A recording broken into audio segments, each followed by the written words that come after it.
Except I was scared to be loved like this, because what if I stopped deserving it? Unconditional love was insulting, but conditional love was terrifying. This was something Dave and I had talked about, being loved for qualities, or else without conditions. He taught me the notion of love bestowed shtam, as they said in Hebrew, for no earthly reason. Because.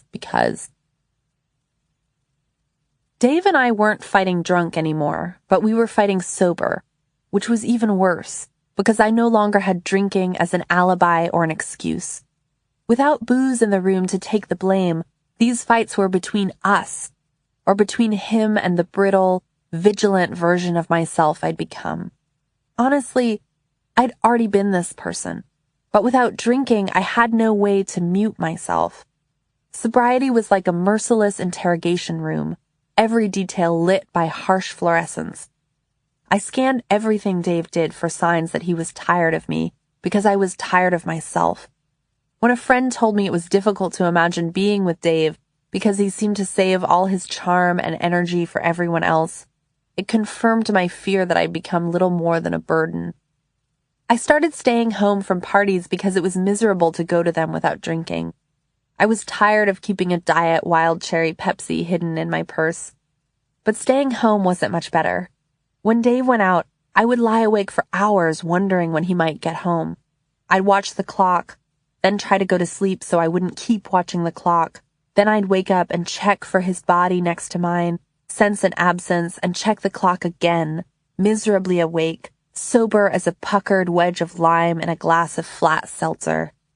A friend of Dave's offered to shave off his beard if Dave could finish a review he'd been struggling with, and when he actually went through with it, using an electric razor in the bathroom of the Foxhead, it seemed like just another epic night I hadn't been part of. Of course, it was also the mark of Dave accomplishing something that mattered to him, but I didn't think of it that way. Dave came up with a gesture for moments when I got low, putting 2 fingers against my forehead to remind me that whatever I was feeling would eventually pass. It was true, what his fingers told me, and I loved their pressure against my skin, that sense of closeness, its electric charge, but it was hard to summon his fingers as sense memory when he wasn't there. Years later, when a clinician described the classic addict temperament as stubbornly focused on the present moment, I was immediately convinced that this addict personality type didn't have much to do with my addict personality type. What was I ever doing with my life if I wasn't stubbornly fixated on the past or daydreaming about the future?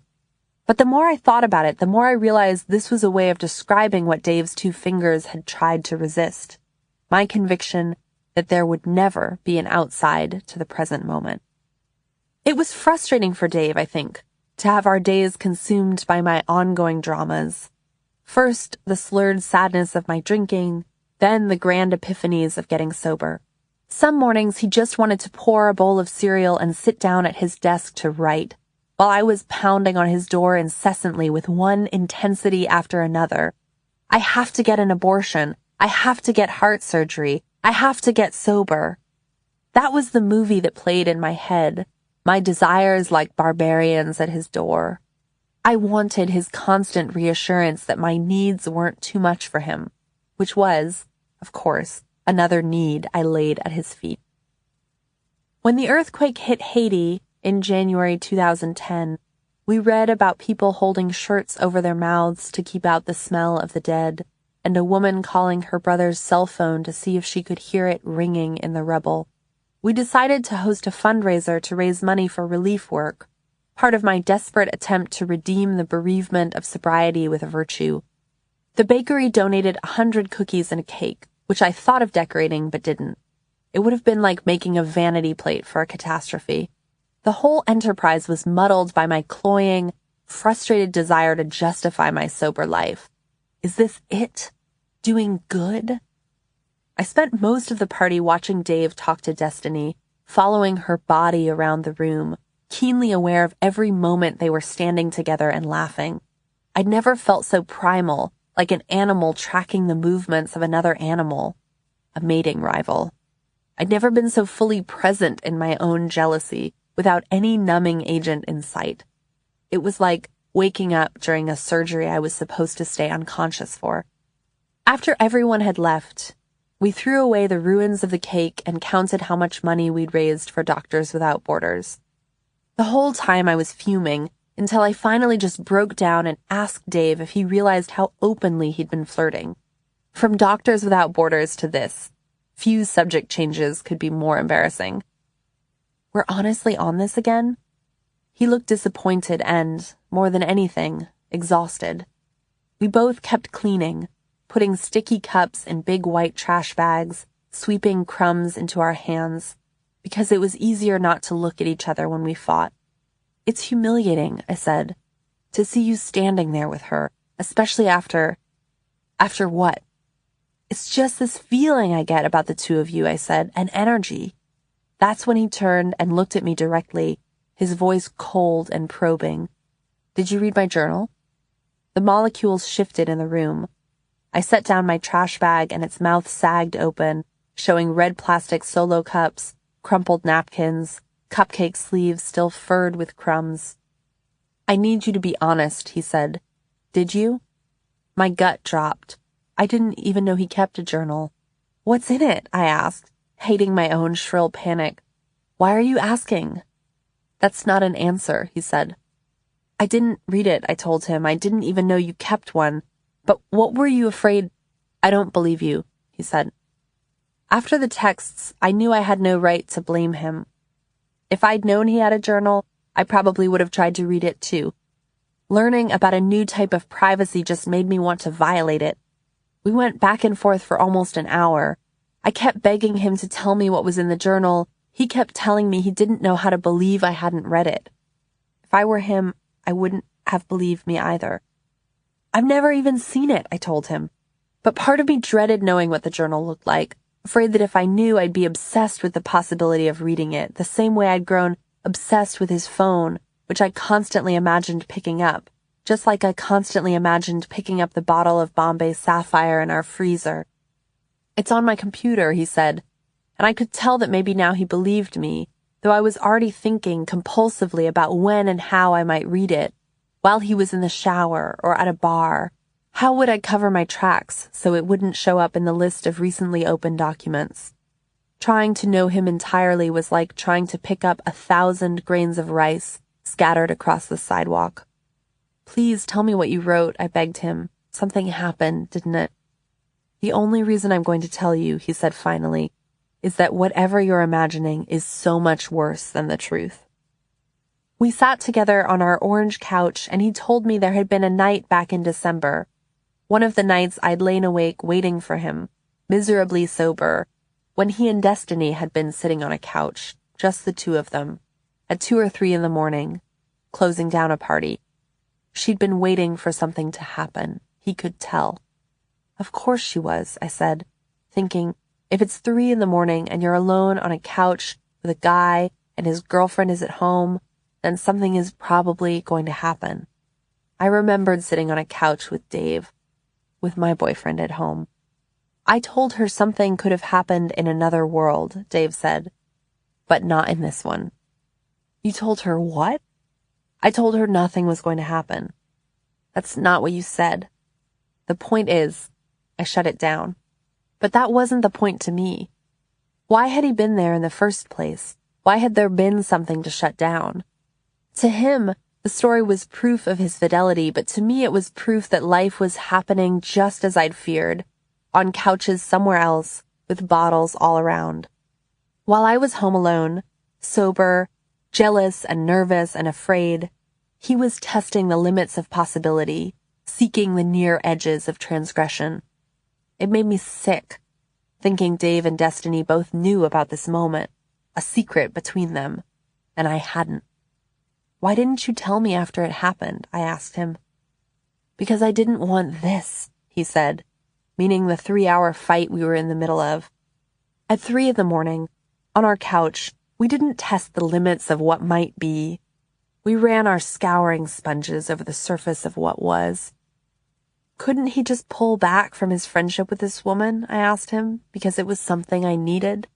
What about my needs? He said. We never talk about those. His needs.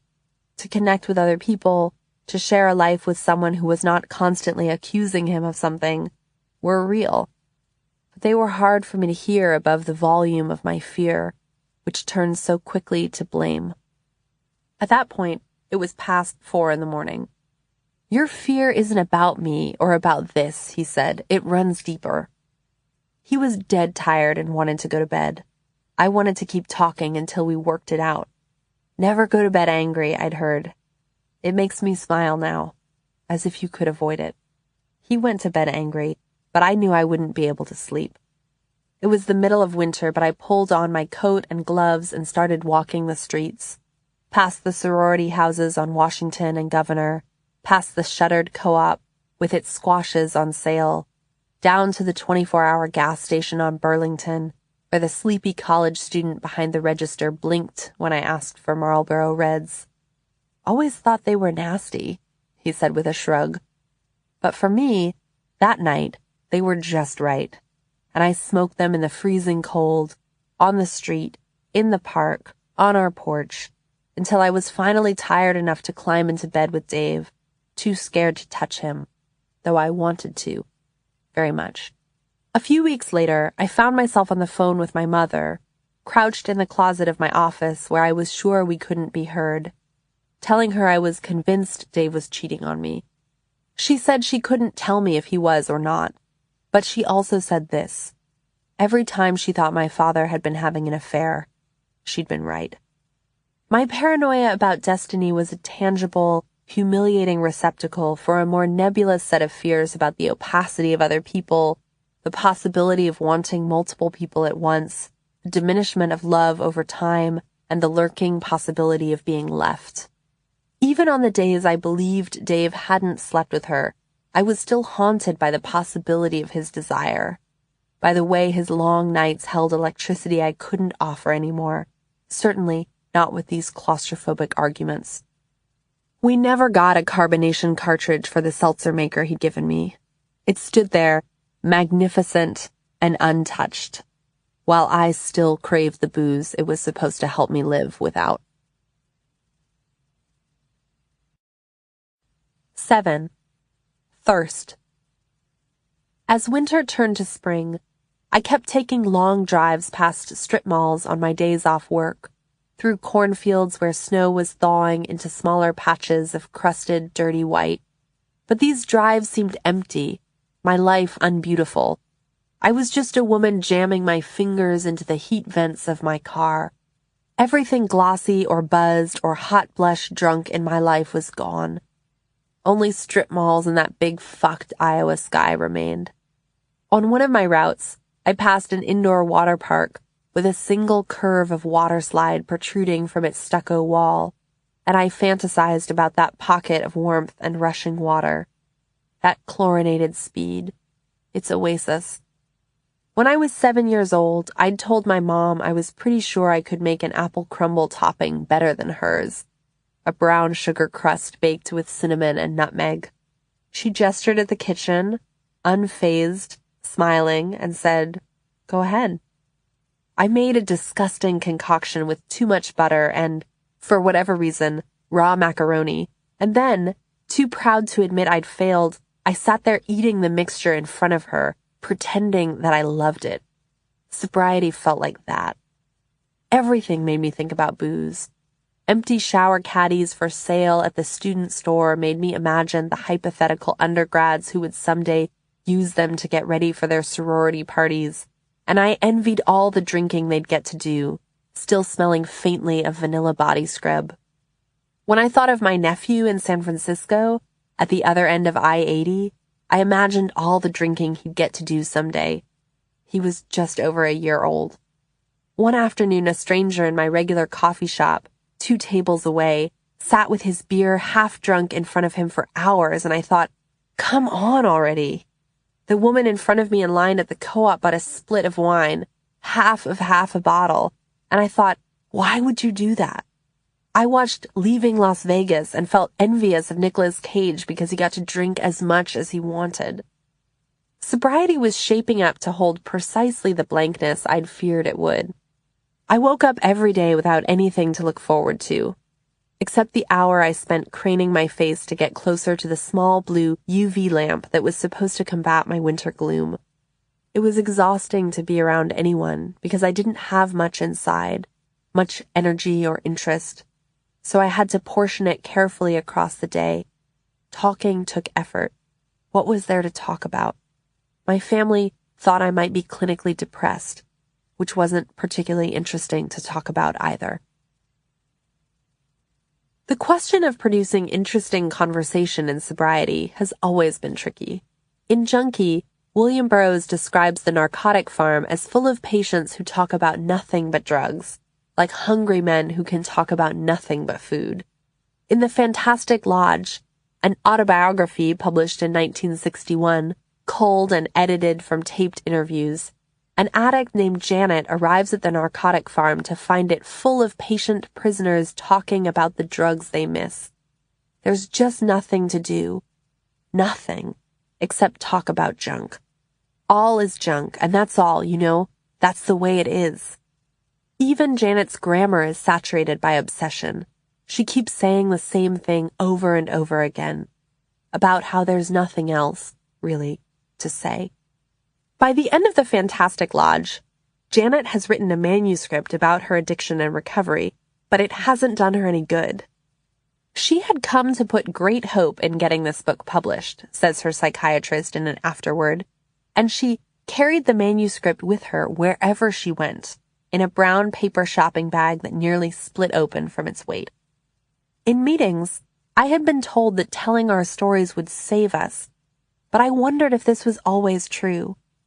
What if your story was just dead weight, a bundle of pages in a soggy paper grocery bag? When the narcotic farm's annual reports classified discharged patients in terms of their suspected likelihood of relapse, the statistics did little more than suggest their own futility. Cured, prognosis good, 3. Cured, prognosis guarded, 27. Cured, prognosis poor, 10. Another said, good, 23. Guarded, 61. Poor, 2. The guarded category still loomed large. 61 out of 86 and 27 out of 40. Prognosis guarded essentially meant we have no idea what will happen to him. I'd envisioned the logic of sobriety working like a recycling redemption center, where I'd bring all the booze I wasn't drinking, and in return, I'd get back my relationship as I'd known it in the beginning. This was the contract logic version of sobriety. If I get sober, I'll get X in return. But now that I was sober, the main difference seemed to be that it was much harder for me to fall asleep after Dave and I fought. Our fights left me with so much restless energy, a vinegar tonic of anger and guilt, that I'd often leave the house at 3 or 4 in the morning and go walking. Like that first time, often to the same gas station on Burlington. It was strange to be out late without being drunk, strolling into the gas station utterly sober at 4 in the morning, as if I needed to explain myself to the clerk. I'm not partying, just awake. At a certain point, my mom, apologizing for even saying it at all, wrote at the bottom of an email, "If it were possible for me and you to have a conversation sometime about yours and Dave's relationship when it wasn't in response to an immediate crisis, I would really like that." That winter, after months spent in a dull, zombie dream, I eventually went back home to Los Angeles and sat in a chair in the middle of a psychiatrist's office. He asked me if I ever felt like I was seeing everything through shit-colored glasses. I said, always. He gave me a prescription for an antidepressant and said I should dose up slowly and watch for a rash. My mother and I drove to a convent where the trimmed grass was sliced into pieces by the gray ribbons of concrete pathways. We wrote our wishes for the year and burned them to make them come true. But when I tried to pray, nothing happened. It was like I was trying to edge my way into a conversation that had already begun without me. Back in Iowa, on the days I didn't work at the bakery, I trudged into my office at home, the room where I used to drink alone. and tried to work on the novel I wanted to be writing about the Sandinista revolution. Sobriety was supposed to mean you got beyond yourself, and I was drawn to the premise of the novel as a way to hurl myself as far away from my own life as possible.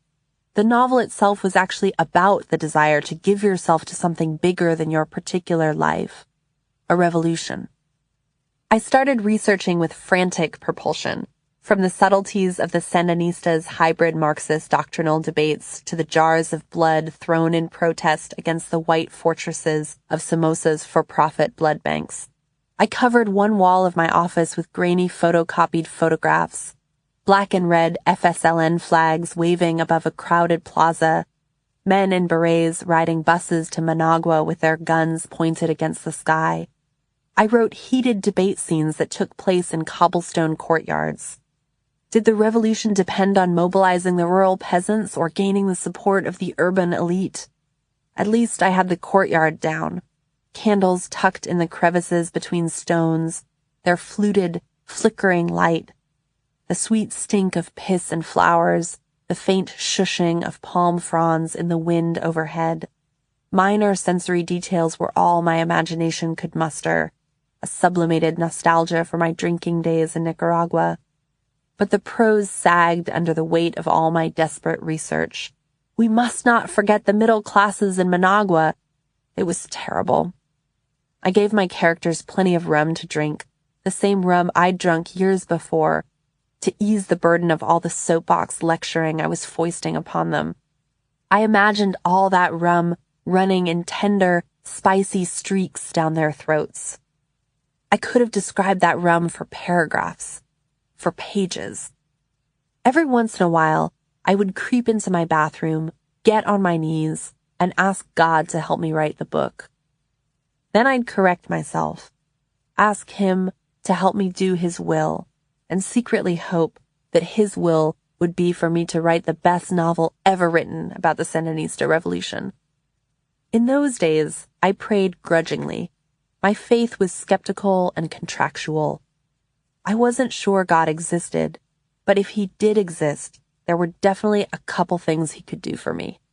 It felt fraudulent to get on my knees in front of my own futon, right next to where I'd stashed the whiskey bottle under the frame, as if, by kneeling, I was pretending to have a faith I couldn't actually summon. In order to convince myself that sobriety was worth it, I tried to write day and night.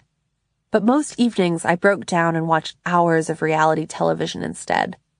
I got especially attached to The Gauntlet, a reality TV show where former cast members from better reality TV shows went to beautiful parts of the developing world and competed in absurd gladiatorial contests.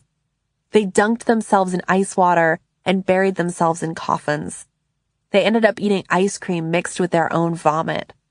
I was glad to see Trishelle get into a bike accident because I still hadn't forgiven her for choosing Steven over Frank back on Real World Las Vegas, though she'd eventually hooked up with both of them. Everyone's cute after 12 cocktails, she said, and I couldn't disagree. Sometimes I glanced up at my Sandinista wall and thought the revolutionaries must be gazing down at me, judging. When my first novel came out that winter, the girls at the bakery made a cake decorated with a version of the cover, which showed a faceless woman in a mauve negligee, not my first choice, fashioned from pink and purple chocolate. The book didn't sell well. The high point was the day it reached 90-something on the alcoholism sublist on Amazon, far below the big book translated into 20 different languages. My mom was excited to see it ranked on a sublist. She emailed me about it. "Thanks for letting me know," I wrote back, as if I hadn't been checking for myself. I read my online reader reviews obsessively, all 10 of them. The most passionate one said that my descriptions of alcohol were so detailed I must be an alcoholic, and gave the book 3 stars out of 5. I was still trying to work myself as hard as I could to prove to myself that sobriety was worth it. But mostly my writing felt like riding a stubborn horse, kicking it with spurs until it bled. In The Shining, Jack Nicholson plays a dry drunk desperately punching away at his typewriter in an empty off-season resort. An embodiment of grudging sobriety, its maze of carpeted corridors haunted by the sinister ghosts of prior revelry. Jack hurls himself at his manuscript, but ends up typing just one phrase for hundreds of pages.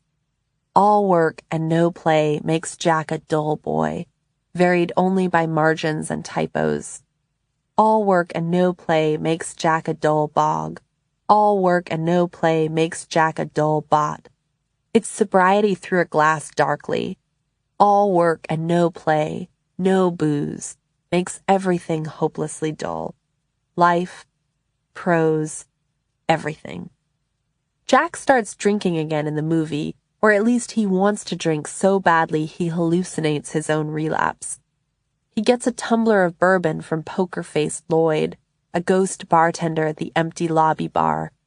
"Here's to 5 miserable months on the wagon," Jack tells Lloyd, "and all the irreparable harm that it's caused me." Stephen King's novel, The Shining, on which the Kubrick film is based, is the story of a failed recovery set in a twisted vision of rehab. An unhappily sober man relapses in an empty hotel perched high in the Colorado Rockies. Instead of the community of rehab, we get life in an isolation tank. When Jack Torrance takes a job at the Overlook Hotel, he no longer drinks, but he's still consumed by the resentment and anger that fueled his drinking. Would he ever have an hour, he wonders? Not a week or even a day, mind you, but just one waking hour without this craving for a drink. After the winter's first major snowfall, the phone lines go down and the road that connects the Overlook to the rest of the world is closed. Jack and his family are utterly alone, left to the devices of their own unraveling. The hotel's walls are banked with fallen snow, its rooms full of rotting ghosts, its wallpaper stained with blood. The topiary animals come alive. The elevators fill with confetti and deflated balloons, the menacing afterlife of revelry. The Shining isn't just a relapse story. It's a story about the frustrations of a dry drunk. Recovery speak for someone who no longer drinks but isn't in any recovery program. A man literally white-knuckling his way through life. Jack's hands and fingers appear constantly throughout the novel's 600 pages, clenched tightly in his lap, working against each other, sweating, his nails digging into his palms like tiny brands, or shaking, or balled into tight fists, contorted by the wanting, the needing to get drunk. Though Jack has been dry for longer in the novel than the movie, 14 months to be precise, not that he's counting every second of it, he's angry that he hasn't gotten enough credit for his own self-improvement. If a man reforms, he asks himself, doesn't he deserve to have his reformation credited sooner or later? Everything conspires to make Jack drink again. He pictures guests drinking in the gardens during summer, sloe gin fizzes and pink ladies. He wipes his handkerchief across his lips in longing. He starts chewing Excedrin just like he used to for his hangovers. He eventually finds himself facing Lloyd at the bar, asking for 20 martinis. 1 for every month I've been on the wagon, and 1 to grow on. Jack sits on his bar stool telling Lloyd about the trials of staying high and dry, the 5 months he's added to his sobriety during the long winter. The floor of the wagon is nothing but straight pine boards, so fresh they're still bleeding sap, and if you took your shoes off, you'd be sure to get a splinter. Sobriety is Spartan and uncomfortable, sticky and joyless. It pricks you at every turn. The ballroom behind his bar stool fills with ghosts, ghoulish creatures with sagging skin wearing fox masks and rhinestone brassieres and sequin dresses, and they're all egging on his relapse, looking at him expectantly, silently, as the bartender tells him, "Now drink your drink," a command that all the spirits repeat in chorus. Jack's relapse exists in a strange purgatory between hallucination and actual intoxication. Jack brought the drink to his mouth and downed it in 3 long gulps, the gin highballing down his throat like a moving van in a tunnel, exploding in his stomach. Does he actually drink or just imagine drinking? It gets him drunk either way. After this fantasy has ended and its imagined bottles have disappeared from the shelves, Jack finds himself at the bar with his crying wife and their traumatized child, wondering, what was he doing in a bar with a drink in his hand? He had taken the pledge. He had gone on the wagon. He had sworn off. It sounds like a temperance play, like my old all-caps superlatives or Lowry's melodrama, and it sounds like one to Jack, too. It was just before the curtain of Act 2 in some old-time temperance play, he thinks. One so poorly mounted that the prop man had forgotten to stock the shelves of the den of iniquity. Jack is aware of his own self-dramatizing tendencies, but he's also aware, with keen disappointment, like a real alcoholic, that all the bottles are gone. His son, Danny, telepathically curses the hotel. You had to make him drink the bad stuff. That's the only way you could get him. The novel and film versions of The Shining both present bleak visions of the relationship between sobriety and creativity. In the movie, we get a sober man without a story, his mind fallow and fumbling, typing the same words over and over again. But the book imagines a writer seduced by the wrong story. Jack becomes obsessed with the story of the Overlook Hotel itself, its history of depravity, murders and suicides and mafia scandals.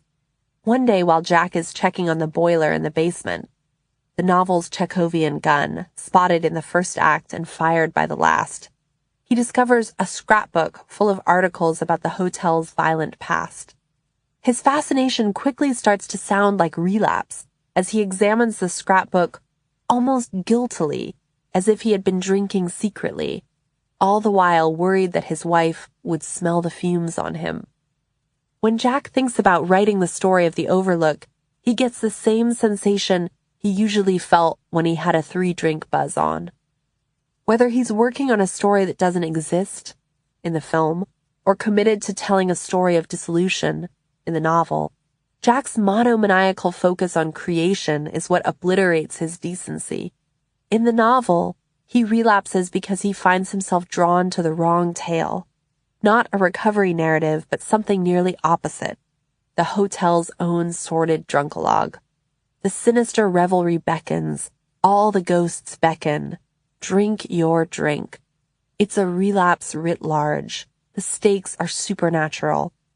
When the boiler explodes and the hotel goes up in flames, there's no triumphant recovery, only finality. The party was over.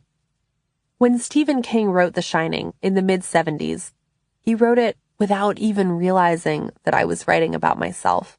At the height of his use, King was filling his trash cans with beer bottles and doing so much cocaine he had to stuff tissues into his nostrils so he wouldn't bleed on his typewriter. The Shining was a nightmare written by an addict terrified of sobriety. I was afraid, King wrote decades later, that I wouldn't be able to work anymore if I quit drinking and drugging. When I wanted to force myself to write, I spent my evenings at the Java House, a cavernous coffee shop stocked with fist-sized cookies, often stale, that I purchased with dogged determination, trying to tell myself that pleasure was still possible. I opened my laptop by the front windows and watched people walk into bars while I pecked at my keyboard, working on a short story called The Relapse that was supposed to be an inoculation against actually relapsing. The story begins with a woman named Claudia binge drinking while pregnant, just like I had. When I wrote about the clear, sweet booze surrounding her fetus, I wanted to drink it. I wanted gills so I could swim through it. After Claudia decides to quit drinking, she meets a man named Jack at an AA meeting. This plotline was a way for me to dramatize one of my relapse fantasies, that I would meet a man in the program and throw everything away with him. My relationship, my sobriety, all of it. Claudia and Jack trade drinking histories the way other people might flirt by talking about their sexual pasts. Claudia isn't sure if she is using the possibility of alcohol to flirt with Jack, or the possibility of Jack to flirt with alcohol. Claudia tells Jack she wants to relapse so she can know, without a doubt, that she has absolutely lost control. Then she'll be able to get better. In the first draft I wrote, Claudia and Jack got drunk together. Then I decided the ending was too predictable. I gave it away in the title. That version of the story seemed like little more than wish fulfillment, without any larger purpose in sight. So I revised. She didn't relapse. She stayed straight. But all this flip-flopping, draft to draft, was just another version of what I was doing every day in my own head. The fantasy of every alcoholic, says one textbook, is that there is a nearby, possible world in which he discovers a decorous dosing regimen and drinks like a perfect gentleman or lady. From the safe perch of sobriety, I started to summon a catalog of my finest drinking moments. Recovery wisdom said, you can't turn a pickle back into a cucumber. But I was busy re-cucumbering, marinating in nostalgia. I could still remember drinking on a balcony with Dave while the dark sea frothed and surged below us, or stumbling back to my college boyfriend's concrete high-rise dorm, exhaling puffs of frosted gin breath into the cold, falling into his twin bed on the 19th floor as the high tower creaked and moaned in the wind. I could still remember getting drunk during a work trip to Xi'an on a clear liquor that a Chinese writer told me was white wine. But it wasn't white wine. It was fire. I could still remember picking up a fried scorpion from the pile of fried scorpions under the watchful gaze of two birds carved from turnips and making a joke with my chopsticks, acting like a total fucking idiot but not caring. That was the point. Not caring. As if I'd been released from a contract. Drinking was plush and forgiving. It sparkled like backyard fireflies. It smelled like good meat and smoke. It was already happening in the nearby possible world. It said, come on over. In that world, I would drink like I'd always wanted to drink, except it would work out, it would be okay.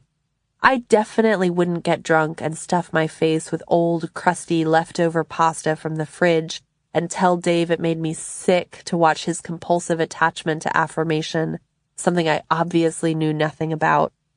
I definitely wouldn't start crying and wiping the snot from my nose with my hand and asking him why he couldn't even comfort me, why he was so repulsed by my sadness.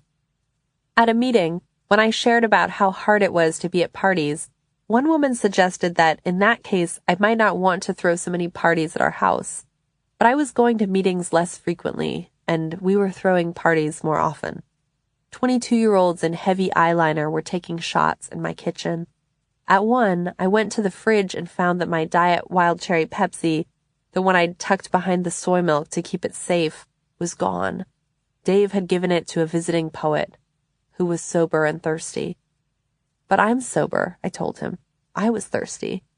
These things were both true. It was also true that I could have said, hey, let's not have 60 people get drunk at our house. But I was wary of imposing another limit, already worried he resented the ones I'd tried to impose, and I liked imagining that I wasn't entirely banished from the realms of revelry. After that party was done, 30 minutes after everyone was gone, a tiny poet climbed out of our hallway closet. We were picking up red plastic cups, still sticky with wine. Where is everyone? She'd asked. Is it over? And I envied her, because she was drunk.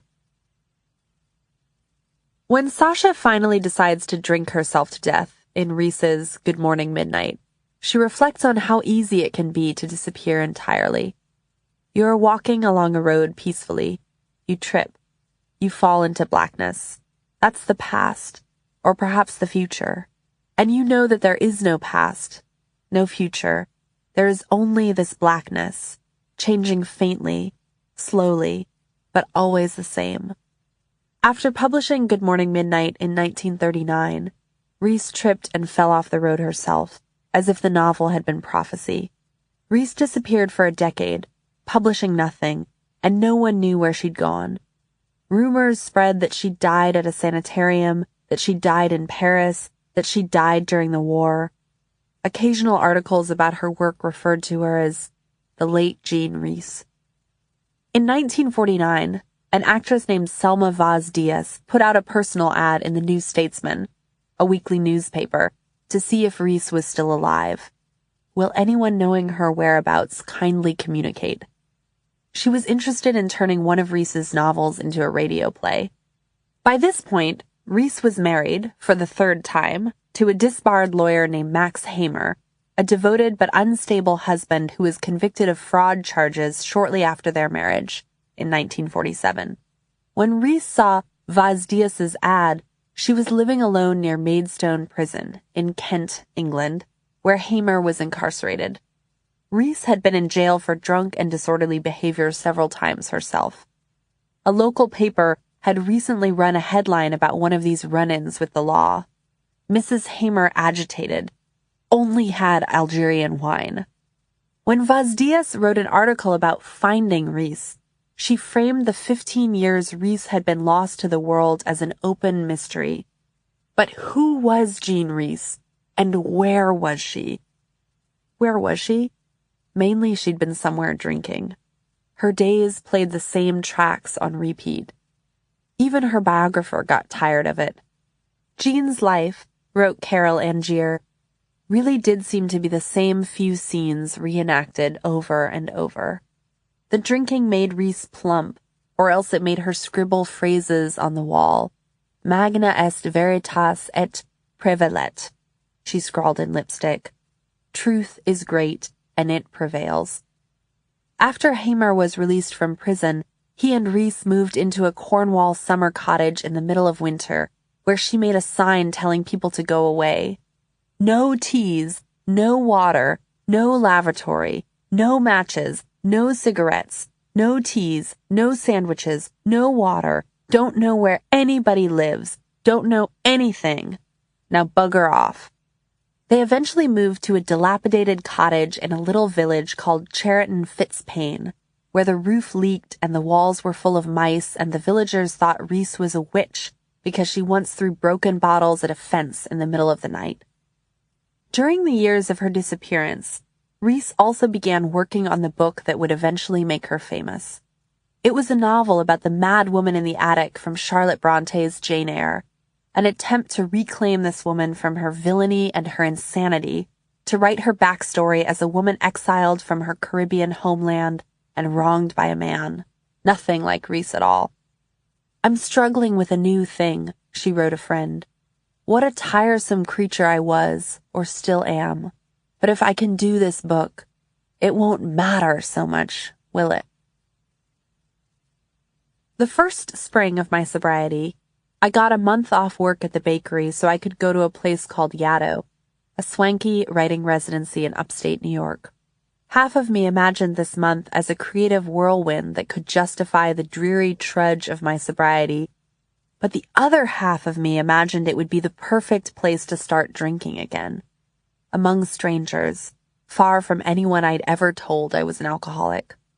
I'd heard Yaddo described as a messy swirl of debauchery, infidelities and drunken rambles through the woods, and imagined slurred recitations of the Raven in a glossy wood-paneled library that would feel like the inside of a walnut shell, with tasseled brocade curtains and gleaming booze trolleys.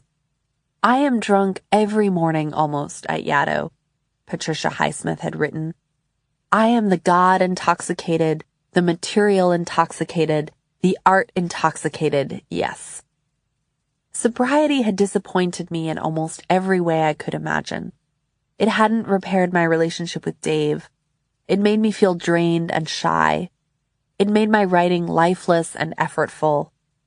I thought of it this way, as if I were a victim of my own life, as if sobriety were a snake oil salesman who'd made promises he hadn't kept. He had taken away the main thing I looked forward to when I woke up in the morning. He had launched me into a series of tiring days, cloaked by a gray scrim that only my antidepressant seemed partially able to lift.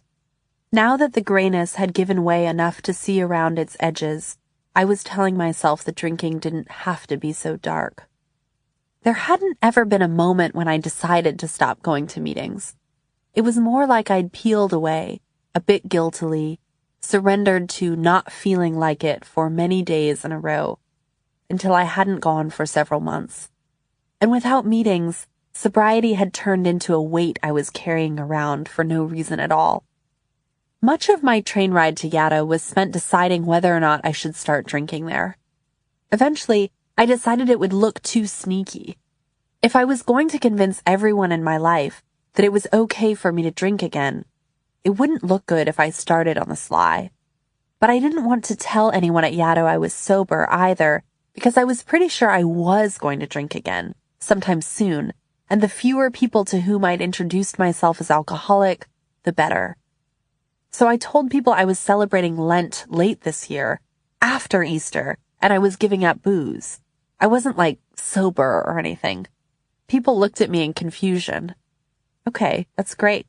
A few people asked, why didn't you do it during Lent? I said, it's sort of complicated. Don't worry about it. I'm sure no one did. Yaddo looked like an illustrated fairy tale. A grand mansion with terraces overlooking rolling green lawns, formal parlors upholstered with crimson fabric, a set of glimmering ponds called the Ghost Lakes, a stone ice house where composers made landscapes of sound. With sheer brute force, I was hurling myself at my Sandinista novel. But the writing had no pulse.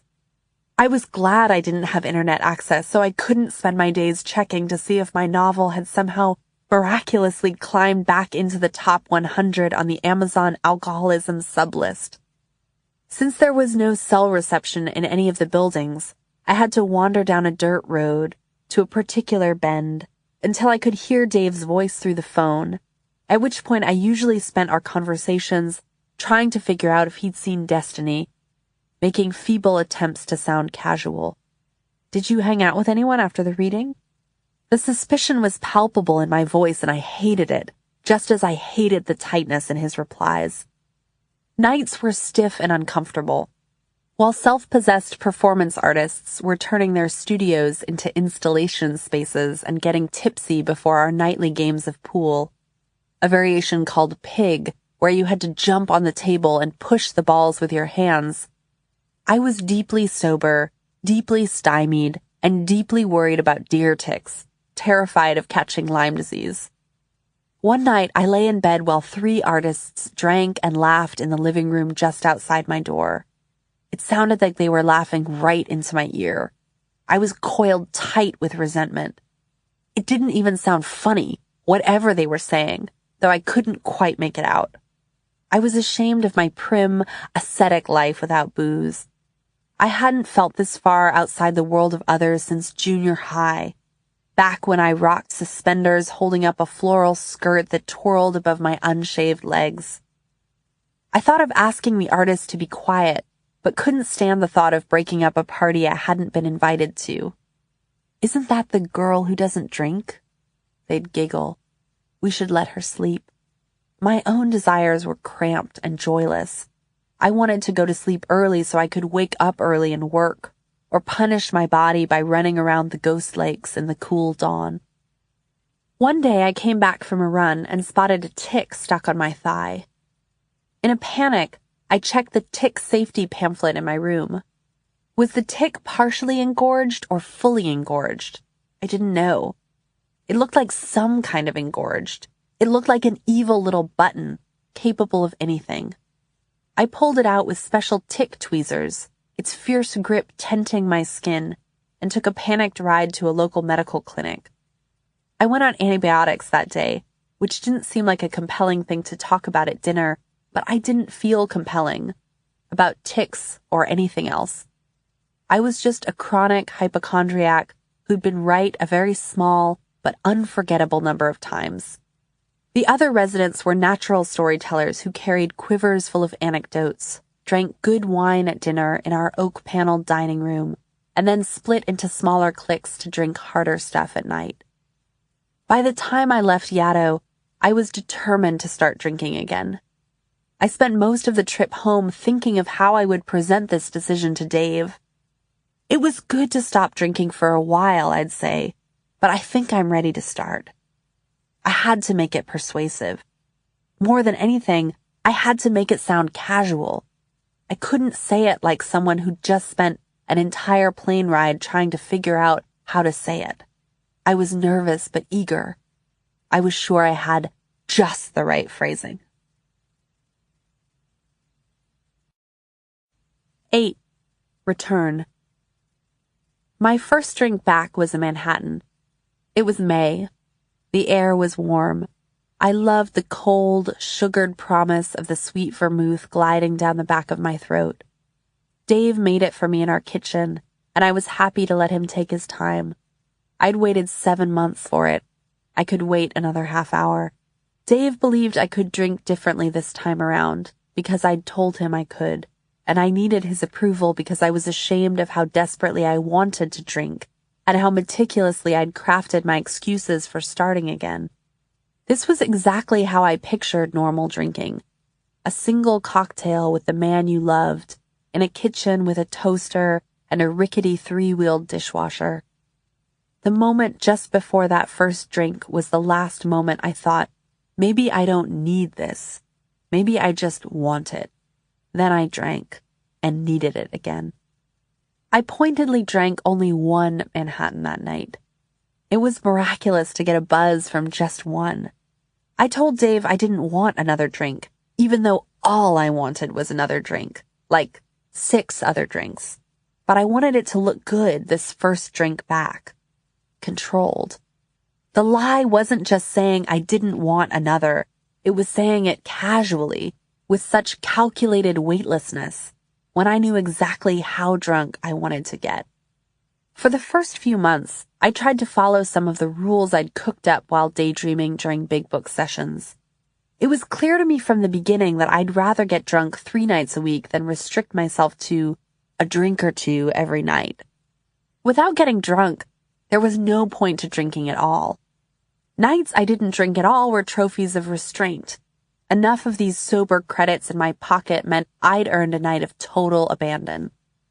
For my birthday that June, Dave took me to a water park in Wisconsin that called itself the biggest water park in America, where we spiraled around the open whirlpool of a funnel slide, its chlorinated hiss and rush, and then played laser tag, and then mini golf, and scored exactly the same, which was surely a signal from the universe, approving of our venture and of my decision to drink again.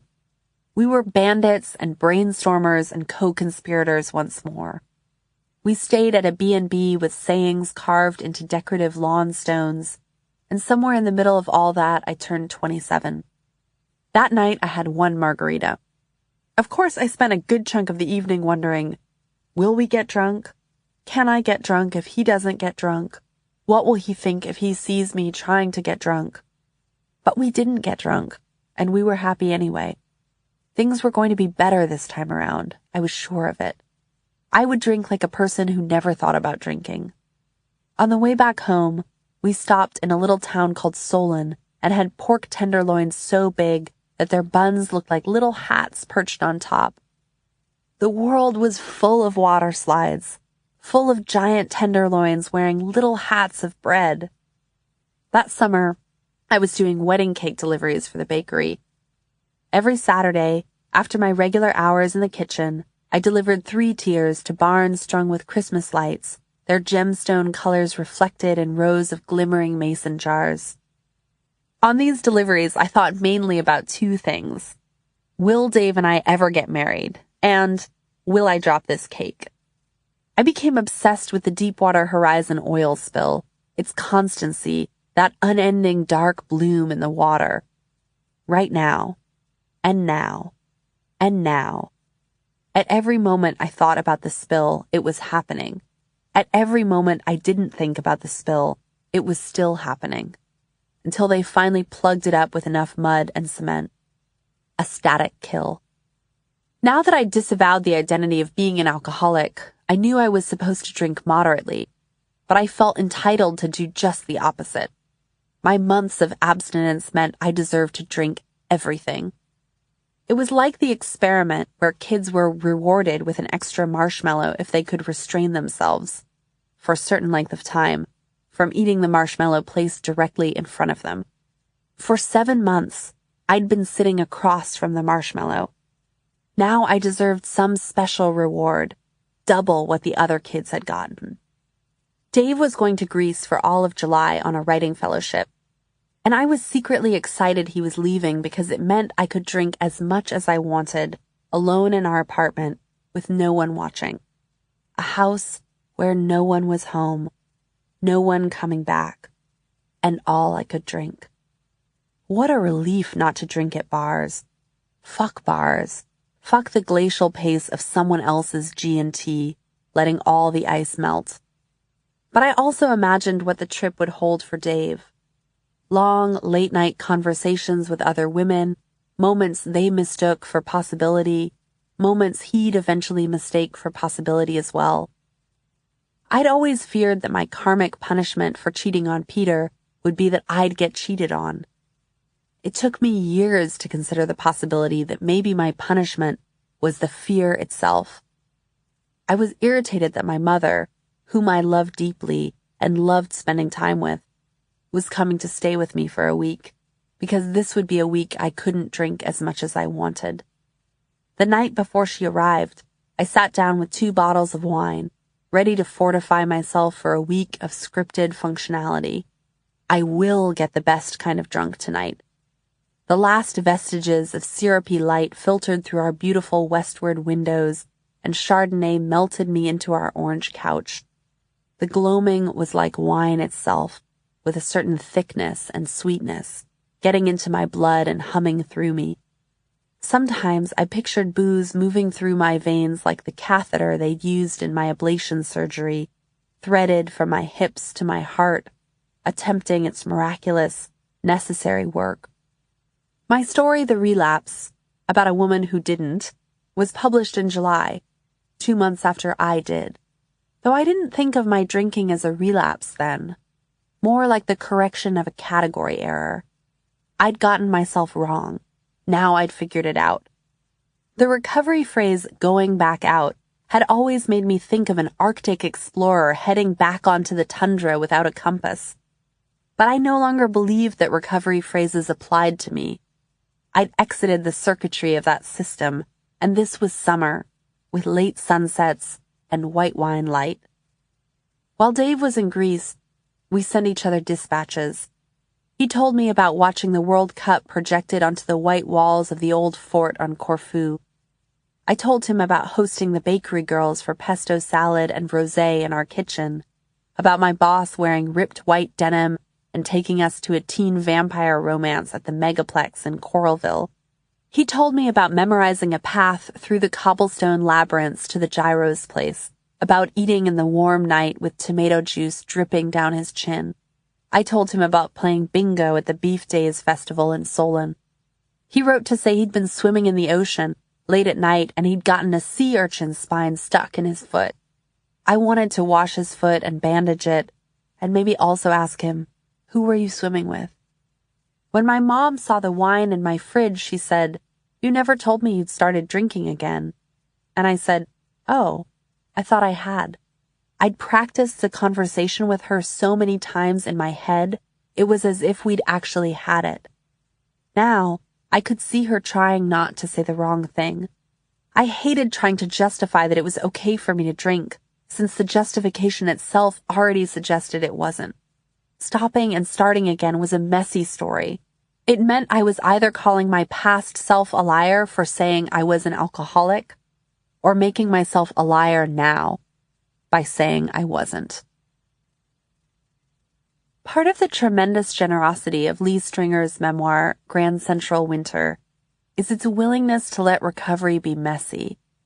You can call Stringer's story the story of a homeless man getting off the streets, an addict putting down his crack pipe, or a storyteller finding his voice. But it's certainly no mountaintop vision cleaving the world into before and after. Its opening scene might offer the promise of an easy conversion. Stringer finds a pencil on the floor of his basement boiler room while trying to smoke the last residue from his crack pipe.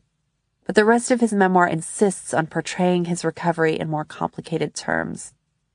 In this first scene, the book suggests itself as the triumphant conclusion of its own narrative arc. Crack pipe traded for pencil. But that day he finds the pencil, he still smokes whatever resin he can. Even after he starts writing a regular column for the newspaper Street News, there were 4 things he did every day: hustle up money, cop some stuff, beam up, and write. For Stringer, there was overlap. He was writing and smoking. It was no easy substitution of the former for the latter. He sat at his computer with his mind out the window and his soul in the pipe. He remembers the yeasty anticipation of wanting it, remembers cream-colored nuggets the size of lima beans and their caramel and ammonia smoke, remembers the yellow-orange glow that blossoms, wavers, recedes. Even once Stringer finally does get sober, he relapses. There's the time he gets a craving and goes to see a movie instead of getting high, but also the time he steals $5,000 from an elderly woman to fund a 3-week crack binge. Stringer even confesses going on binges with his book under contract, maybe because the book is under contract. When one of the counselors at his outpatient program asks if he'd be willing to give up his writing for his recovery, Stringer realizes that he has been clinging to the idea of finishing Grand Central Winter the way a shipwrecked man clings to a reef. He observes a continuous ribbon of desire running through his life, not just his longing for the drug, but his longing for writing as its substitute. The rough edges of his recovery story resist the burden of providing a seamless arc. Get addicted, tell the story, get better. His book confesses that his story won't be over, even after it gets told. The summer of my relapse, I did much of my drinking on crutches. The month after Dave returned from Greece, a car ran over my right foot, leaving the bruised imprint of tire tracks across my swollen arch. I'd been wearing flip-flops. At the ER, I mainly wondered which painkillers they'd prescribe. At home, in the aftermath, I tried to be as self-sufficient as I could, fetching things for myself, balancing coffee and plates while I crutched, because I hated the idea that I would yet again be asking Dave to care for me, though of course, part of me wanted that more than anything. Whenever I drank on crutches, I felt like a cartoon character. One night, I tripped coming down the Foxhead stairs, crutches clattering as my palms braced against the asphalt, and thought of that one-legged magician back in Nicaragua. Back then I'd thought, you should take better care of yourself. Now I was the one hopping along, balancing my crutches against tables so that I'd have a free hand to hold my drink. Most mornings, I faced my fictional Sandinistas with puffy eyes and a dry mouth from the other side of a gauzy curtain. I'd hoped writing could burn off my hangovers, like sunlight burning off fog, but they were stubborn. The novel was still inert, which seemed like little more than a confirmation of my solipsism. Once I tried to write beyond myself, it seemed I had nothing to offer. As Charles Jackson lamented to a friend about his sober attempts to write outside himself, as soon as I am not able to be personal, my writing falls apart. I would hit the end of a paragraph and stare into the blank space beyond it. I could go anywhere, I'd tell myself, trying to remember what possible had felt like. I'd think of what we had in the fridge. Half a bottle of Chardonnay, 3 PBRs. I'd check the clock. How many hours till dusk? It was impossible to do bakery work on crutches, and I missed being useful in a simple, basic way. Jamie brought me little Tupperware containers of melted chocolate and cones of parchment paper so I could make cake decorations from home, where I sat on the floor, next to our window unit air conditioner, because every other part of the apartment was too hot for the chocolate to harden, and sculpted rows of little daisies. Meanwhile, I tried to reboot my novel as magical realism, something I'd sworn I'd never do.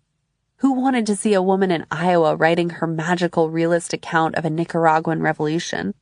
Eve Kosofsky-Sedgwick describes the way an addict projects consolation, repose, beauty, or energy onto his substance, what she calls beauty delusively attributed to the magical element, And I was doing that in prose and life, looking for gods from the machine, asking drinking to supply my pulse, asking my jungle gorillas to spot luminous beehives in the trees.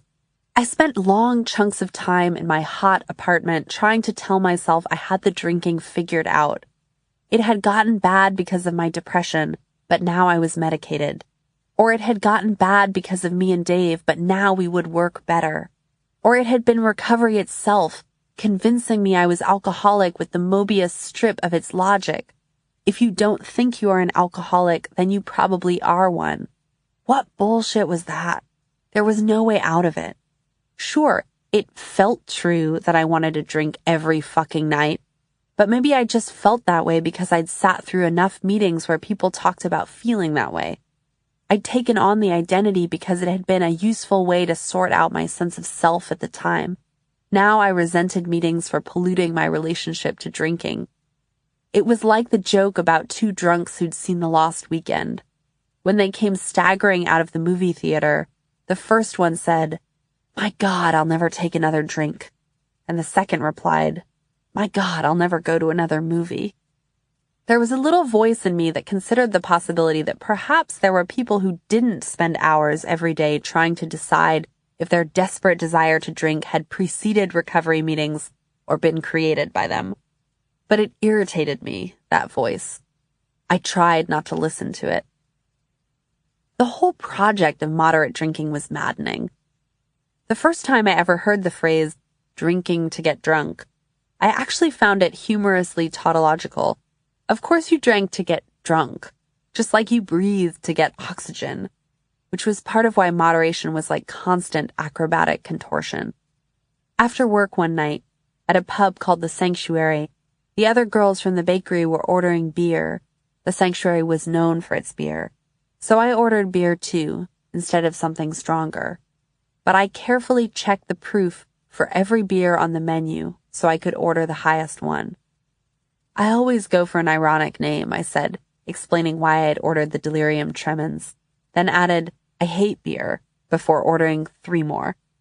In August, I organized a birthday dinner for Dave at a farmhouse outside town where a French expat had a wood-burning oven in which she charred pizzas to black blistered perfection, walnut and sage, blue cheese and mushrooms.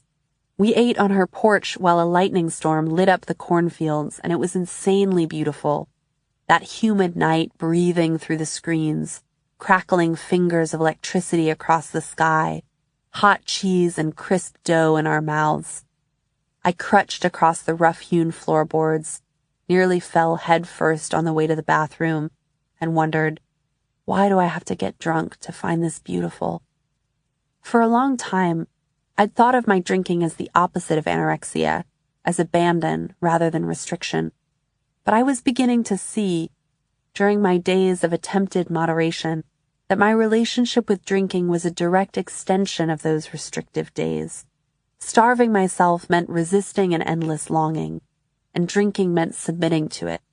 But both times it was the obsession that shamed me, the sense of being consumed by a desire that was so limited in its object.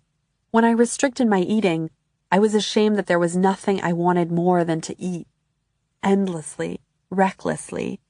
And when I drank, I was ashamed that there was nothing I wanted more than to drink. Trying to control my drinking only illuminated how deep that wanting went, like tossing a stone down a well and never hearing it hit bottom. During one of her binges, Jean Reese threw a brick through a neighbor's window. In her own defense, Reese later said the woman's dog, a killer and a fighter, had attacked her cat. The world Reese lived in, or the world as Reese lived in it, was always out to get her. One friend compared her self-pity to a gramophone needle stuck in a groove, going over and over miseries of one sort and another. In a 1931 review subtitled, "The Pursuit of Misery in Some of the New Novels," Rebecca West wrote that Reese has proved herself to be enamored of gloom to an incredible degree. A profile of Reese in The Guardian appeared under the title, "Fated to be Sad." But Reese didn't think of her work as particularly sad. She just thought it was the truth.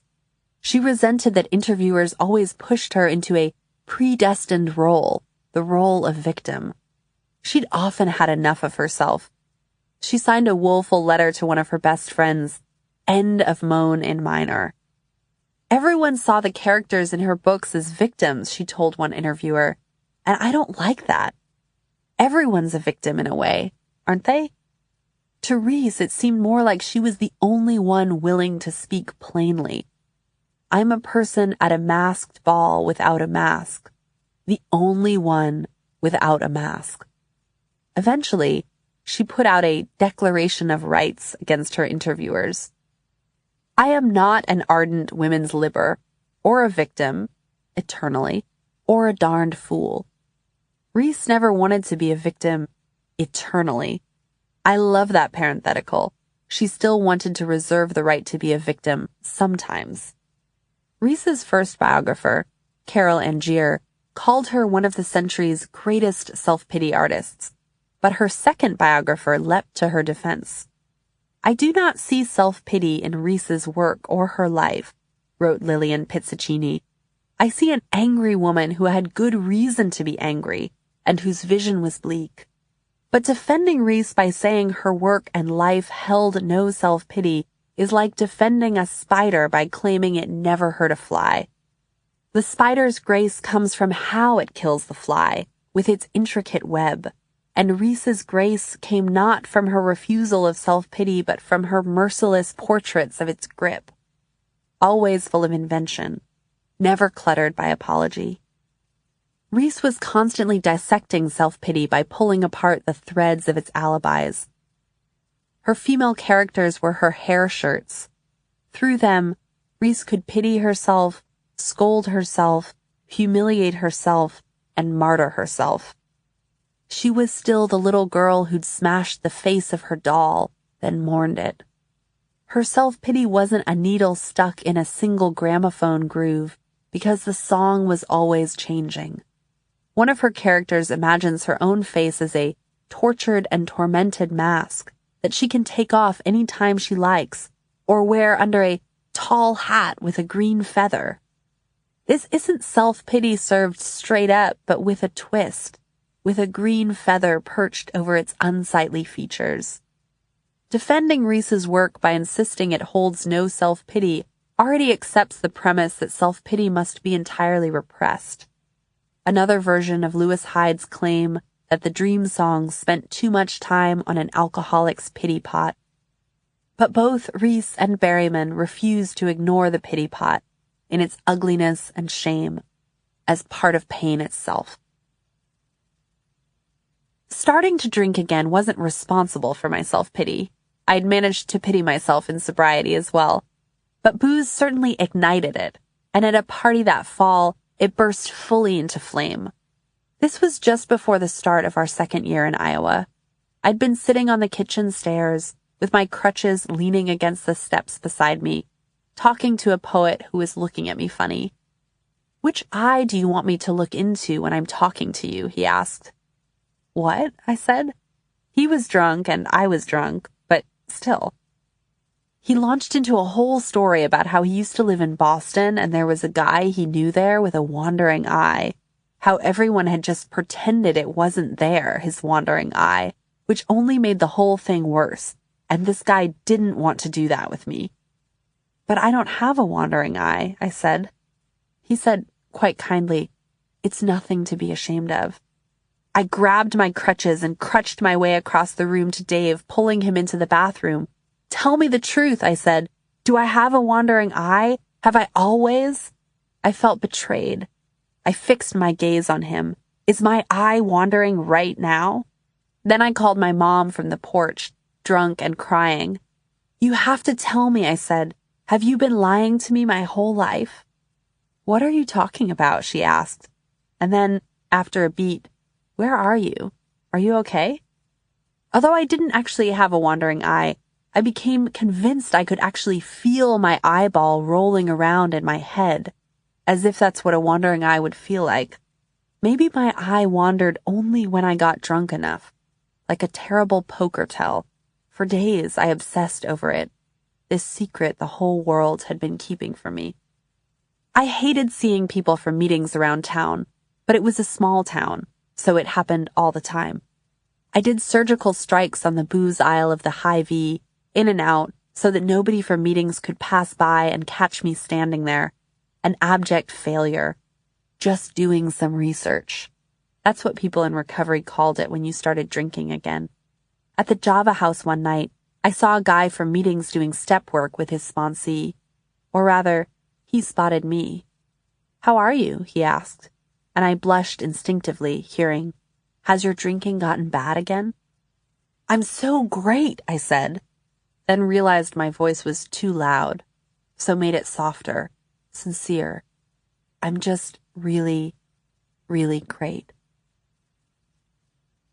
After The Lost Weekend became a bestseller, everyone wanted Charles Jackson to write a sequel, a novel that would explain how Don got out of it.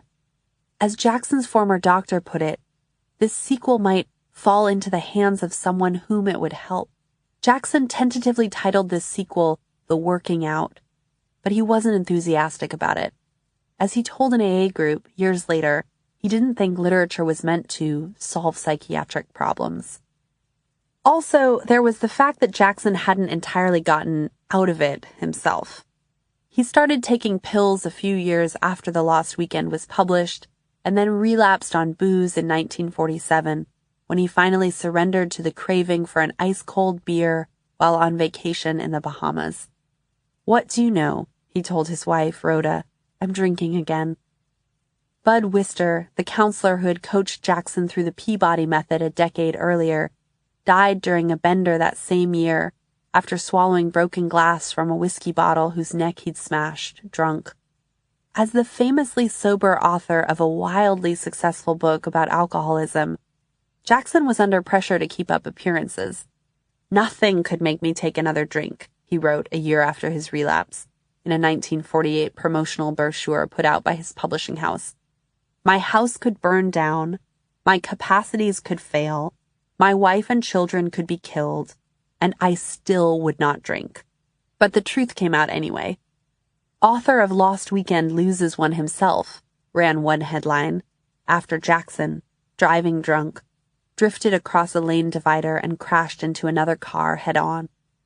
In certain ways, the success of Jackson's novel about alcoholism had made it more difficult to maintain his sobriety. After his 1947 relapse, Rhoda wrote in desperation to Jackson's brother, Boom, "I realized yesterday how he managed to stop drinking. He held on to the fact that he was a great writer and he'd show everybody. When he got fame, that thing that sustained him all the time was gone, and he has nothing yet to replace it." Of course, The Lost Weekend hadn't exactly promised a happy ending. At the close of the book, Don pours himself a drink and crawls into bed. No telling what might happen next time, but why worry about that? Jackson was so committed to ending Don's story without any guarantee of salvation that he fought vehemently against the closing shot of the movie version, Billy Wilder's Oscar-winning 1945 adaptation, which shows a sober Ray Milland stubbing out his cigarette in a tumbler of whiskey, finis to that, and sitting down at a typewriter to begin composing the story we've just watched. Despite all the film's awards, it won an Academy Award for Best Picture, Milland won for Best Actor, Wilder won for Best Director, and he and Charles Brackett won for their adapted screenplay. Jackson was outraged by what they'd changed. Chaz and Billy based their movie version far less on the book than on what they happened to know about me personally, he wrote to a friend. And it's false and untrue at that, for the implication is that I overcame my drink problem by writing a book about it and thus getting it out of my system.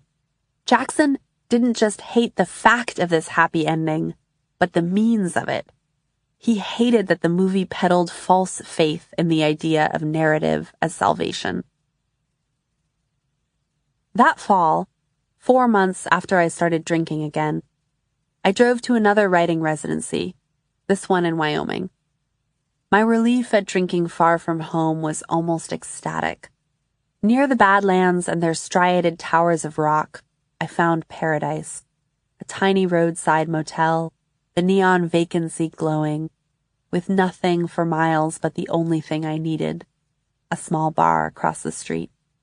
The bartender filled my tumblers with double shots, unprompted, in a glowing, cozy room with faux log plank rafters, and I knew no one, and only had to stumble across the street onto scratchy sheets, no apologies necessary.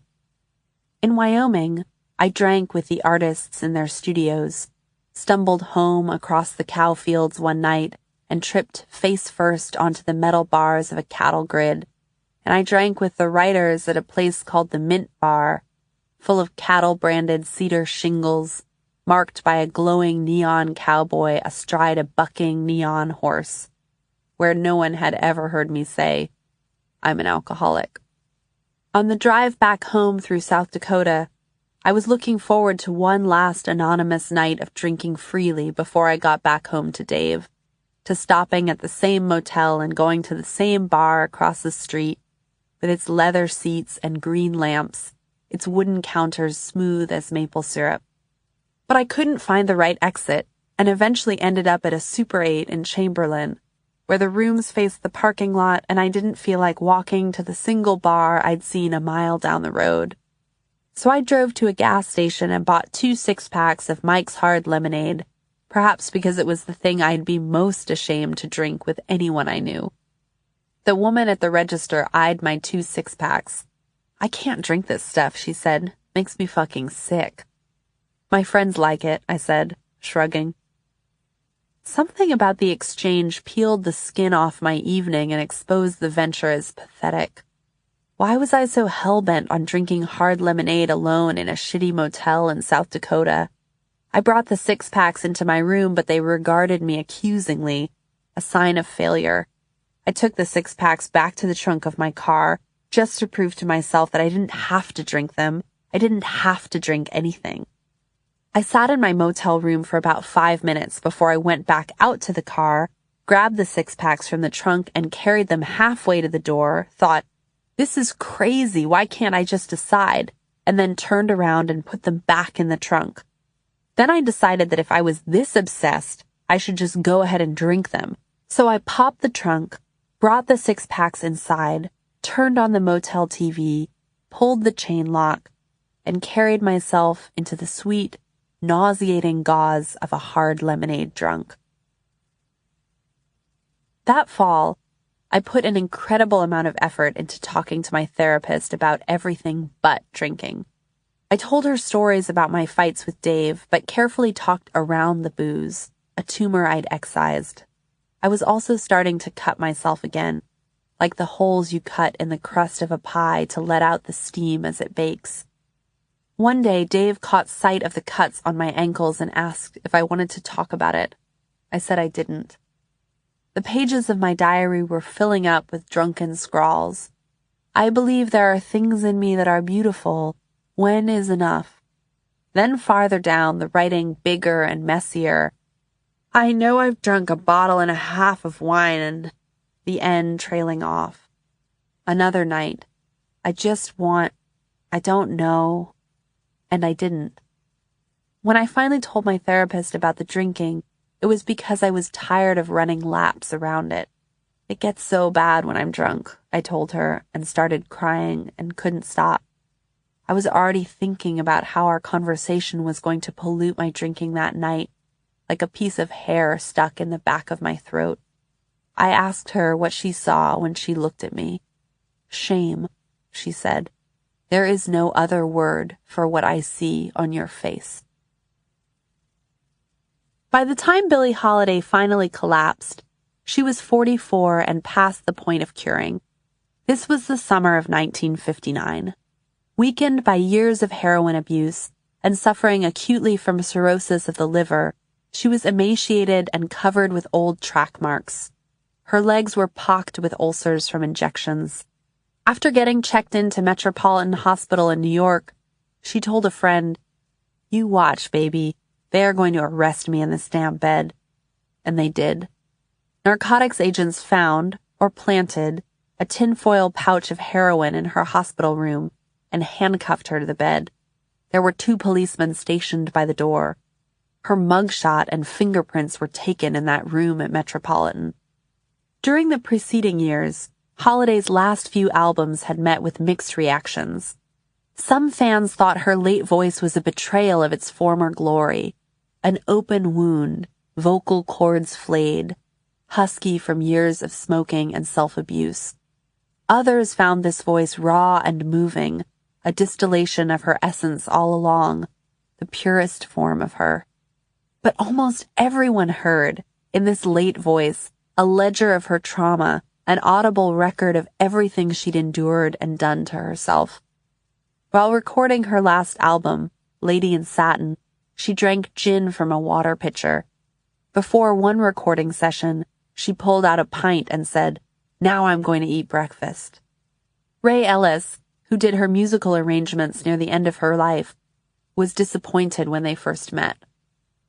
I had seen pictures of her 10 years before, and she was a beautiful woman. When I met her, she was a repulsive woman. She looked a little shabby, a little dirty. I was taken aback because I had this mental thing, like she turns you on and you can go to bed with her. But I didn't think I could have gone to bed with her at that stage for anything. She was supposed to be beautiful and damaged, but instead, for Ellis, her damage had ruined her beauty. Her self-destruction was no longer luminous. When Studs Terkel saw her at a South Side Chicago club in 1956, he noticed other customers were also crying in their beer and shot glasses and insisted something was still there, something that distinguishes an artist from a performer, the revealing of self. Here I be, not for long, but here I be. But the self Holiday revealed in her songs, the hurt and wounded self that people heard when they listened to her, the self they wanted to hear and in some part constructed for themselves, that self was only part of her. There were other parts, too. She'd always wanted a family, had fantasized about buying a farm in the country and taking in orphans. She tried to breastfeed her godson from breasts that didn't have milk, and tried to adopt a child in Boston. But the judge wouldn't allow her because of her drug record. Pregnant as a teenager, she had spent 18 hours in a mustard bath to try to end the pregnancy because her mother didn't want her to have a baby before she was married.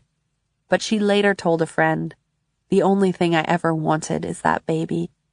While she lay handcuffed to her hospital bed, protesters outside Metropolitan held up signs, "Let Lady live."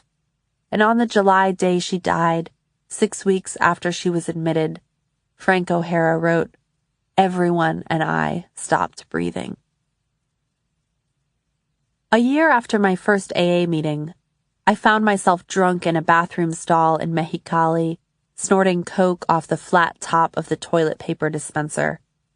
This was at a literary conference where I'd done some of my freest drinking in months, sitting on metal bleachers in the twilight, passing a flask back and forth with my new friend, the Peruvian novelist, dancing until 3 a.m. at a blacktop playground disco with a guy spinning records by the swings. At one point I thought, if I'd stayed sober, I would have a year right now. Back home, Dave and I threw a party we called Octopotluck. It was October. It was a potluck. We were serving octopus. We bought it frozen in a big block of ice and handed out little paper cups like shots full of sautéed tentacles. We cooked it in hell, as we'd learned in Italy, back at the beginning. In the 2 years since, we'd put so many kinds of fish in hell. Tilapia in hell, flounder in hell, orange roughy in hell. If it was white and boneless, we'd probably put it in hell. If Dave had proposed that first summer, I would have said yes. But Octopotluck was proof of the fallen world. Now our kitchen was full of the other girls he was flirting with, drinking gin out of my special teacups. "Those teacups are special to me," I muttered to no one. Drunk, I started hunting for the old hurts with the heat-seeking missile of my fearful heart. Dave ignoring me, Dave and other women, Dave versus the hypothetical, impossible man who could plug whatever leak had sprung inside me. My heart skittered with accusations. You cultivate your students' adoration. You cultivate their flirtation. You love that your enjambment lecture helps them understand their relationships with their fathers. I never ate any octopus. I woke to a familiar mess of fragments the next morning.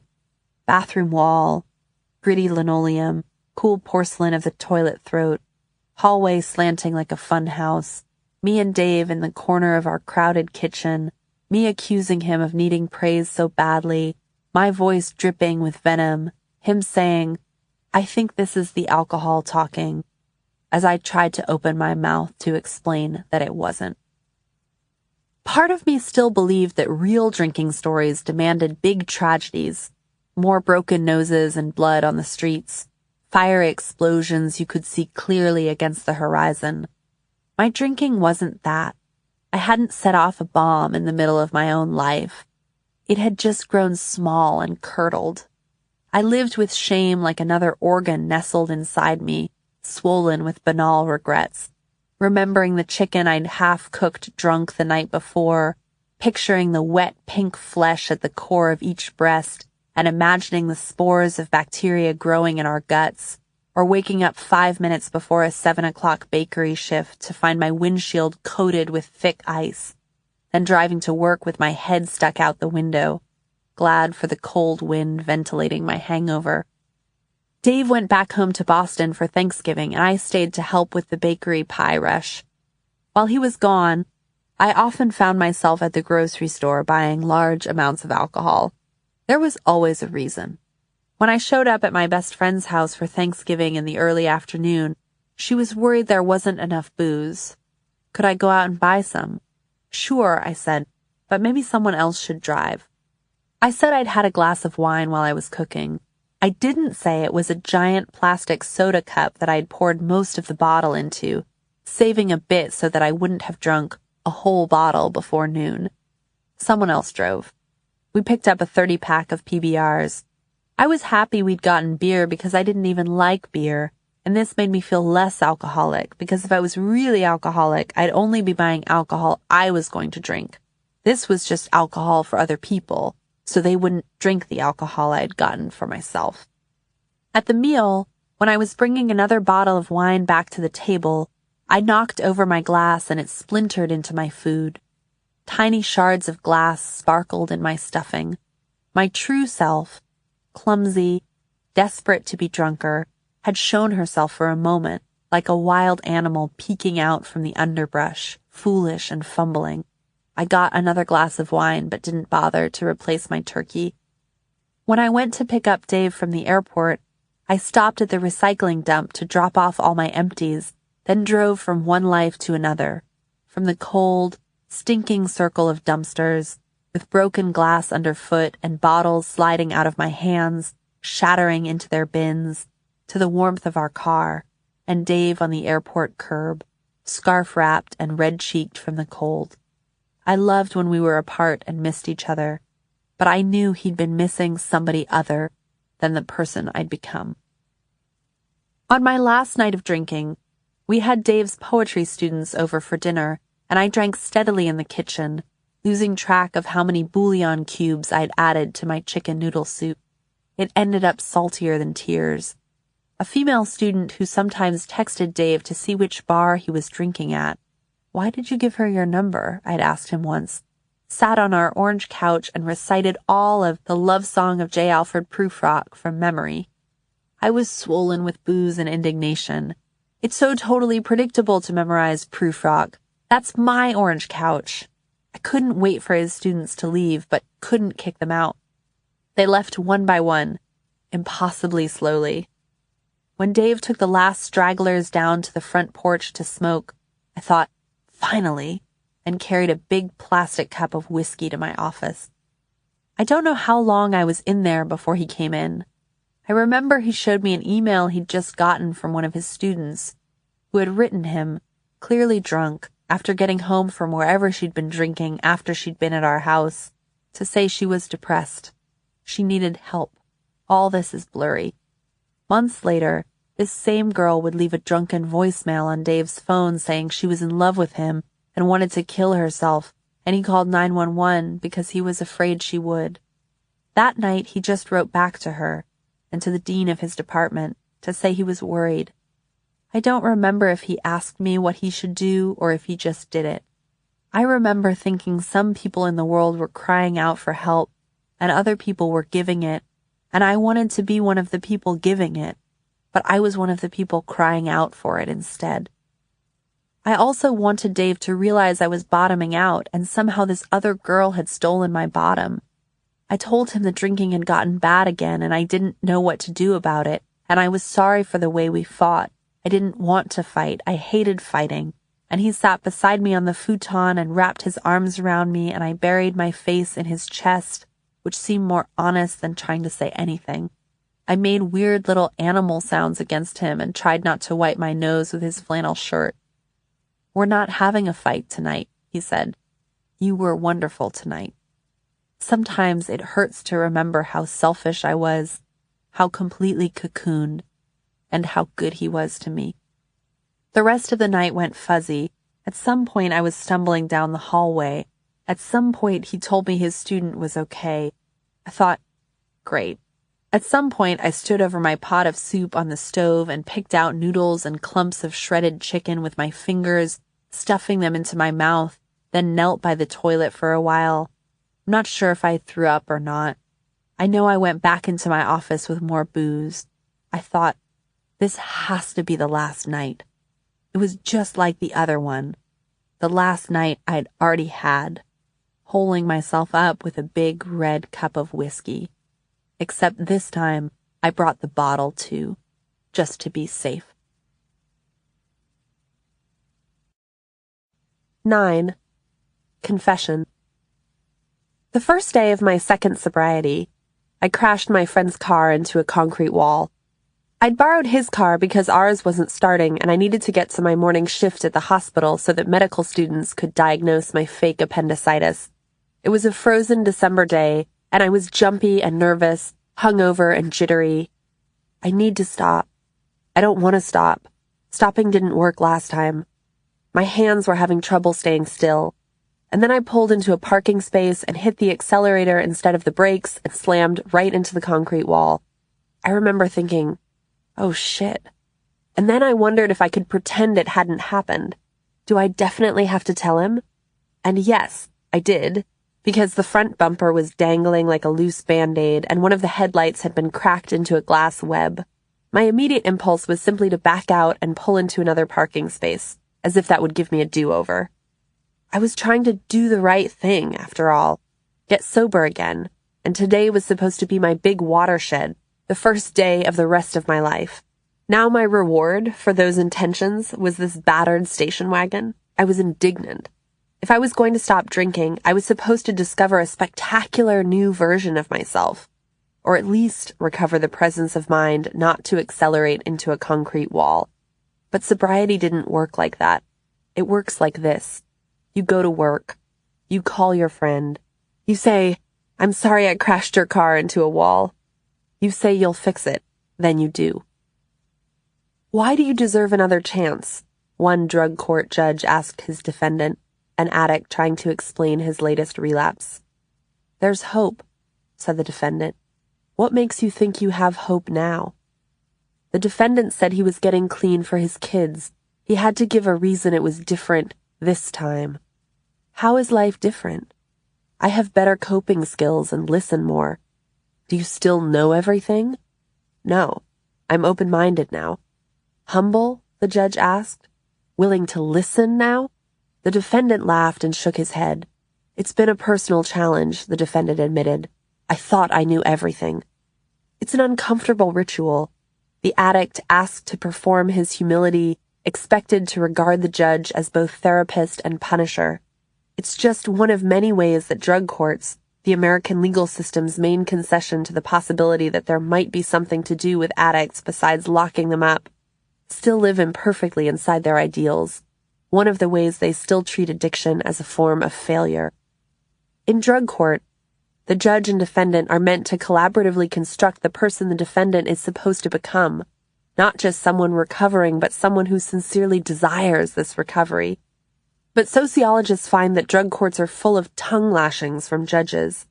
I'm tired of your excuses. I'm through with you. Some defendants are treated as salvageable, while others are deemed irremediably deficient. Part of proving that you're truly ready to recover in drug court, in a meeting, in a memoir, involves admitting that you don't know if you can recover at all. Part of getting into the right narrative involves admitting you can't see the end of it. Like the narco farm reports, prognosis guarded. In Lady Sings the Blues, Billie Holiday warns her readers against believing her own tentative happy ending. There isn't a soul on this earth who can say for sure that their fight with dope is over until they're dead. In the afterword to Beautiful Boy, a memoir about his son Nick's recovery from meth addiction, journalist David Sheff confesses that Nick relapsed again after the book was published. Yes, Nick relapsed, he writes. Sometimes I tire of the convoluted, messy truth. Sheff's afterword doesn't just disrupt the provisional happy ending we've just read, it disrupts the possibility of any certain ending. This is a staple of the addiction memoir genre. The afterword, the epilogue, the author's note confessing that since first publication, things have not gone entirely as hoped. But confessing uncertainty outright, saying, no soul on earth can say for sure, isn't cynicism. It offers an honest hope that doesn't depend on something impossible, knowing the end of the story before it comes. It's more ragged than Bill Wilson's mountaintop vision, and it's a more frustrating story to tell. Just as so many stories I heard at meetings over the years involved countless cycles and repetitions. That's how humility gets built into hope. Old-timers sober for 40 years say, with any luck, I'll stay sober till the end of one more day. When I came back to my first meeting, I said, when I started drinking again, I promised myself I'd never come back to a meeting. Now I'm here. Iowa City is a small town. When I returned to meetings, I knew I'd see the same people. It made me anxious. They would remember how I'd walked in a year earlier, full of desperation and pathos, and then quit their solution. Now I was back. My sadness stale. My case compromised.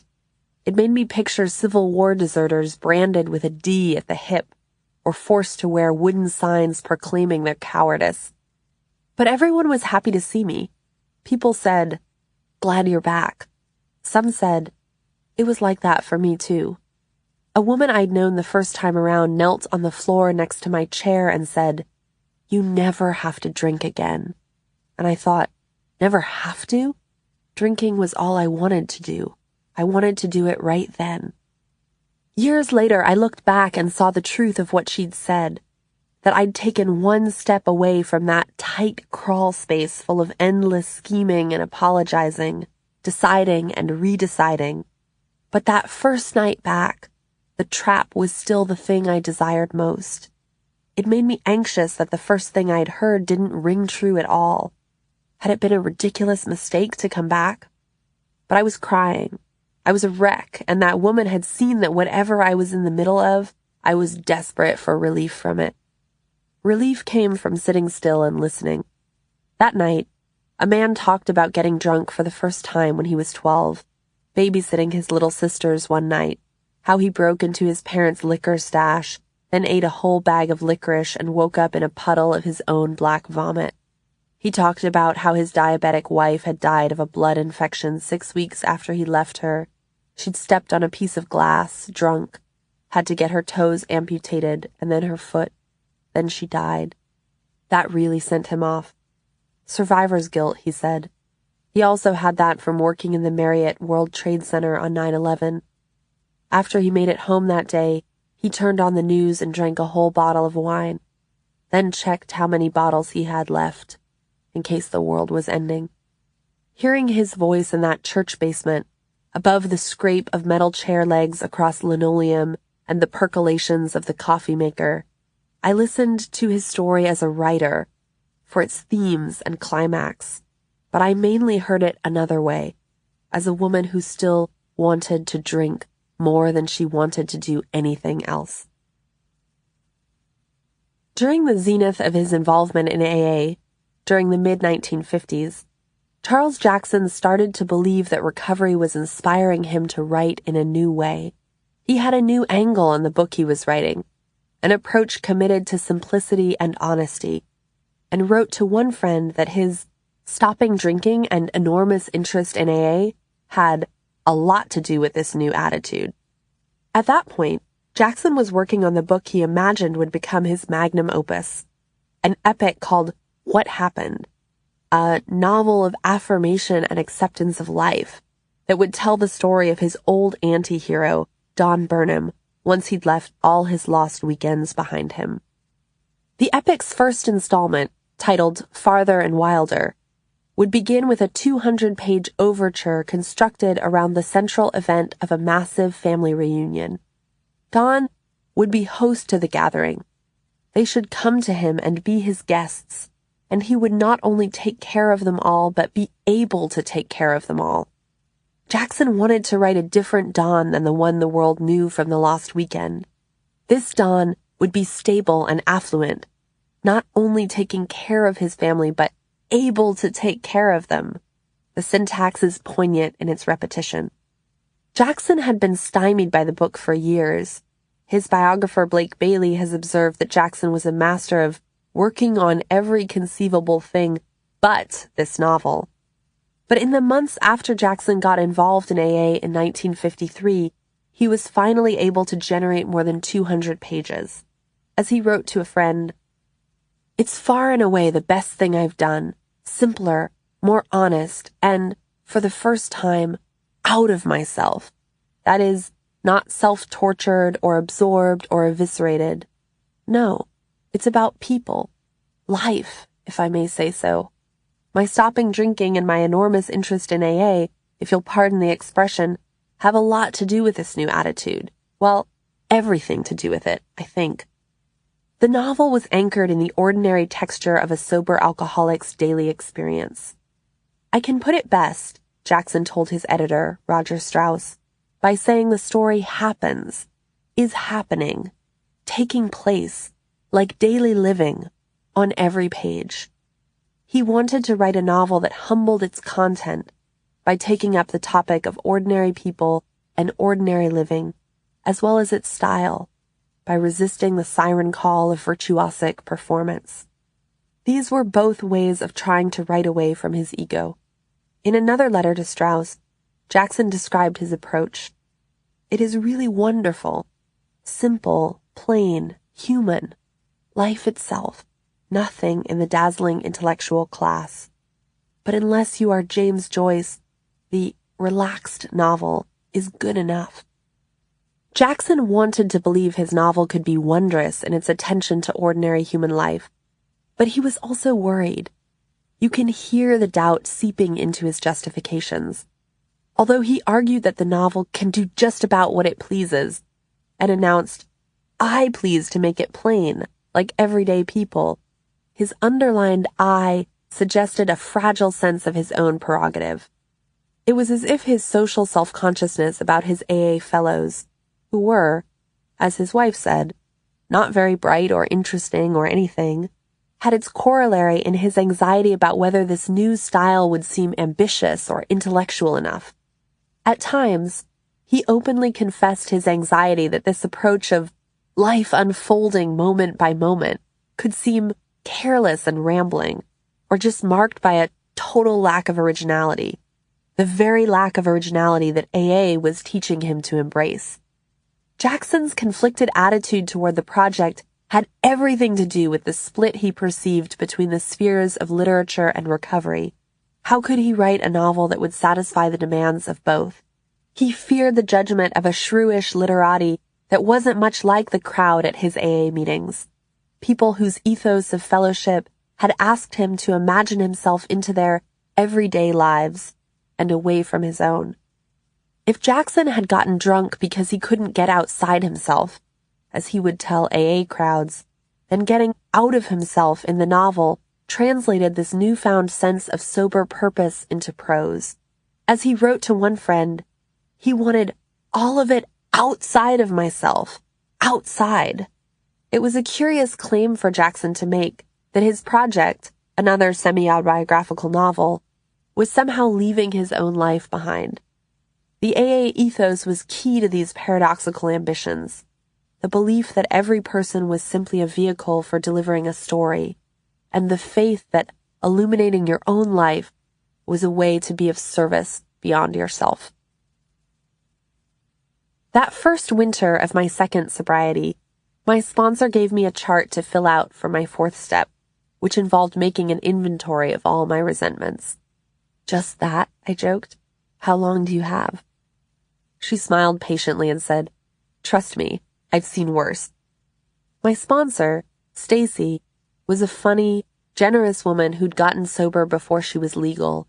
She was nothing like me, except that neither of us had ever wanted to drink any other way besides a deep dive into drunk. She was matter-of-fact about her own experiences and listened patiently to my rambling, comprehensive monologues, nodding but not particularly impressed, often distilling them to their core urgencies. "So you were afraid of being left." Her distillations weren't reductions. They captured something it was useful for me to see starkly, without the webbing of so much language. Every time I thanked her profusely for taking the time to meet with me, she told me the same thing. "This keeps me sober, too." When I first got into AA, I had been told to choose a sponsor who had what I wanted.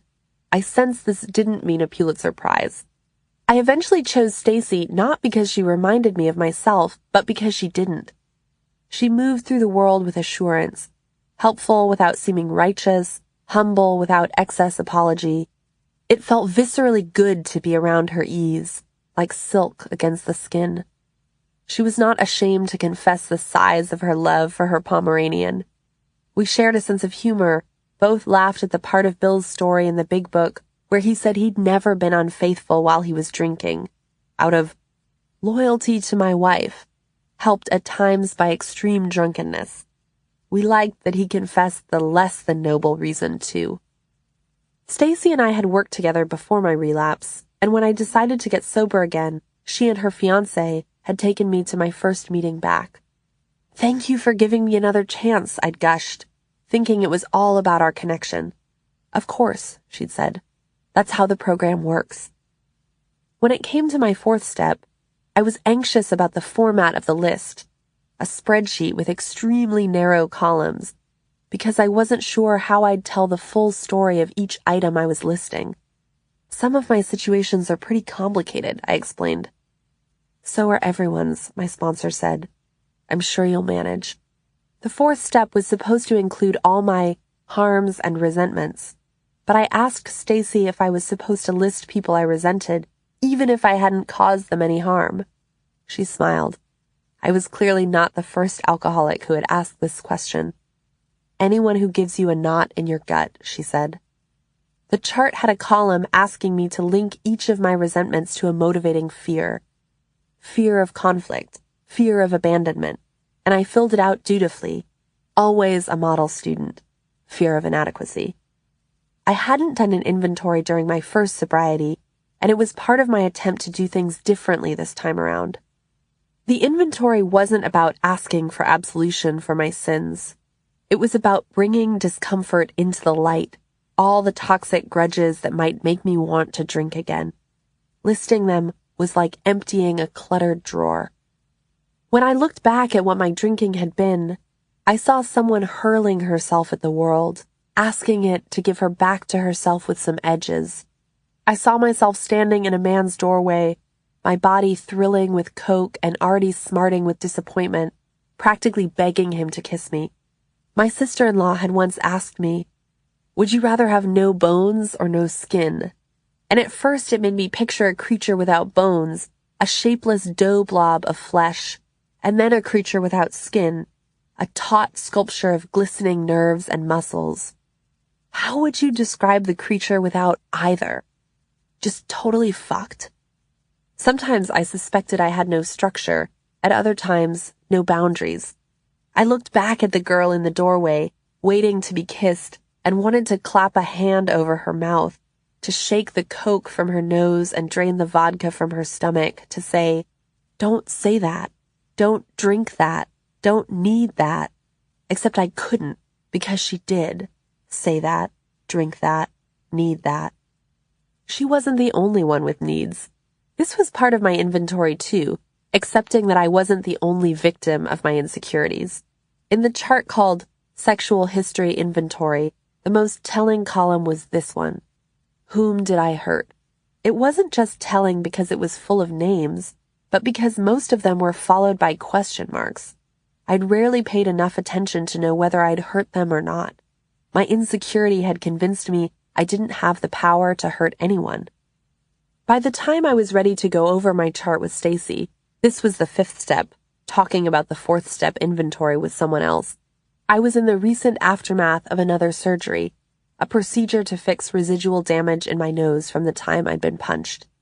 I'd shared about the surgery in a meeting, hoping for sympathy, but the main thing I got was, be careful with your painkillers.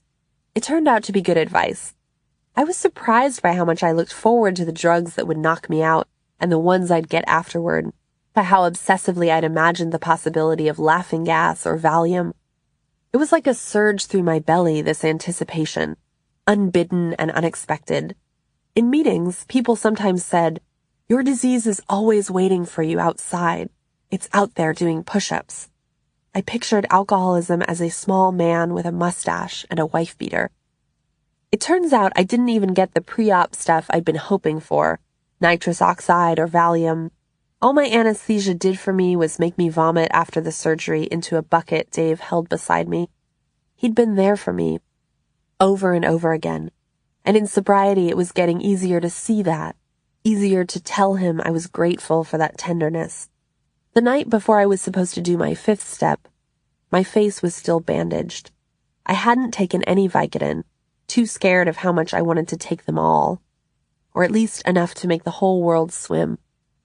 I was on a zero-salt diet to bring down my swelling, subsisting largely on a mixture of Cheerios, walnuts, and dried cherries, like a vain little squirrel.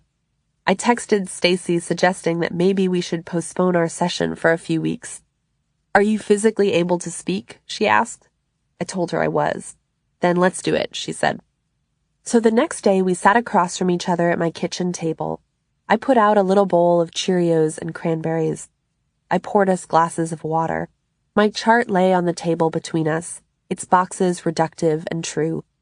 It felt useful to look at my regrets in terms of fear rather than selfishness. Perhaps it was just a question of seeing how often selfishness, mine and everyone's, was motivated by fear. I started explaining the first situation on my inventory, in all of its nuance and complexity, its layers of guilt and shame and just the short version, she said. Keep it simple. Through the course of his attempts to stay sober, Berryman took many personal inventories. 1. What has bothered me most about myself all my life? Whether I would be a great poet or not. 2. What bothers me most about myself at the present time? Poverty of love for others. 3. What bothers me most about myself in relation to the future? Whether I can overcome this. No surprise, perhaps, that Berryman's final book of poetry was called Love and Fame. During the last 4 years of his life, he went to rehab 4 times, detoxed at hospitals, went to countless meetings, and even chaired one at a local prison, inviting the prisoners to have dinner at his house when they got out. One took him up on it. He read piles of AA literature. He filled out charts and checklists. Every one of his monthly inventories from Hazelden was full of check marks and X's. He put little crosses next to self-importance, dishonesty, and false pride. Next to resentment, he wrote, hurts oneself, always for the unchangeable.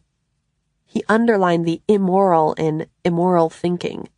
He was immersed in the so-called Minnesota model, what we now call rehab, in the heart of Minnesota, residential treatment in the land of 10,000 treatment centers.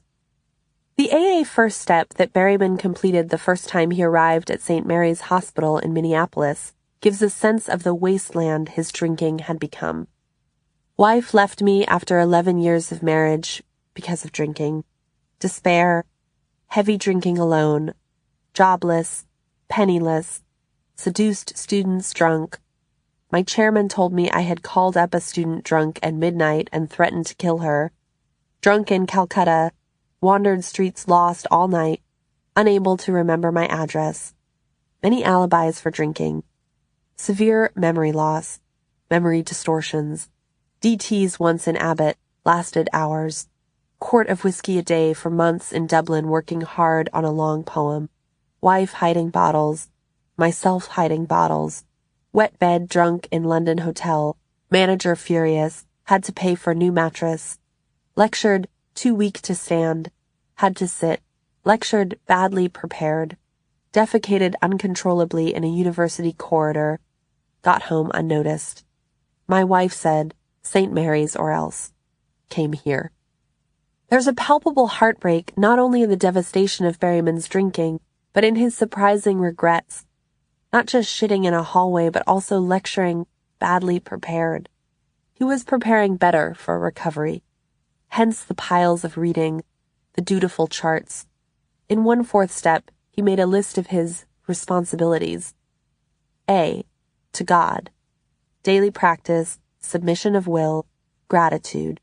I agree it's one of my few lifelong virtues. Well-wishing others. B. To myself. Determine what I want. Life, art, seek help. Never deceive myself. Look for the wonder and beauty. C. To my family. Cherish them. They look to me for love, guidance. D. To my work. Above all, seek balance. Personal acclaim is the alcoholic's poison. E. To AA.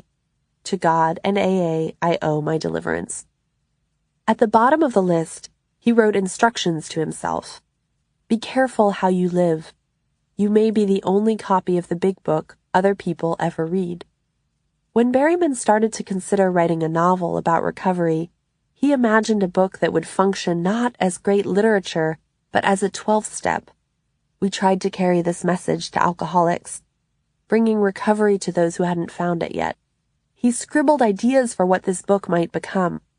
Make a book of these notes. Useful 12th step work.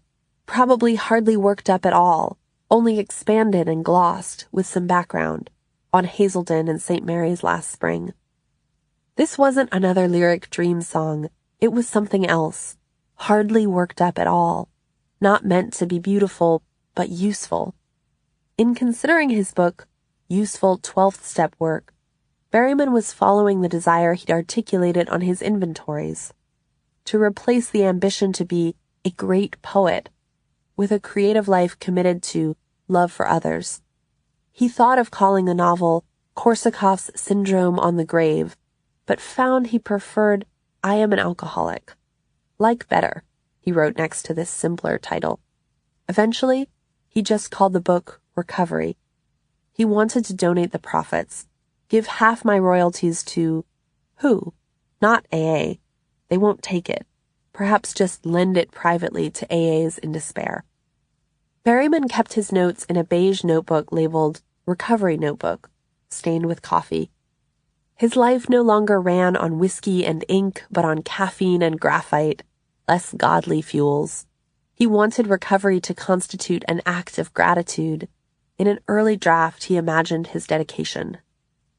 This summary and diluted account of the beginning of my recovery is devoted to the men and women responsible for it.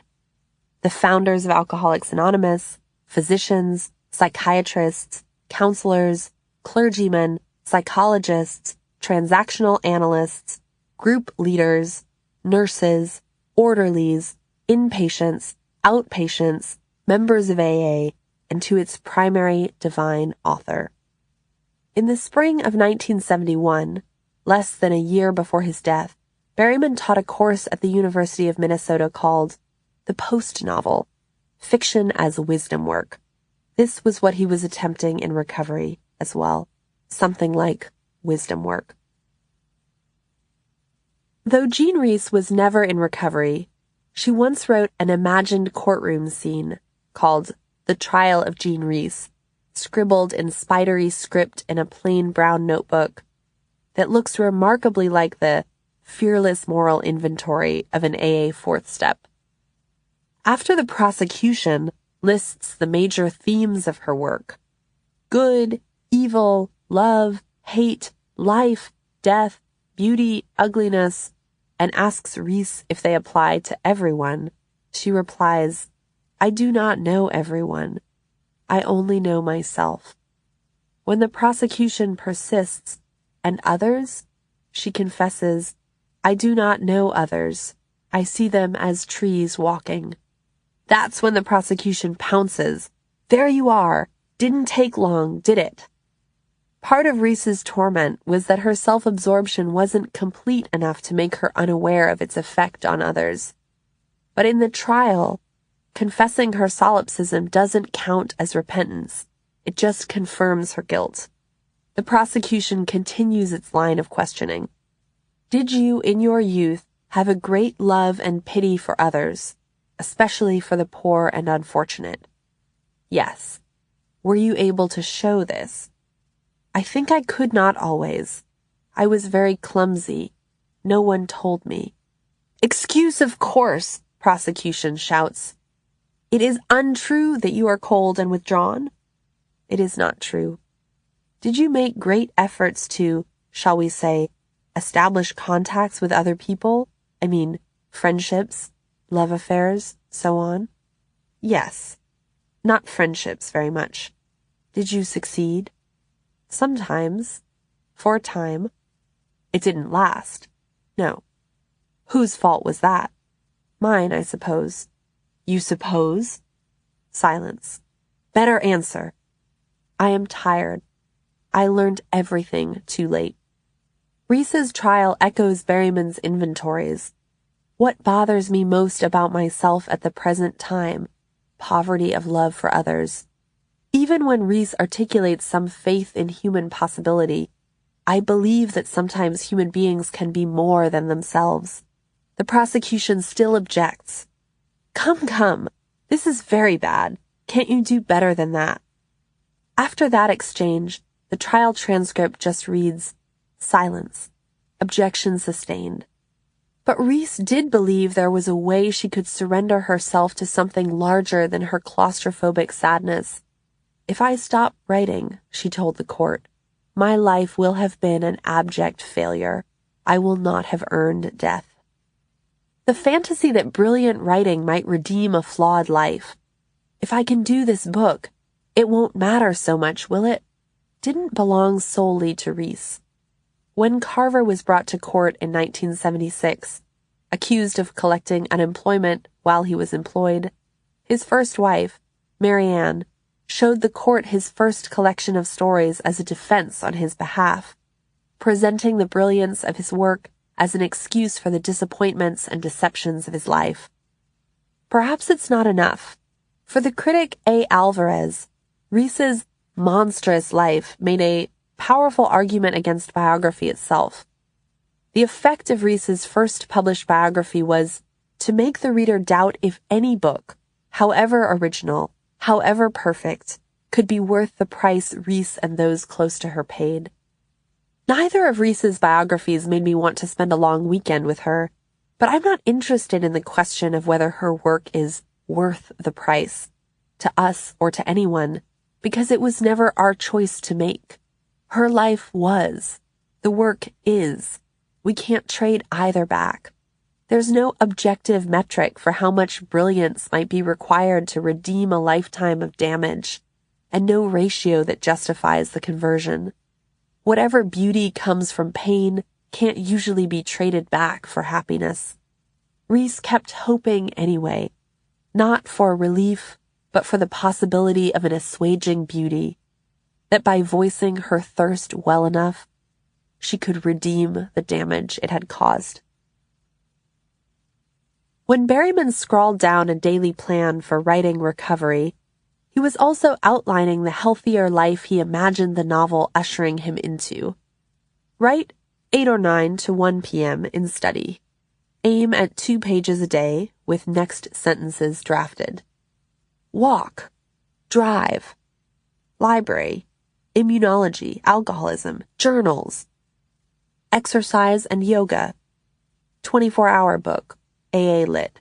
1 or 2 short biographies, especially famous alcoholics. Poe. Hart Crane. His notes betray a tone of self-exhortation. Walk, drive, and willed excitement. Journals.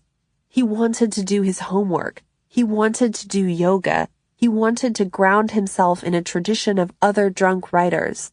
Poe. His exclamation points hold a certain heartbreak. Walk, drive. He wanted to believe in rituals and intention. He wanted to believe in showing up for a life you'd chosen. In his novel Kentucky Ham, Billy Burroughs Jr. wrote about working on a fishing trawler after his time at the narco farm. We worked like I never did at Lexington, he wrote, and he liked it. For him, work was the opposite of addiction. You know what work does? It provides a constant. It structures time. I realize that a fix has to get done also, and no two ways about it. But a fix goes in. To fix. To adjust. To focus. But what I'm talking about goes out, and in a choosy way, rearranges reality. For me, too, the drinking was always about taking something in, drinking something down, solace from the outside that could, for a time, be misunderstood as strength. And if the drinking had gone in, the work went out, just as Burroughs had said. As I got drunk and got sober, I liked that my bakery shifts stayed constant. It was always the same drill. Show up at 7. Work my production list. It was always pick up the pace on those squirrels. The routine of the bakery worked like another ritual, like the comforting structure of meetings. Another shape I didn't have to invent. A way of being useful. We marked the seasons with hundreds of cookies each week. Frogs with tiny love letters for Valentine's Day, ice cream cones for summer, and glittery swirled leaves for autumn. Snowmen in December with tiny orange triangles for noses. It was ridiculous, maybe, but they gave me a way to say, I did that. Brought some small, undeniable pleasure to another person. The camaraderie of the kitchen was surprising and often humbling. One of our bakers made a lightsaber from frozen cinnamon buns and ate green bell peppers for lunch, cradling each one in his palm, whole and crunchy like an apple. Another one liked to tease me about my general ineptness, so on his days off, just to irritate him, I texted him photos of the donuts I'd made in our miniature deep fry, which looked like giant mutant shrimps, captioned, quality control. For a Planned Parenthood fundraiser, I made a cake with 30 circular cookies stuck around the top like birth control pills. I was trying to adjust. To focus. That first winter of my second sobriety, I got my first down jacket. For years I'd felt personally persecuted by winter, a martyr to its bitter chill, my numbness epic and inevitable, the air little more than an external companion to my interior weather. But as it turned out, wearing a good jacket made you less cold. For Valentine's Day, Dave and I drove north to Dubuque, an old river money town perched on bluffs over the Mississippi. We played roulette at the riverboat casino and marveled at an octopus at the aquarium, swirling its legs like scarves in the water, purple and pearl white, its suckers making little moons wherever it squished them against the glass. Dave was someone who could get excited about an octopus or a dilapidated boom town, and the fact that he could bring out that sense of wonder in me made me want to give it back to him. That was part of why I had planned the weekend in Dubuque, though it was bittersweet, everything delicate. We were careful with each other. Not long before the trip, while I was cleaning our apartment, I'd found a messy pile of notes stacked on Dave's dresser, all the apologies I'd written, all the mornings after we'd fought, each one acknowledging how many had come before it. A few days later, I'd asked if he was interested in coming to a meeting, something I hadn't done the first time around. I wanted to invite him into this new version of my life, rather than blaming him for not already being in it with me. When he came, he was eloquent and thoughtful, moved by the things other people said. 3 elderly women came up to me afterward and said, "He's so charming." It was like the time we'd gone to see a couples therapist, a middle-aged woman who ran sessions from her house in the suburbs and leaned over when Dave went to the bathroom. Well, he is certainly charming. My face must have looked shocked because she quickly said, "But I can imagine he's a real Jekyll and Hyde." In Dubuque, we went to a Bavarian pub for dinner and ordered head cheese and goulash. There were approximately 300,000 beers on tap. I was desperately determined to enjoy the head cheese. Maybe I wasn't drinking beer, but I was trying something new. At a certain point, the bar broke into song. Strangers belted out drinking anthems in German, though the message was clear enough across the language gap. Drinking is awesome, and more drinking is more awesome, and most drinking is most. The head cheese was disgusting. Dave and I went back to our bed and breakfast full of decorative plates and watched Dune on VHS, watched the fat man fly around with his little jets, deformed and degraded by the spice, his drug, totally slave to it. We curled up under our quilt and I thought, maybe this can be saved. 10. Humbling. Everyone shared at meetings, but telling your story meant speaking in a more structured way. What it was like, what happened, what it's like now. Usually at the beginning of the meeting, for anywhere from 10 to 30 minutes. People had different philosophies about how to approach it. I'm not going to give you my drunkalogue, because all our drunkalogues are the same, some people said, and launched straight into sobriety. But I love drunkalogues. I couldn't get enough of them. They were like getting dessert before dinner.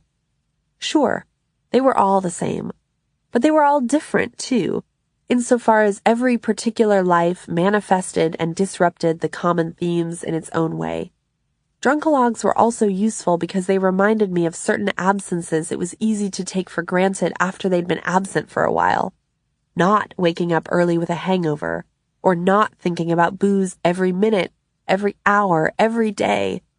A type of progress that depended on not being aware of it. The first time I spoke, the time I got heckled by an old-timer, "This is boring." It was in the basement of a school, a gym with gleaming hardwood floors and bleachers pushed into the walls, and a wooden stage where we laid out grocery store cookies in their plastic trays next to a tarnished silver coffee maker. For the Monday speaker meeting, the folding chairs were laid out in rows, probably 40 of them, with an aisle down the center, like a literary reading, or a wedding. The night I had agreed to speak, I wore a shiny black shirt that wouldn't show the sweat under my armpits. 15 minutes before the meeting began, there were only a scattering of people. Mostly people I knew, friendly faces. The therapist who was in the midst of a divorce, the man whose infant daughter had died 6 years earlier. But the crowd was sparse, and I began to worry it was because word had gotten out that I was speaking.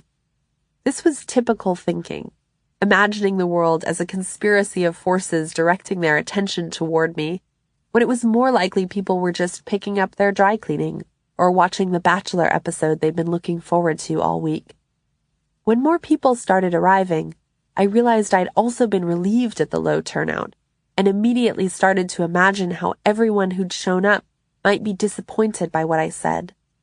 Before the meeting began, I poured a scalding cup of coffee and grabbed a brittle chocolate chip cookie, took one bite and then put it down in front of me, on the folding table I sat behind, facing the crowd, beside the meeting's chairperson, a woman I trusted.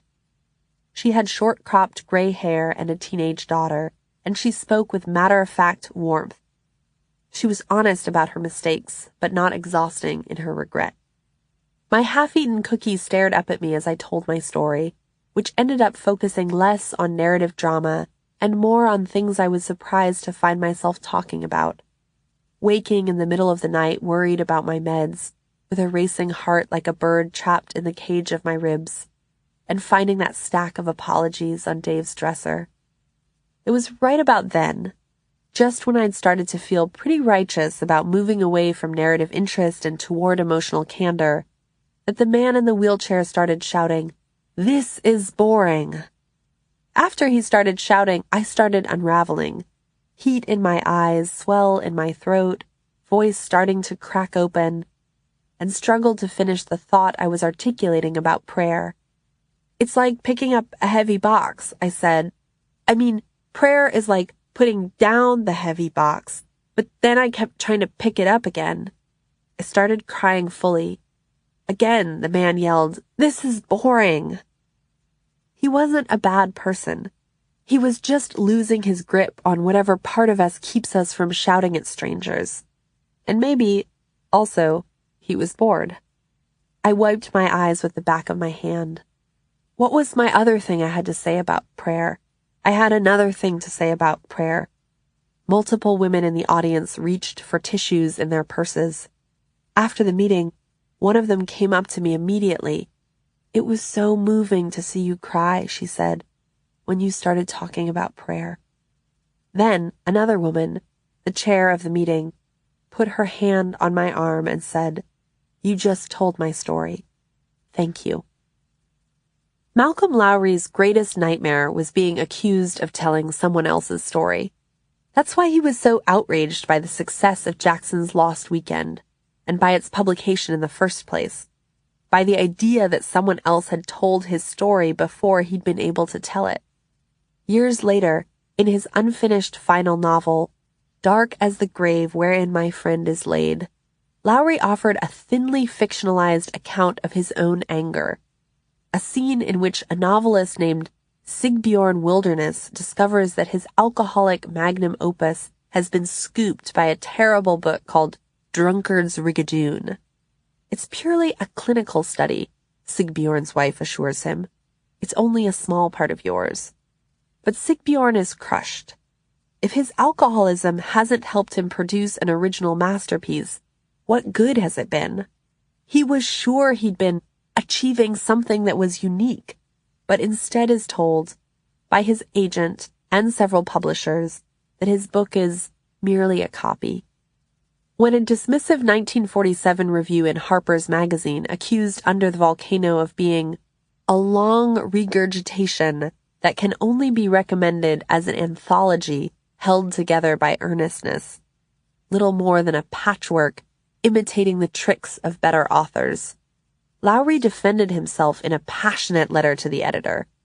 Though critic Jacques Barzun had given the novel only a paragraph in his review, saying its characters were desperately dull even when sober, "This is boring," Lowry's rebuttal was 22 indignant paragraphs long. It closed with a postscript suggesting which line Lowry truly couldn't forgive. P.S. Anthology held together by earnestness. Brr. It's as if the charge of redundancy was so grave that it had banished Lowry to the cold, a merciless literary exile. But an anthology held together by earnestness? It's one of the most apt descriptions of a recovery meeting, its particular beauty, that I've ever heard. More than 30 years after he wrote The Shining, and 20 years after he got sober, Stephen King started to wonder whether a more fulfilling sobriety might have been possible for Jack Torrance, the dry-drunk writer who blew up the Overlook Hotel. What would have happened to Danny's troubled father, King asked himself, if he had found Alcoholics Anonymous? King's 2013 novel, Dr. Sleep, was an attempt to answer this question.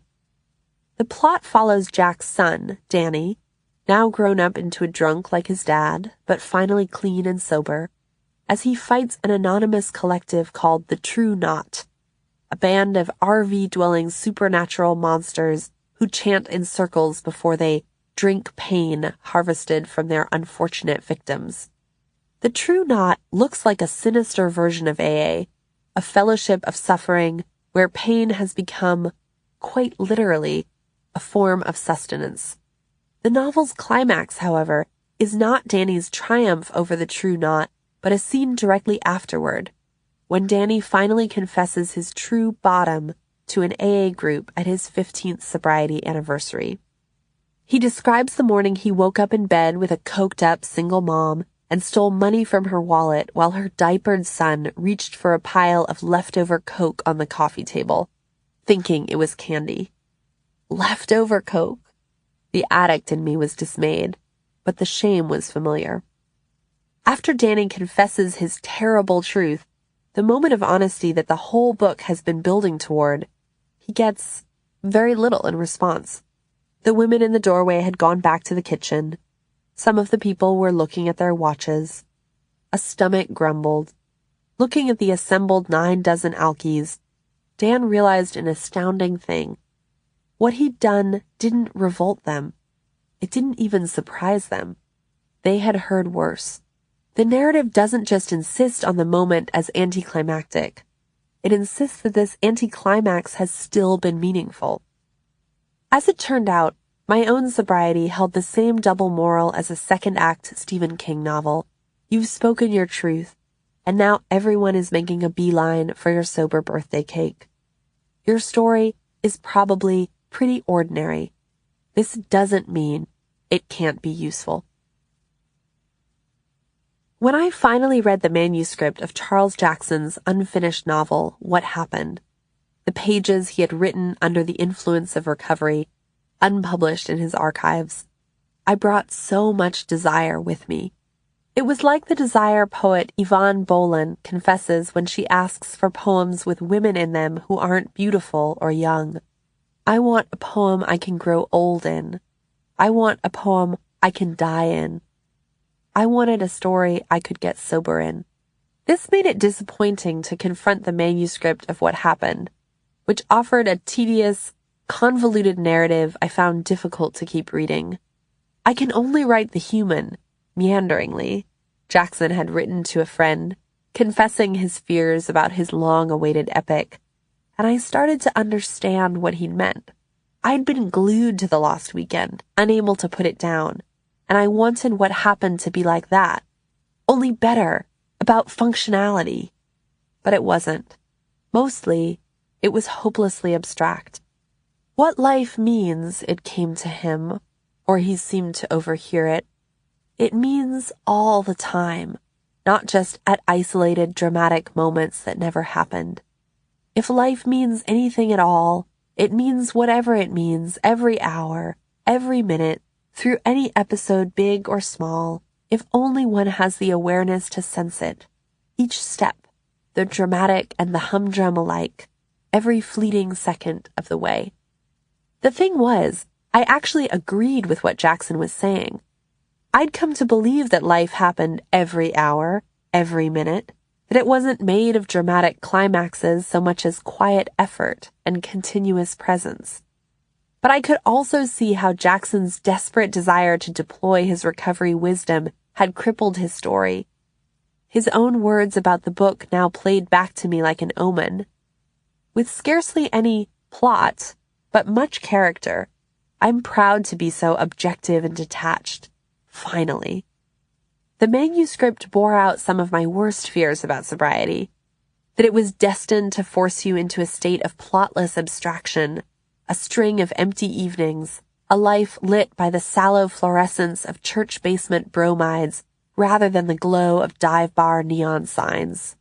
The reckless readability of The Lost Weekend, the momentum of Don's escapades, and the roaring engine of his thirst had been replaced by stasis. If Jackson was afraid he would only ever be known for The Lost Weekend, then Lowry carried a similar fear that he would never write anything as good as Under the Volcano. Even his fears were unoriginal. But after several rounds of brutal aversion therapy to treat his alcoholism in the mid-1950s, Lowry embarked on a major round of edits on the book he hoped might someday surpass his alcoholic magnum opus. October Ferry to Gabriola was a novel about the happiest years of his marriage, spent in a squatter's shack north of Vancouver.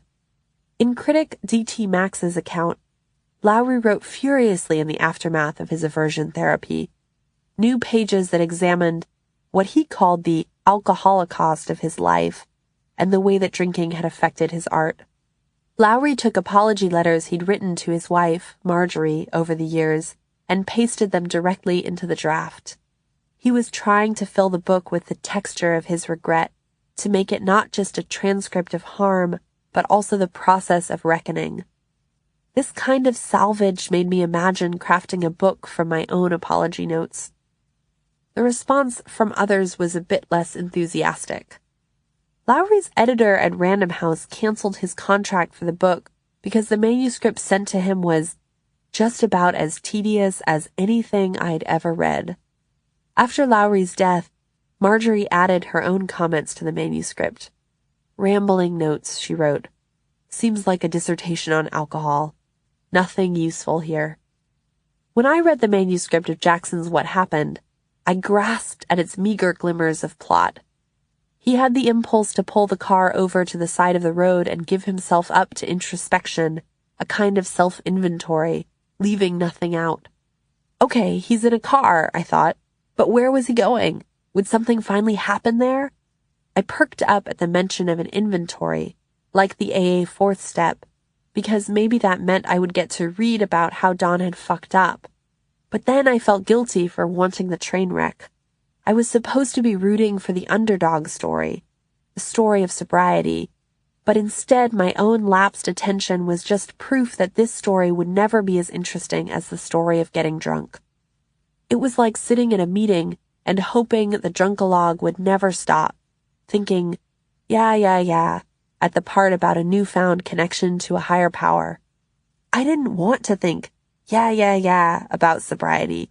Didn't want my eyes glazing over at its even-keeled horizon line. I was afraid that loving the drunk story best meant some part of me still wanted to keep living it. And of course, some part of me did. During those first few months after I quit drinking the second time, sobriety often felt like gripping onto monkey bars with sweaty, metallic palms, just praying I didn't fall. When an arts cooperative in a small Iowa farm town offered me a week in their workshop, a converted tofu factory in the middle of soybean fields, offered as barter payment for judging a student contest, I spent my days trying not to think about the kitchen counter in the nearby farmhouse where I was staying and the bottles of red wine someone had left there. I asked Dave if he wanted to drive over from Iowa City and stay with me, share the tofu factory, but he said he was behind on a deadline. He was often behind on a deadline and needed to stay at home. Once he said he wasn't coming, it became even harder to stop fantasizing about drinking.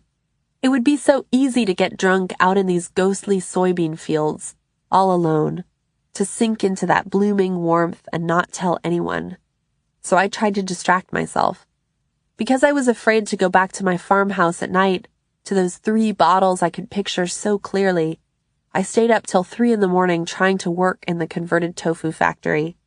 It was barely converted to anything, still full of broken machinery, tackle boxes, and rusty metal lockers, with loose screws rolling down the concrete loading dock. The worst night, I sat at my big slab of a desk until 5 a.m. and watched a BBC miniseries about just industrialized 19th century Manchester, snow falling on mill strikes, and then started rewatching it, and then watched the making of special about it, all so I wouldn't have to go back to the farmhouse and reckon with those bottles of wine.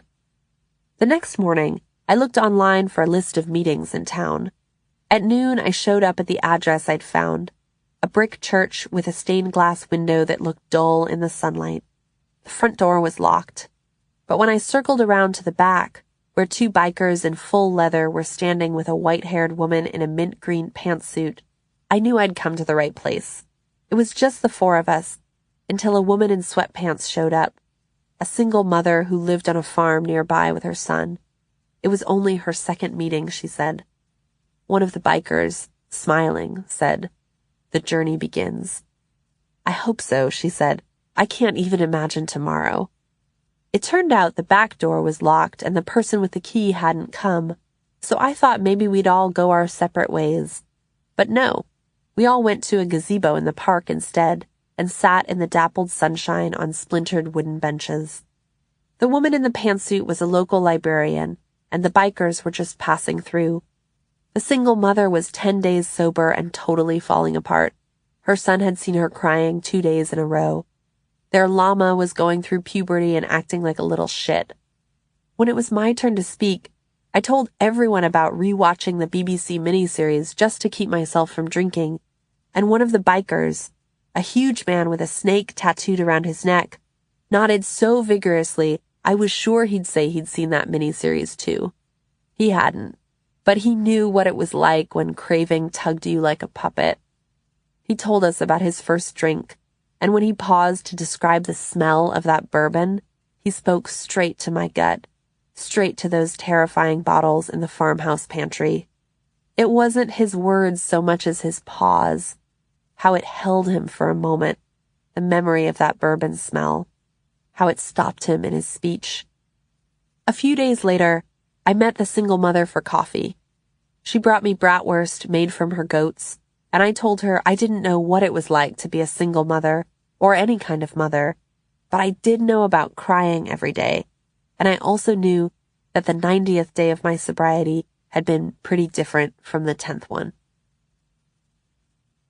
The second time I got sober, I started praying with a sense of purpose. It was impossible to picture the clear outline of any God, but praying regularly was a way to separate my second sobriety from my first one. Back then, I'd only prayed haphazardly, when I wanted something, basically. This time around, I understood arranging my body into a certain position twice a day as a way to articulate commitment rather than a bodily lie, a false pretense. I prayed in the bathroom, by the toilet, under the dirty skylight over our shower, where Dave wouldn't see me. He wasn't judgmental. I was just embarrassed. It was easier to be alone with my fumbling faith, and it felt good to kneel on the bathroom floor for different reasons than I'd knelt on it before. Not throwing up or getting ready to throw up, but closing my eyes and asking to be useful. I'd been told to pray for people I resented, so I prayed for Dave and for every girl he'd ever flirted with, for every man I'd ever hated for not wanting me. I even liked the physical residue of these morning prayers, the tangled red pattern on my knees from the bath mat we didn't clean enough. When I was younger, I'd gone, reluctantly, to a regal Episcopal church in Inglewood. My mother had started going to church after she and my father divorced, and she'd asked me to come with her. The church was stunning, with massive copper lanterns hanging from the wooden beams, and jeweled light stilled by the stained glass windows on Sunday mornings, angels with red-tipped fiery wings. The golden altar held a pale statue of Jesus with a sculpted triangular beard and ruthlessly serene eyes. His finger raised, as if he were just about to say something. But what? Going to church meant feeling something just out of reach, a sense of connection to this pale man, or the sermon, or the songs, the ecstatic faith that seemed to swell inside everyone else. I wasn't sure I believed in God, so wouldn't it be lying if I prayed to him? The premise of the miracle at the heart of everything, that impossible resurrection, made me feel miserly with disbelief, like my heart was a locked storefront shuttered against sublimity. I was shy and uncomfortable in my own body, kneecaps bruised by wooden kneelers, afraid of the vulnerabilities of belief, afraid to find anything too beautiful or fall for it. Because I wasn't baptized, I couldn't take communion, so I either sat alone in my pew while everyone else walked up to the altar, or else I went forward and knelt on the velvet cushion, arms crossed over my chest, while the priest placed his palm on my head and said, "I bless you in the name of the Father, the Son, and the Holy Spirit." But I didn't believe in any of them, and it seemed dishonest to take a blessing in their name. The more you had to make yourself believe, I was sure, the more false your belief was. Years later, recovery turned this notion upside down. It made me start to believe that I could do things until I believed in them, that intentionality was just as authentic as unwilled desire. Action could coax belief rather than testifying to it. I used to think you had to believe to pray, David Foster Wallace once heard at a meeting. Now I know I had it ass backwards. For a long time, I'd believed that sincerity was all about actions lining up with belief, knowing myself and acting accordingly. But when it came to drinking, I'd parsed my motivations in 1,000 sincere conversations.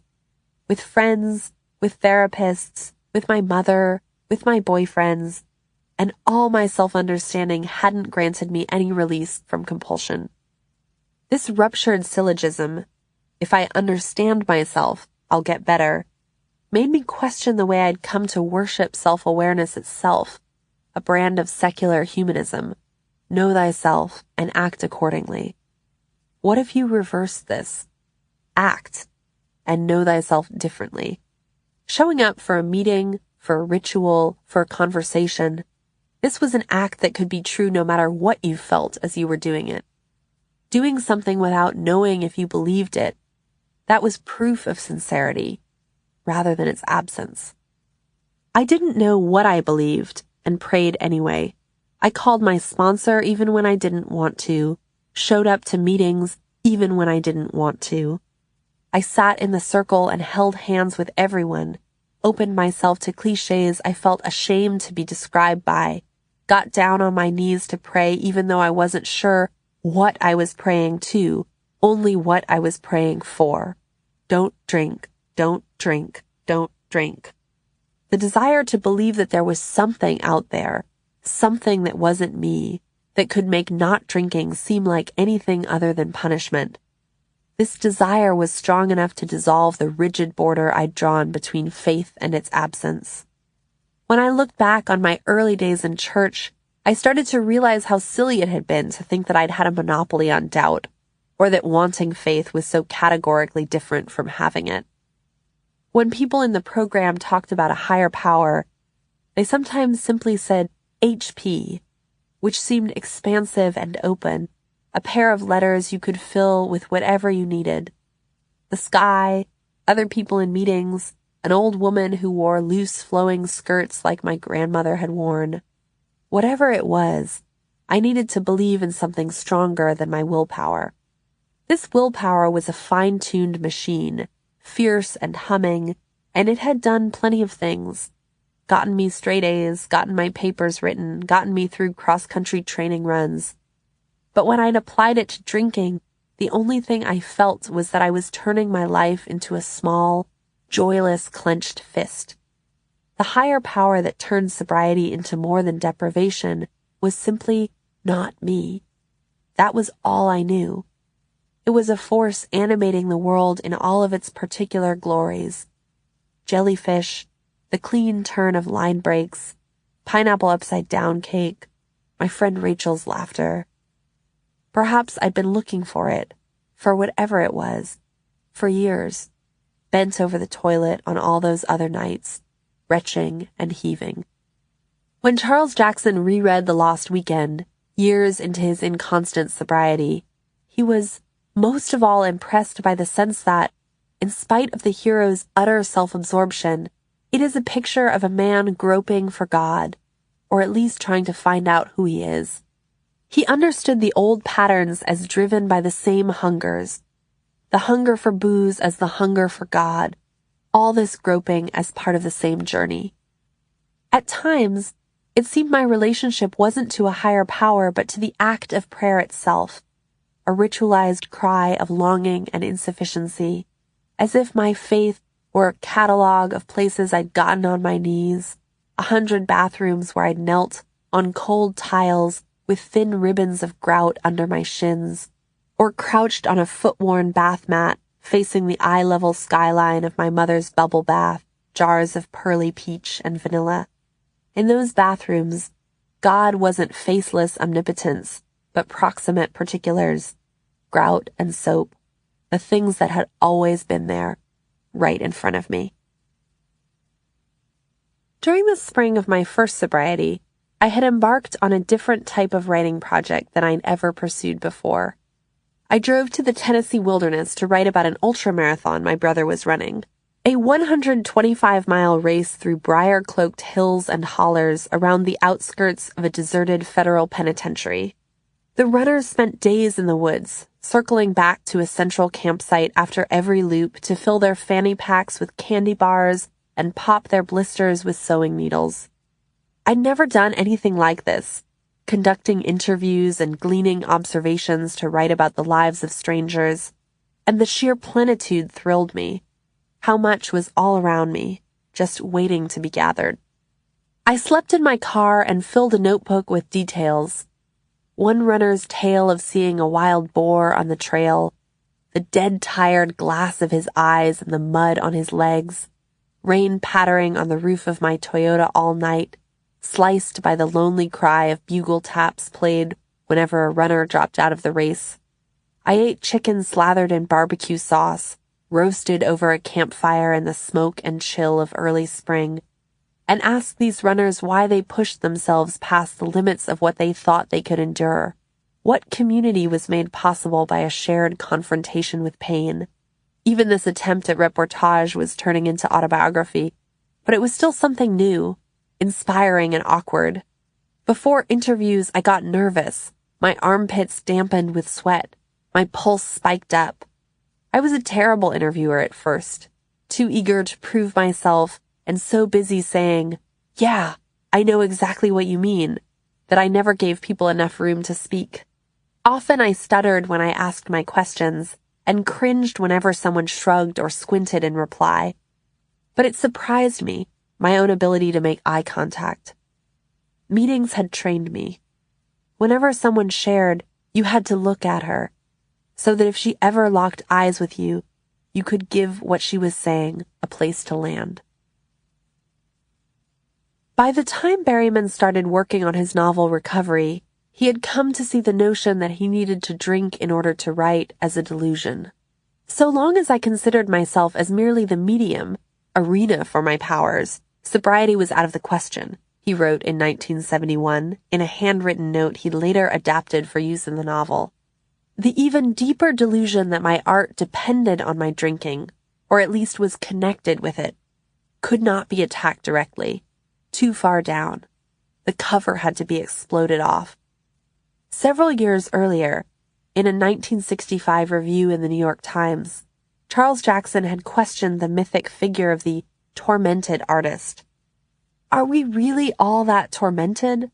Or is it something we hang on to, foster, even cherish, till it becomes an end in itself, full of self-defeating interest?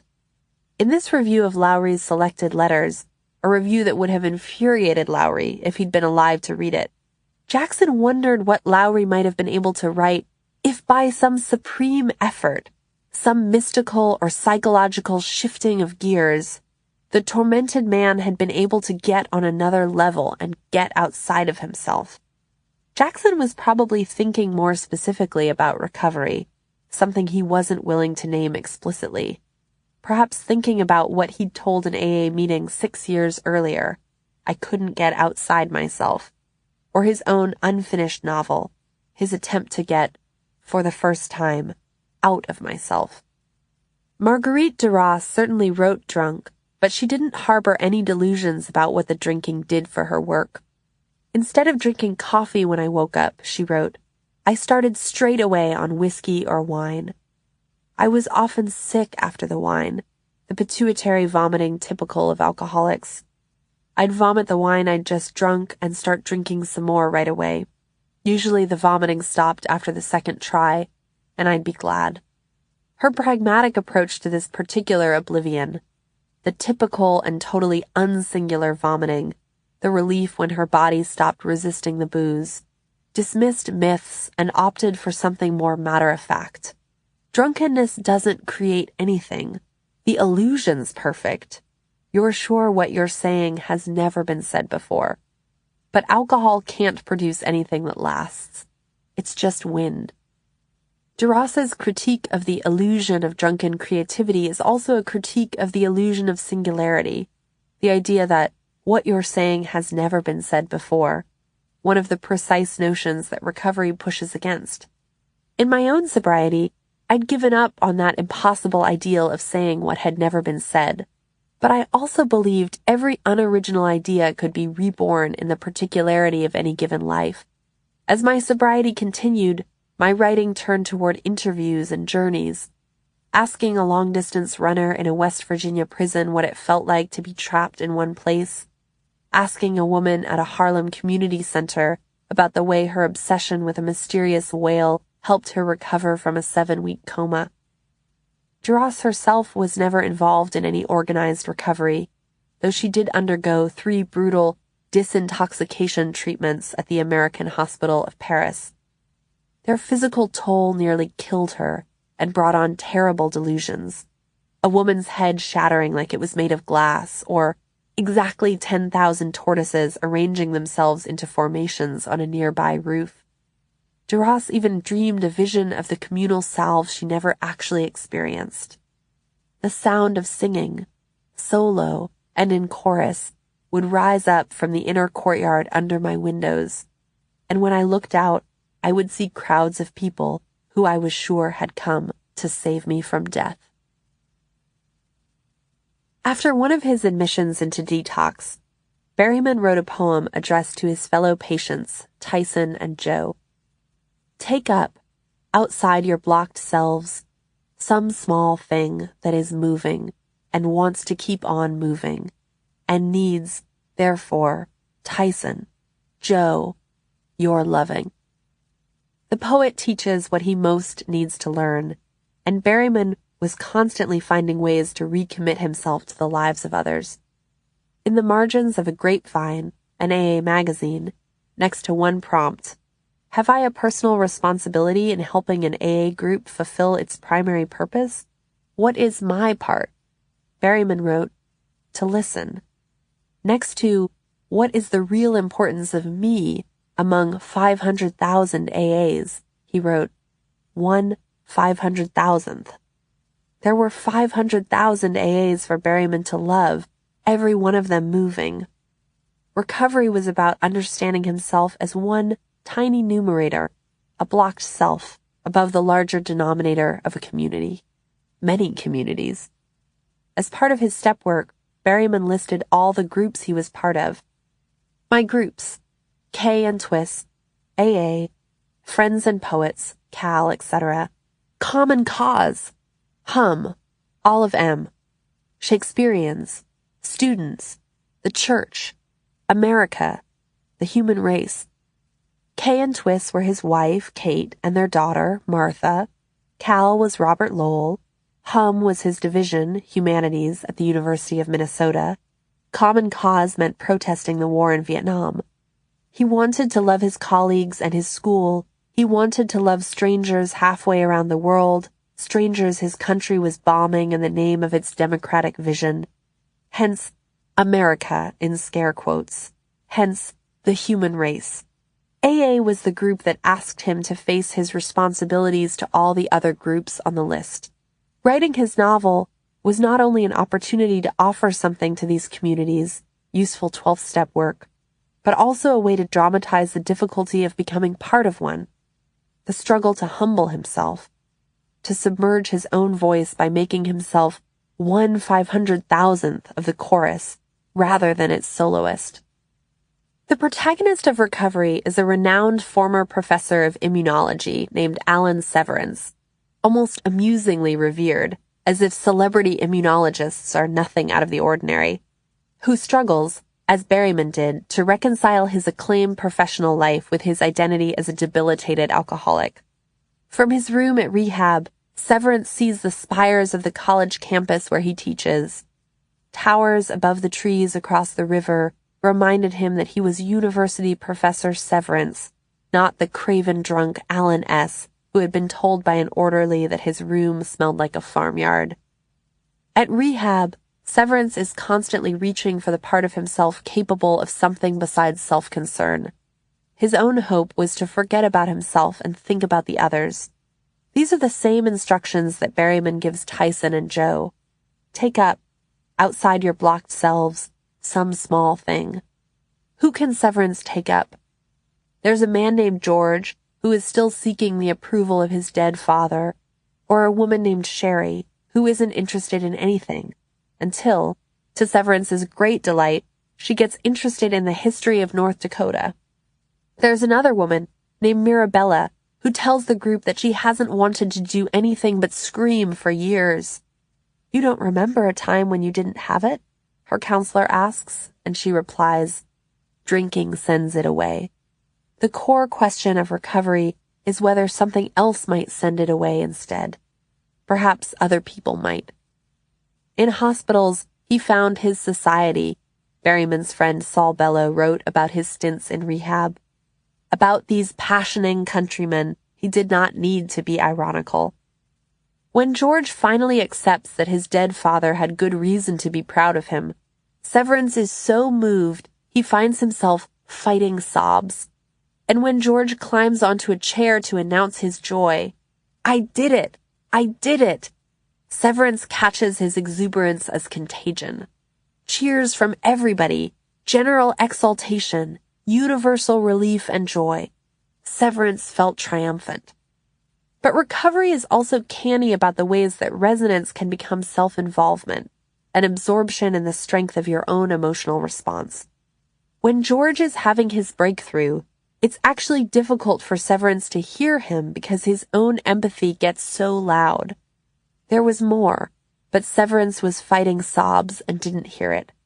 When the group recites the Serenity Prayer, Severance hates that his rich, practiced lecturer's voice had dominated the chorus, giving him no pleasure. Even when he forces himself to say the same words as everyone else, he still yearns to be loudest. One woman who had been at rehab with Berryman remembered that he couldn't ever be wholehearted about belonging with the rest of us. He was constantly retreating into his uniqueness, she said. He really thought it was all he had that made him worth anything. Googling the phrase, "just another addiction memoir," yields several pages of results, mostly blurbs insisting that a certain book isn't just another addiction memoir, an author insisting his book isn't just another addiction memoir, or an editor insisting she didn't acquire just another addiction memoir. This insistent chorus reflects a broader disdain for the already told story and a cynical take on interchangeability. The idea that if we've heard this story before, we won't want to hear it again. But the accusation of sameness, just another addiction memoir, gets turned on its head by recovery, where a story's sameness is precisely why it should be told. Your story is only useful because others have lived it and will live it again. By the time James Fry published his infamous addiction memoir, A Million Little Pieces, in 2003, addiction narratives had become so familiar, so trite, that more melodrama was required to purchase certain levels of attention. People had already heard the one about the crackhead. Now they wanted to hear the one about the crackhead who had run over a cop, spent 3 months in jail, and gone through a root canal without anesthesia. Fry's editor, Nan Talese, said she'd almost passed on his manuscript because, as one account put it, it seemed like, yes, just another addiction memoir. But she reconsidered after reading the first few pages because the grim subject matter fascinated her. When the memoir's distortions first came to light, Fry spent only 1 night in jail. He never hit a cop with his car. He probably did get anesthesia for that root canal. The call for reparations spread like wildfire. Oprah, who had chosen the memoir for her book club, brought Fry onto her show to stage an almost ritualistic public shaming.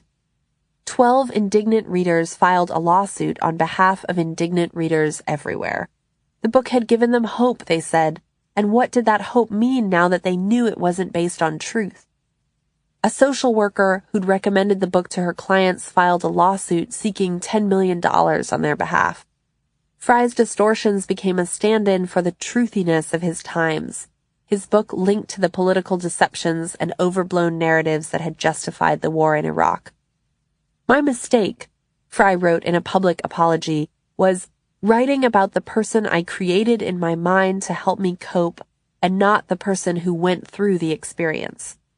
He acknowledged that the changed facts were lies, but insisted they were products of a story he'd told himself to get better. Fry's fabrications weren't simply a product of his imagination, however. They were a product of the marketplace.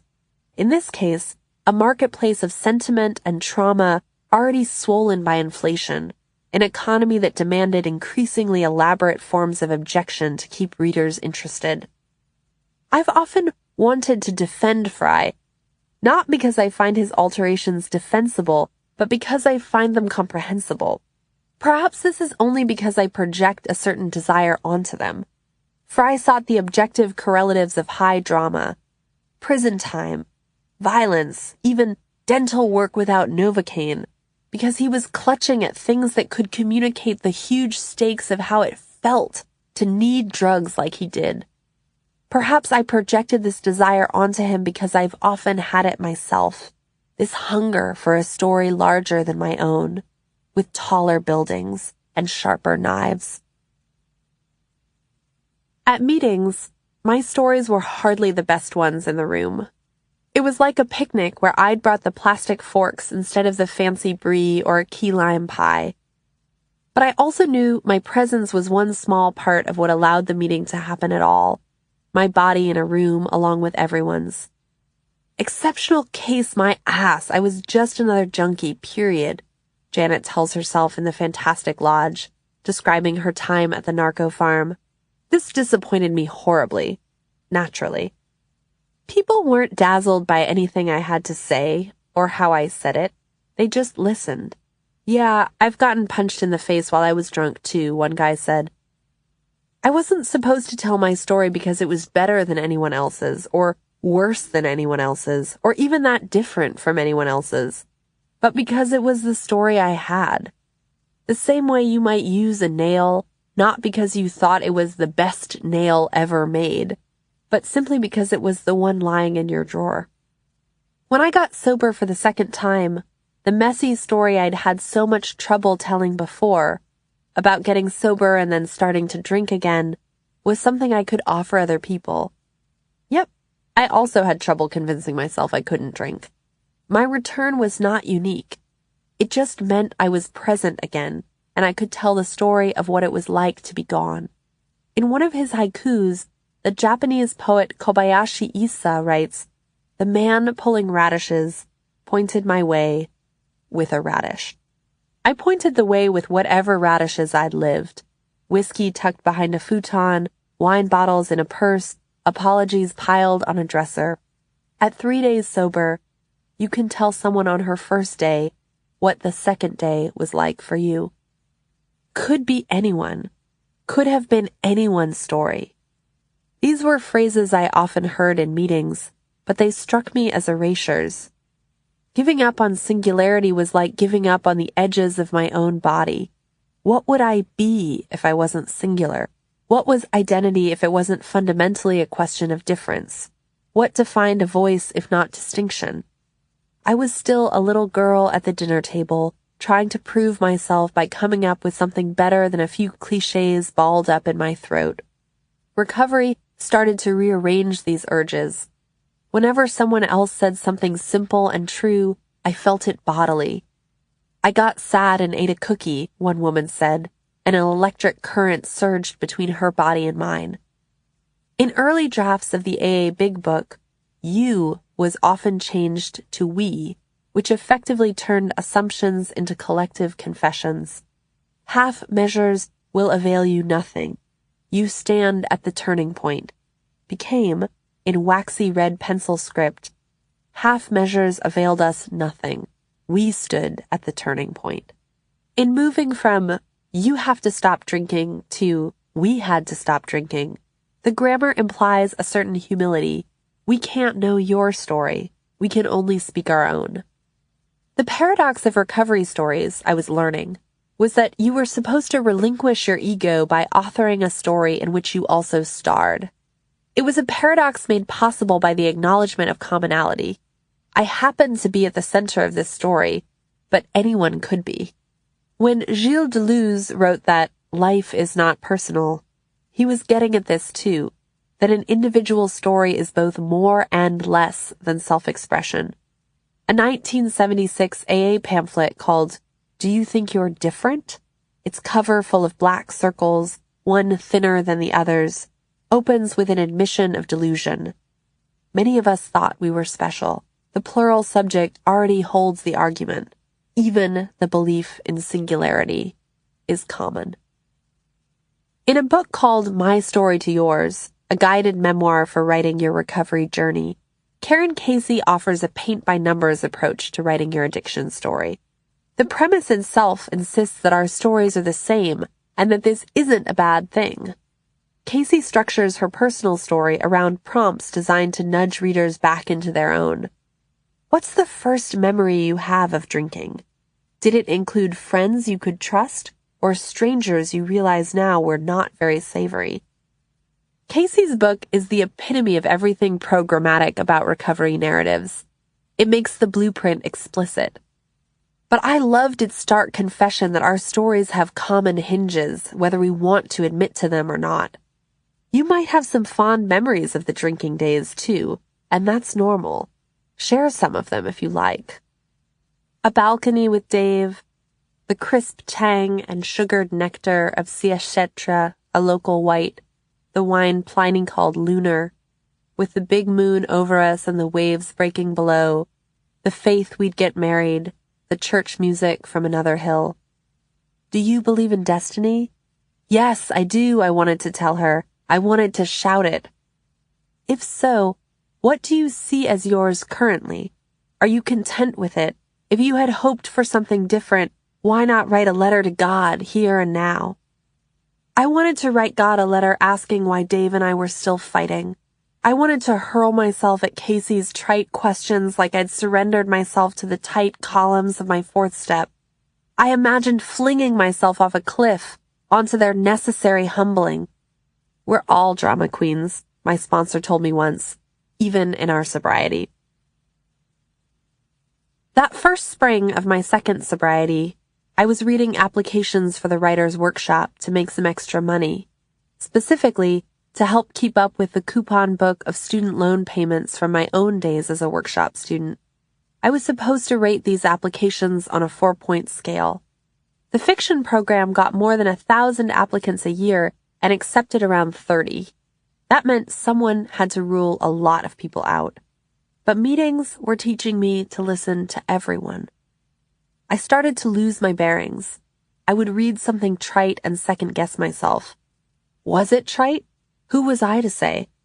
Maybe it was just a radish I couldn't recognize. When you're hungry for wisdom, it's everywhere. Every fortune cookie had my number. Why is the truth usually not just but anti-interesting? David Foster Wallace once wondered. Because every one of the seminal little mini epiphanies you have in early AA is always polyesterishly banal. I kept a notebook where I recorded at least one thing I loved from each application, because I wanted to honor each applicant, even if she would never get admitted. This slowed down my reading process quite a bit, and whenever I glanced back at my notes, they never looked as wise as they'd seemed when I copied them down. Father realizes he must accept son for who he actually is. All the cats are named after different vegetables. Someone could have written, I wrote this application because I want to be accepted, and I would have wanted to accept her. Something about desire itself, its naked and unartful articulation, had started to seem beautiful. I'd grown suspicious of my own narrative tendencies, my desire for drama, my tenacious, futile pursuit of originality, my resistance to cliches. Perhaps this resistance to cliché was just one symptom of my refusal to accept the commonality of my own interior life. But I couldn't deny the way that certain platitudes struck me like a bronze bell and left me feeling wrung, spoken, stolen, shaken. I was never persuaded that cliches held the full truth of my experience, or anyone else's. I'm not sure anyone else was either. But submitting myself to the cliches of recovery was another way of submitting to its rituals, gathering in basements, holding hands in circles. Saying, this applies to me too, started to seem necessary and tonic. There was something illuminating, something even like prayer, in accepting truths that seemed too simple to contain me. They weren't revelations but reminders, safeguards against the alibis of exceptionality that masqueraded as self-knowledge. The word itself, cliché, derives from the sound that printing plates made when they were cast from movable type. Some phrases were used often enough that it made sense to cast the whole phrase in metal, rather than having to create an arrangement of individual letters. It was about utility. You didn't have to remake the entire plate each time. I knew a man in meetings who spoke almost entirely in cliches, like a patchwork quilt of phrases sewn together in jagged veers of thought. We had to quit playing God. Every recovery began with one sober hour. Every day is a gift. That's why we call it the present. Sobriety delivers everything alcohol promised. The elevator is broken. Use the steps. God will never give you more than you can handle. These phrases had helped him survive his own life. Now he was presenting them in hopes that they might be useful to the rest of us. Less like a sermon, more like a song. 11. Chorus. Several years after recovery started changing my mind about cliches, I wrote a newspaper column in their defense. I called them subterranean passageways connecting one life to another, and basically pulled a Charles Jackson, smuggling recovery into my prose and praising its wisdom without naming it directly. A few days later, I got an email from a man named Sawyer, who said he'd come to appreciate cliches quite a bit himself. In recovery, he said, not just in AA, but in this ragtag rehab he'd helped run in the early 70s. We started with all volunteer help in a little ramshackle hostel, actually a sort of hot pillow place in a secluded spot on the banks of the Potomac. That's how Sawyer first told me about Seneca House, a converted fishing motel in Maryland, insisting that he thought there was a great story to be told about Seneca House, with both bathos and pathos. For 2 decades, before closing in the early 90s, Seneca had been a rehab full of ambassadors and bikers, Navy guys and diplomats' wives, long-distance truckers and oil executives, housewives with Valium habits, a Navy commander, a dentist, a Rhode Island gigolo, and an elderly hypochondriac who wore his shirt unbuttoned to the waist, all swapping stories of grit and regret. One housewife described her ready-made tall tale for wine shop clerks. She was making beef bordelaise in a vat, and she needed 9 bottles of red. One guy said he used to strain his shoe polish for the alcohol. One woman said her Valium stash had fallen out of her cleavage and into her Thanksgiving turkey at the table in front of everyone. Another confessed she'd shot heroin straight into her vagina. From the first moment I heard about Seneca, I wanted to tell the story Sawyer believed in. These were Berryman's passioning countrymen in full splendor. I loved the image of an old fire trap by a river, its glowing old neon motel sign hanging above the battered aluminum smoker's table, its reflection glimmering in the water. I wanted to tell the story of a ragged little universe in an old wooden house, how living alongside other people facing their damage could make it easier to face your own. It would be like Charles Jackson had written. The story happens, is happening, taking place, like daily living, on every page. When I pitched the story to a magazine editor I respected, he wrote back, it would be a tougher sell here on account of the why write about these guys and not some other guys question. If you have a good answer for that, I'd be game to run it up the masthead. I had no good answer for that. I thought Seneca House was compelling not because it was different, but because it wasn't. Because these guys had gotten drunk just like some other guys had gotten drunk.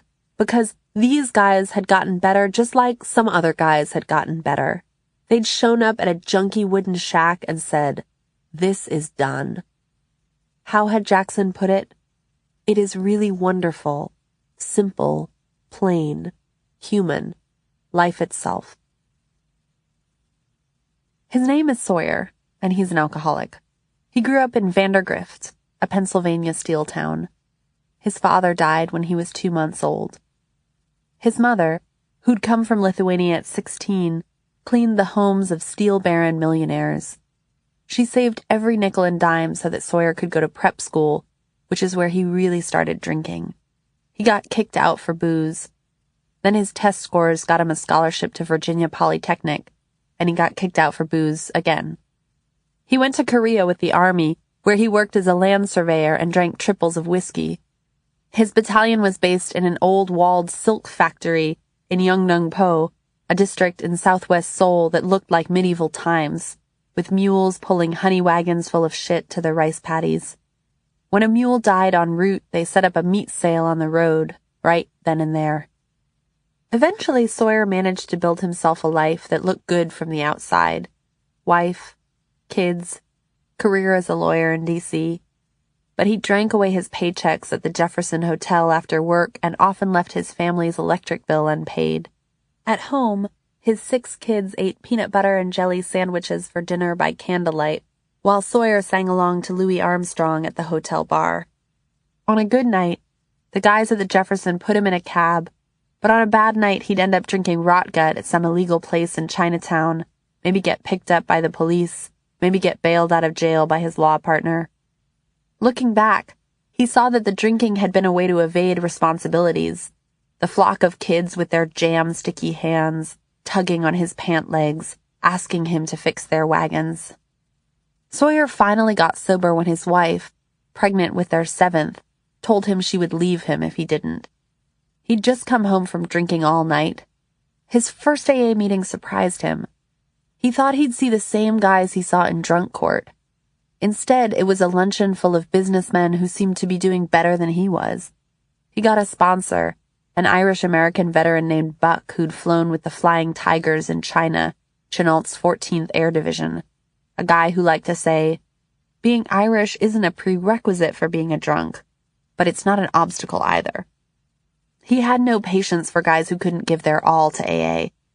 One time, Sawyer missed a Friday night meeting to attend his son's Boy Scout meeting, and when he told Buck why he hadn't been there, Buck got red in the face and said that in that case, Sawyer should give the Boy Scouts a call the next time he got drunk and wanted help. Sawyer was thriving in sobriety, making good money as a personal injury lawyer, known as Sawyer the Lawyer on the DC AA scene, when he got a call from a hospital where a man named Luther had listed him as next of kin. Luther was a client Sawyer had represented several months before for a crosswalk hit and run, a sober alcoholic who was in the middle of a serious schizophrenic episode. Luther had listed Sawyer because he didn't have anyone else. Poor son of a bitch, Sawyer told his partner, then went down to the hospital. During the months that followed, Luther kept coming around to visit Sawyer at his office, saying he wanted to help other drunks get sober. My barnacle is how Sawyer started to think of him. It seemed like the only way to help Luther, the only way to get rid of Luther, might be to help him help someone else. Luther had money he could use, some from the hit-and-run settlement, some inherited from family. So when a couple of guys, both sober counselors, came to Sawyer and told him they were trying to convert a run-down old fishing hostel into a rehab, he immediately thought of Luther. The place was right on the shores of Seneca Creek, just off the Potomac and the C&O towpath. In the 1920s, it had been an old motel where people from the city stayed for the weekend to catch sunfish and bass. By the late 1960s, weekend fishing had long since dropped off and the building was falling apart. Soft wood, soggy mattresses, everything grimy. But these 2 sober counselors saw possibility in junk. They had 25 filthy beds. They knew a shrink who would volunteer. All they needed was cash. That's where Luther came in. His money helped them lease the building and get it fixed up. Sawyer filled the place with furniture from a second-hand shop he owned. Once it was up and running, Luther was a regular visitor. He would sit at the kitchen table for hours, almost always in silence, chain-smoking his cigarettes.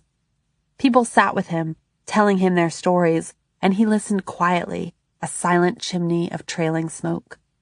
People swore they couldn't have stayed sober without him.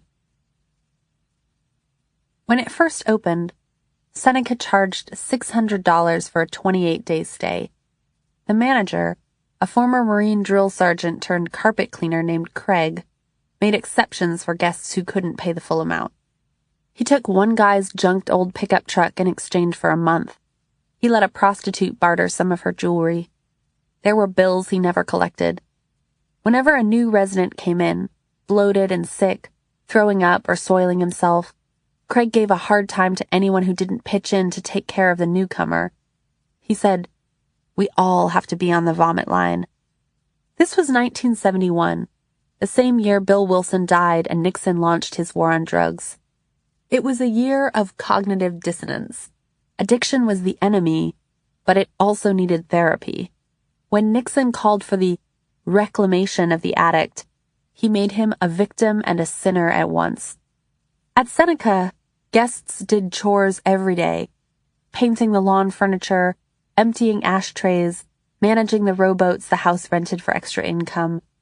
Craig gave people the duties he knew they hated, cleaning toilets or washing dishes, because he thought it was good for them. The house had its own septic tank and the toilets were temperamental. If you plugged in the toaster at the same time as the coffee maker, it was anyone's guess. When the power went out, meetings happened by candlelight. The place was a fire trap. Patients weren't supposed to smoke upstairs, in the maze of old corridors and attic rooms, but of course they did. The furniture Sawyer donated was frayed at the seams and the chairs sagged from years of anonymous bodies. The couches had to get replaced every time the creek flooded the first floor. Meals were basic. Cheeseburgers and quesadillas served at tables covered in oilcloth. The walls were cluttered with posters. "We have met the enemy, and it is us." Old Johnny Mathis records played on the stereo. "Look at me. I'm as helpless as a kitten up a tree." There were meetings in the basement, which had been a pub back when the place was a fishing hostel. Old guests showed up occasionally, but turned around at their first glimpse of the Serenity Prayer. Even though everyone had to go through detox before they were admitted, people still arrived bruised and dazed. The first house nurse was a patient who started working on day 29 instead of going home because she had no home to go back to.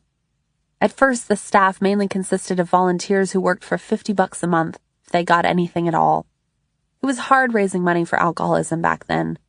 People didn't see it as something you should raise money for. Sawyer put it like this: "You don't ever go into a convenience store and see a big jar there that says, 'Donate to the CLAP Fund.'" Seneca residents were often assigned contracts. Sometimes these were phrases written on index cards they were required to read aloud at meals. "My tough guy mask is just a front for my deep fear. I have to trust you if I'm going to get well. God doesn't make junk, and I am somebody." But there were other kinds of contracts, all specifically tailored. Residents who didn't let others speak had to stay silent for 48 hours. Residents who had trouble giving or receiving affection had to spend a week wearing t-shirts saying, "I am huggable," or "official hugger." The Get Grubby contract was for people who focused too much on how they looked. It meant they had to wear rumpled clothes for a week, or stop shaving or wearing makeup. This contract had started with a surgeon who wore only 3-piece suits and got a contract saying he had to wear jeans. He didn't have any, so they got him sweatpants. The contract was meant to take away the things he thought made him worthy, to convince him he was okay without them. The Fetch Me contract was for patients who compulsively devoted themselves to taking care of others. It meant they had to ask someone to do something for them at every meal. People who were always late had to spend a week waking everyone up at 7 in the morning. They had to be the first in line at every meal, and no one got any food until they showed up. Patients who were always serious had to carry around stuffed animals and make them speak. Patients who hated themselves had to look into a mirror and figure out what they liked. Tough guys had to read the Velveteen Rabbit aloud. Some of them cried when they read the words of the Skin Horse, praising the shabbiest stuffed animals. Once you are real, you can't be ugly, except to people who don't understand. When you wanted resonance, it was everywhere. The toys that became real were the ones that looked most broken. At Seneca, they knew that having fun without booze was something you had to learn how to do, like developing a muscle you'd never used. On Monte Carlo night, guests made bets with Senecash and sipped lemonade at the blackjack table. In summer, there was an ice cream truck, and in fall, guests picked out jack-o'-lanterns at the local pumpkin patch. Some patients held funeral services for their addictions, burying bottles in the backyard, and later, once addicts started coming, syringes too. But sometimes the old thirst rose up. The house cook, an Irishman with a thick brogue who made eggs and waffles for breakfast, relapsed on a trip to visit his sister in California. Back at the house, trying to go cold turkey, he went into DTs and had to be driven away by ambulance. Lips Lakowitz, sober frontman of the band Tough Luck, self-taught on the harmonica, came out to Seneca House to perform and relapsed a short while later, after 15 years clean. But Seneca House saw only 3 deaths during the 20 years it was open, all suicides. 2 in the building and 1 right outside of it, when a former patient showed up drunk and drowned herself in the creek. A priest was found in his room one Sunday morning with a dry cleaning bag over his head, and a shrink stabbed himself with a dinner knife. Another patient came into the hallway and saw it sticking out of his chest.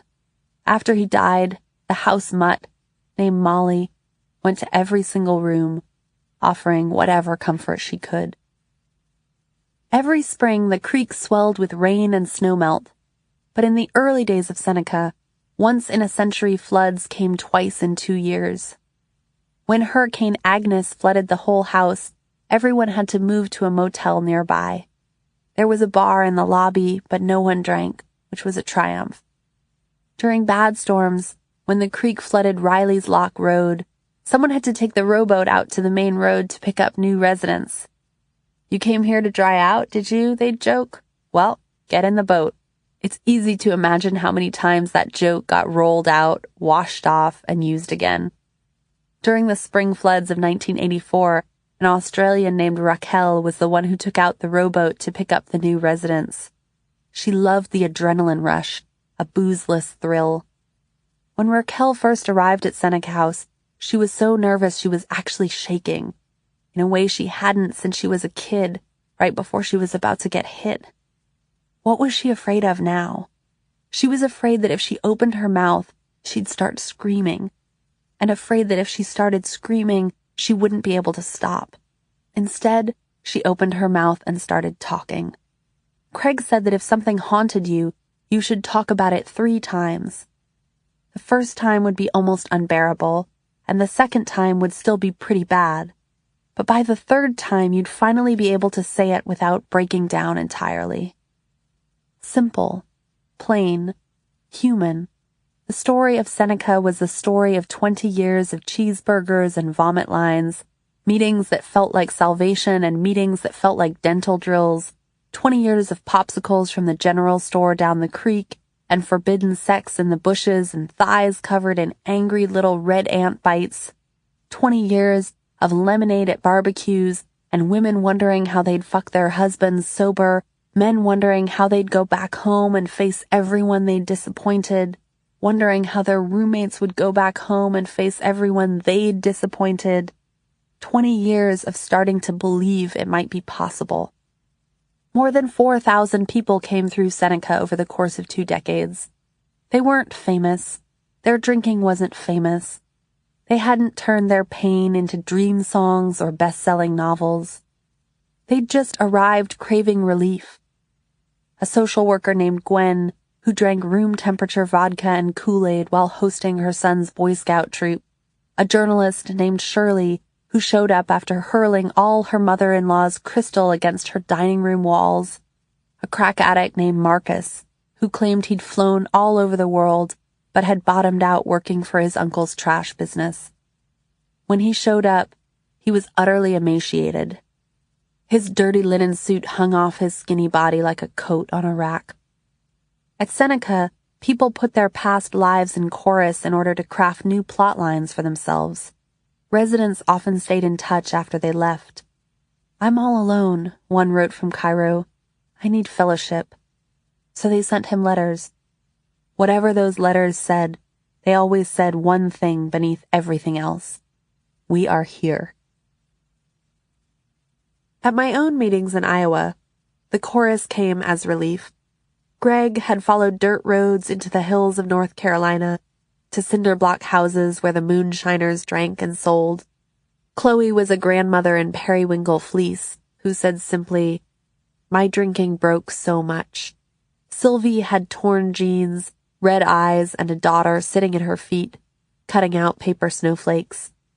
My friend Andrea had to puff into her breathalyzer before she drove me to lunch. Getting drunk had always carried me deeper into myself, into that velvet apathy, but listening to another person speaking, whatever he was saying, whatever she remembered, was the undeniable opposite of that descent. AA skeptics often assume that its members insist on it as the only answer. But an AA meeting was the first place I ever heard someone say, AA isn't for everyone. Dr. Greg Hobelman, a psychiatrist in 12-step recovery who was once an anesthesiologist with an opiate habit, put it like this: there are 100 ways to skin a cat.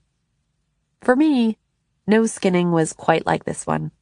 When people spoke at meetings, they were real about what hurt. Maybe they were still angry at their mothers, or the IRS, or the jobs they hadn't gotten. But they were showing up anyway, to listen to other people's problems and other people's hope. Many addiction researchers predict that we'll eventually be able to track the impact of meetings on the brain itself. The sheer fact of putting your body in a room, 100 rooms, 1,000 times, and listening hard or hard enough can neurally reconfigure what addiction has unraveled. Dr. Kaplan believes in a symbiotic relationship between 12-step recovery and other forms of addiction treatment.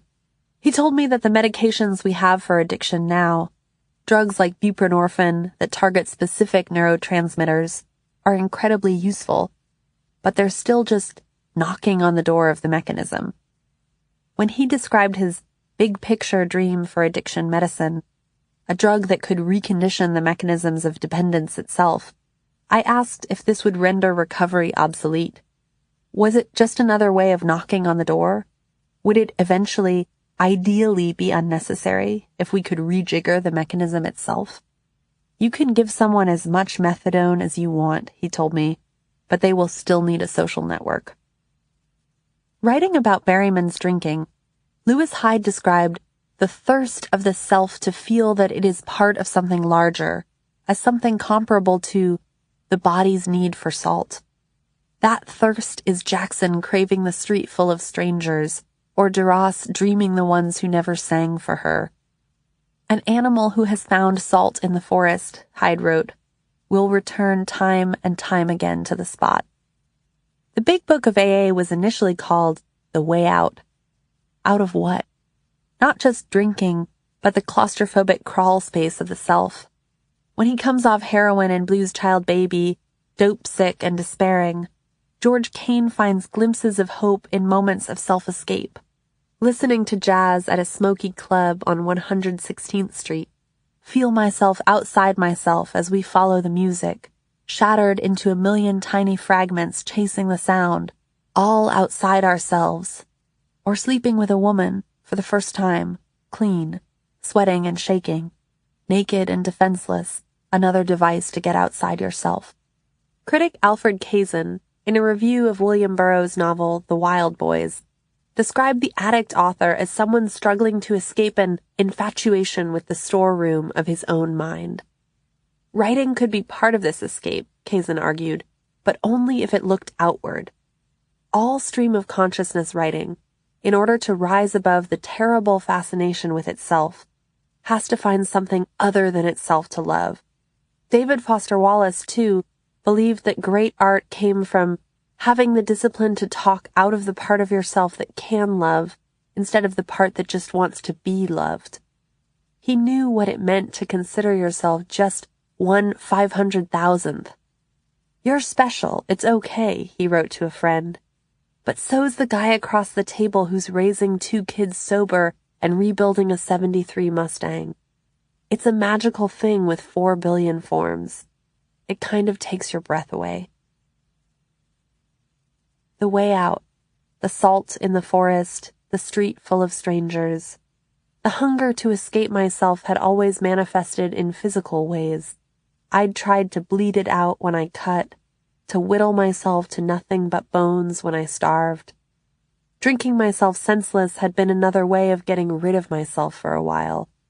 When I was hungover, I tried to sweat out my insides by running, booze trickling out of my pores. Meetings were another way out entirely. They were one of the first places I could ever fully sit still in my own body. Listening to other people speak was an alternative to bleeding and an alternative to the scale in the closet with its glowing red verdict. It was an alternative to the closet full of gin in my novel. It was another type of escape hatch into another type of relief. It's hard to write this way, full-throated and shameless, with such crude awe at what recovery came to mean in my life. But it's the only language that feels accurate, holding recovery the way a sail holds the air, not made of wind, only moved by it. What's a meeting? It's just one life after another, an anthology held together by earnestness. It might begin with an ordinary woman at an old fishing hostel in Maryland. Her name is Gwen, and she's an alcoholic. During the days of her drinking, Gwen worked as a social worker and served as the social ministry chair at her church.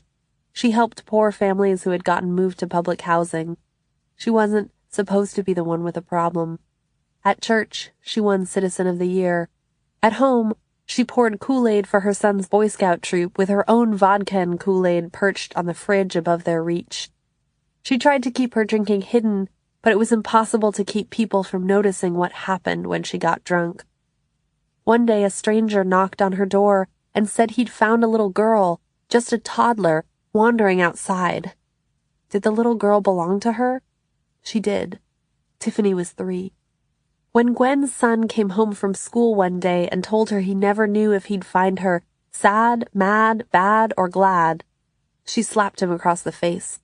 Another day she told her kids that if they finished their homework, she'd take them over to Leesburg, Virginia, on White's Ferry. "But we went last week," they told her. "You took us last week." And she had, in a blackout, put her kids in the station wagon and taken them across the river. She couldn't remember it at all. For her son's birthday one year, Gwen took him and his friends to a baseball game. It was a party she was proud of planning. He'd get an autographed ball, a free cake, and his name in lights at the stadium. But as she was drinking beer out there in the sun, kicking the empty paper cups, he turned and said, "I wish we'd left you at home." Back at home, she'd started pouring vodka into empty white vinegar bottles. Her husband never cooked. Her kids would never try to drink it, so she could secretly refill her martinis. That way it never looked like she was having more than one a night. When she went out, she tucked plastic formula bottles full of booze into her purse so she could drink from them in secret, in bathrooms. From reading Lillian Roth's memoir, I'll Cry Tomorrow, she'd learned that glass bottles in a purse would make too much noise. She was putting a little vodka in her Kool-Aid, and eventually a little Kool-Aid in her vodka. At home one afternoon, she woke up groggy, passed out from booze, now coming back, to find her toddler daughter standing over her with a wet washcloth, saying, "Tiffany, make it all better." What's a meeting? It takes you from one life to another, easy as that, with a raised hand, no segue or apology necessary. His name is Marcus, and he's an alcoholic and an addict, born in D.C. in 1949, a black man in a divided city. He never saw his parents drunk. Can't put that on them, he thinks now. He got a scholarship to play basketball at Cleveland State, where the whole team got drunk, then went down to the gym and played until dawn. They drank Mad Dog 2020, which was nearly 40 proof but tasted like candy. They felt immortal. When Marcus joined the Peace Corps after college, he was sent to a city called Buchanan on the Liberian coast. He taught English and coached basketball. He was thousands of miles from home and, he believed, any possible consequences. In Buchanan, he drank palm wine with the locals. In Monrovia, he drank with the other Peace Corps volunteers at a place on Gurley Street, where one guy liked cane juice, White Lightning, but when Marcus tried it, it made him sick as a dog. He stuck to the national favorite, club beer. They liked to say it stood for, "Come, let us booze." Be ever ready. That pretty much summed up Marcus's time in Liberia, where you could get a liter of club for 75 cents. Marcus had too much time, too much freedom, too much room to do whatever he pleased, which meant drinking as much as he wanted. He started to learn how much expats loved to drink. They were often restless and rarely wanted to stay inside the mistakes they'd made. For 6 more years, Marcus stayed abroad, working for Saudi Arabian Airlines, based in Jeddah, during the heart of the Saudi oil boom. Oil money was everywhere, and the mayor was investing in sculptures. A car perched on a flying carpet in the middle of a traffic island, a bronze man raising his stump arms to the blue desert sky. Marcus was flying all over the world. In Bangkok, he drank with Vietnam vets who couldn't bring themselves to go home. In Bombay, he drank with Europeans hunting for spiritual enlightenment in ashrams. He went to Addis Ababa with a crew of guys who worked for Saudi Air, and they took over an entire hotel floor, met girls in clubs and brought them back, paid no attention to the curfew. This was 1977, under Mengistu, and there was martial law. No one allowed out between midnight and 6 in the morning. They disobeyed that. They did what they pleased. On the train to Mogadishu, they got fucked up and made noise. The first time Marcus ever freebased was 1980, on a vacation back in the States. He'd flown all the way around the world, and he ended up hanging out with a friend's ex-wife up in White Plains. She called it baseball. He put down $300 and liked it so much he put down another $300 right away. All that drinking, being an asshole all over the world, none of that had felt like trouble. But crack felt like trouble. It was too sweet. 35 years later, when Marcus told me about smoking for the first time, he said it 3 times in a row. It was too sweet. It was too sweet. It was too sweet. It wasn't until Marcus moved back to D.C. a few years later that his crack habit spiraled fully out of control. He tried to start a business driving limousines, but he couldn't balance his expenses. He lost 50 pounds in 6 months. He was 6'5" and down to 149 pounds. After his business failed, he started working for his uncle, who owned a trash company. Marcus had been living on top of the world, flying everywhere, money everywhere, and now he was underweight and handling other people's garbage. He described those 6 months after he got back to the States as an express train to zero. Once he got there, he called a hotline and someone on the other end suggested Seneca House. Marcus didn't arrive till evening, too late to check in, and had to spend the night with a Seneca alum, a man who worked nearby as a farmhand, taking care of the horses, sleeping on his couch above the barn. At Seneca the next day, Marcus was wearing one of his nicest suits, though it was falling apart. He could pay only part of the deposit for a 28-day stay. He was 34 years old, and he felt like a dressed-up garbage can.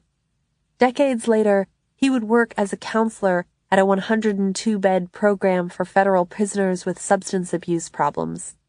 He'd tell them to look at the buildings outside their windows and ask, "What's on this compound?" trying to show them where they might end up. They pointed at the jail and the hospital. He pointed at the cemetery. In a group session Marcus led, one man asked another, "How did you negotiate that anger?" And the second man said, "Oh, I started to speak." Her name is Shirley, and she's an alcoholic. When she was 9, she found an open bottle of wine in her living room.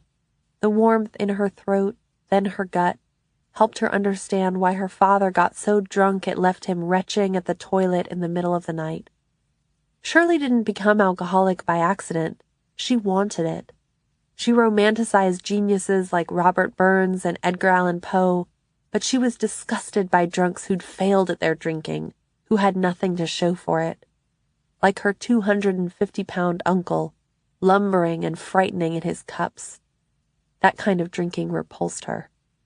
During college, she worked for a small-town Oregon paper, keeping tabs on how many crummies full of loggers got sent into the mountains to fight each forest fire.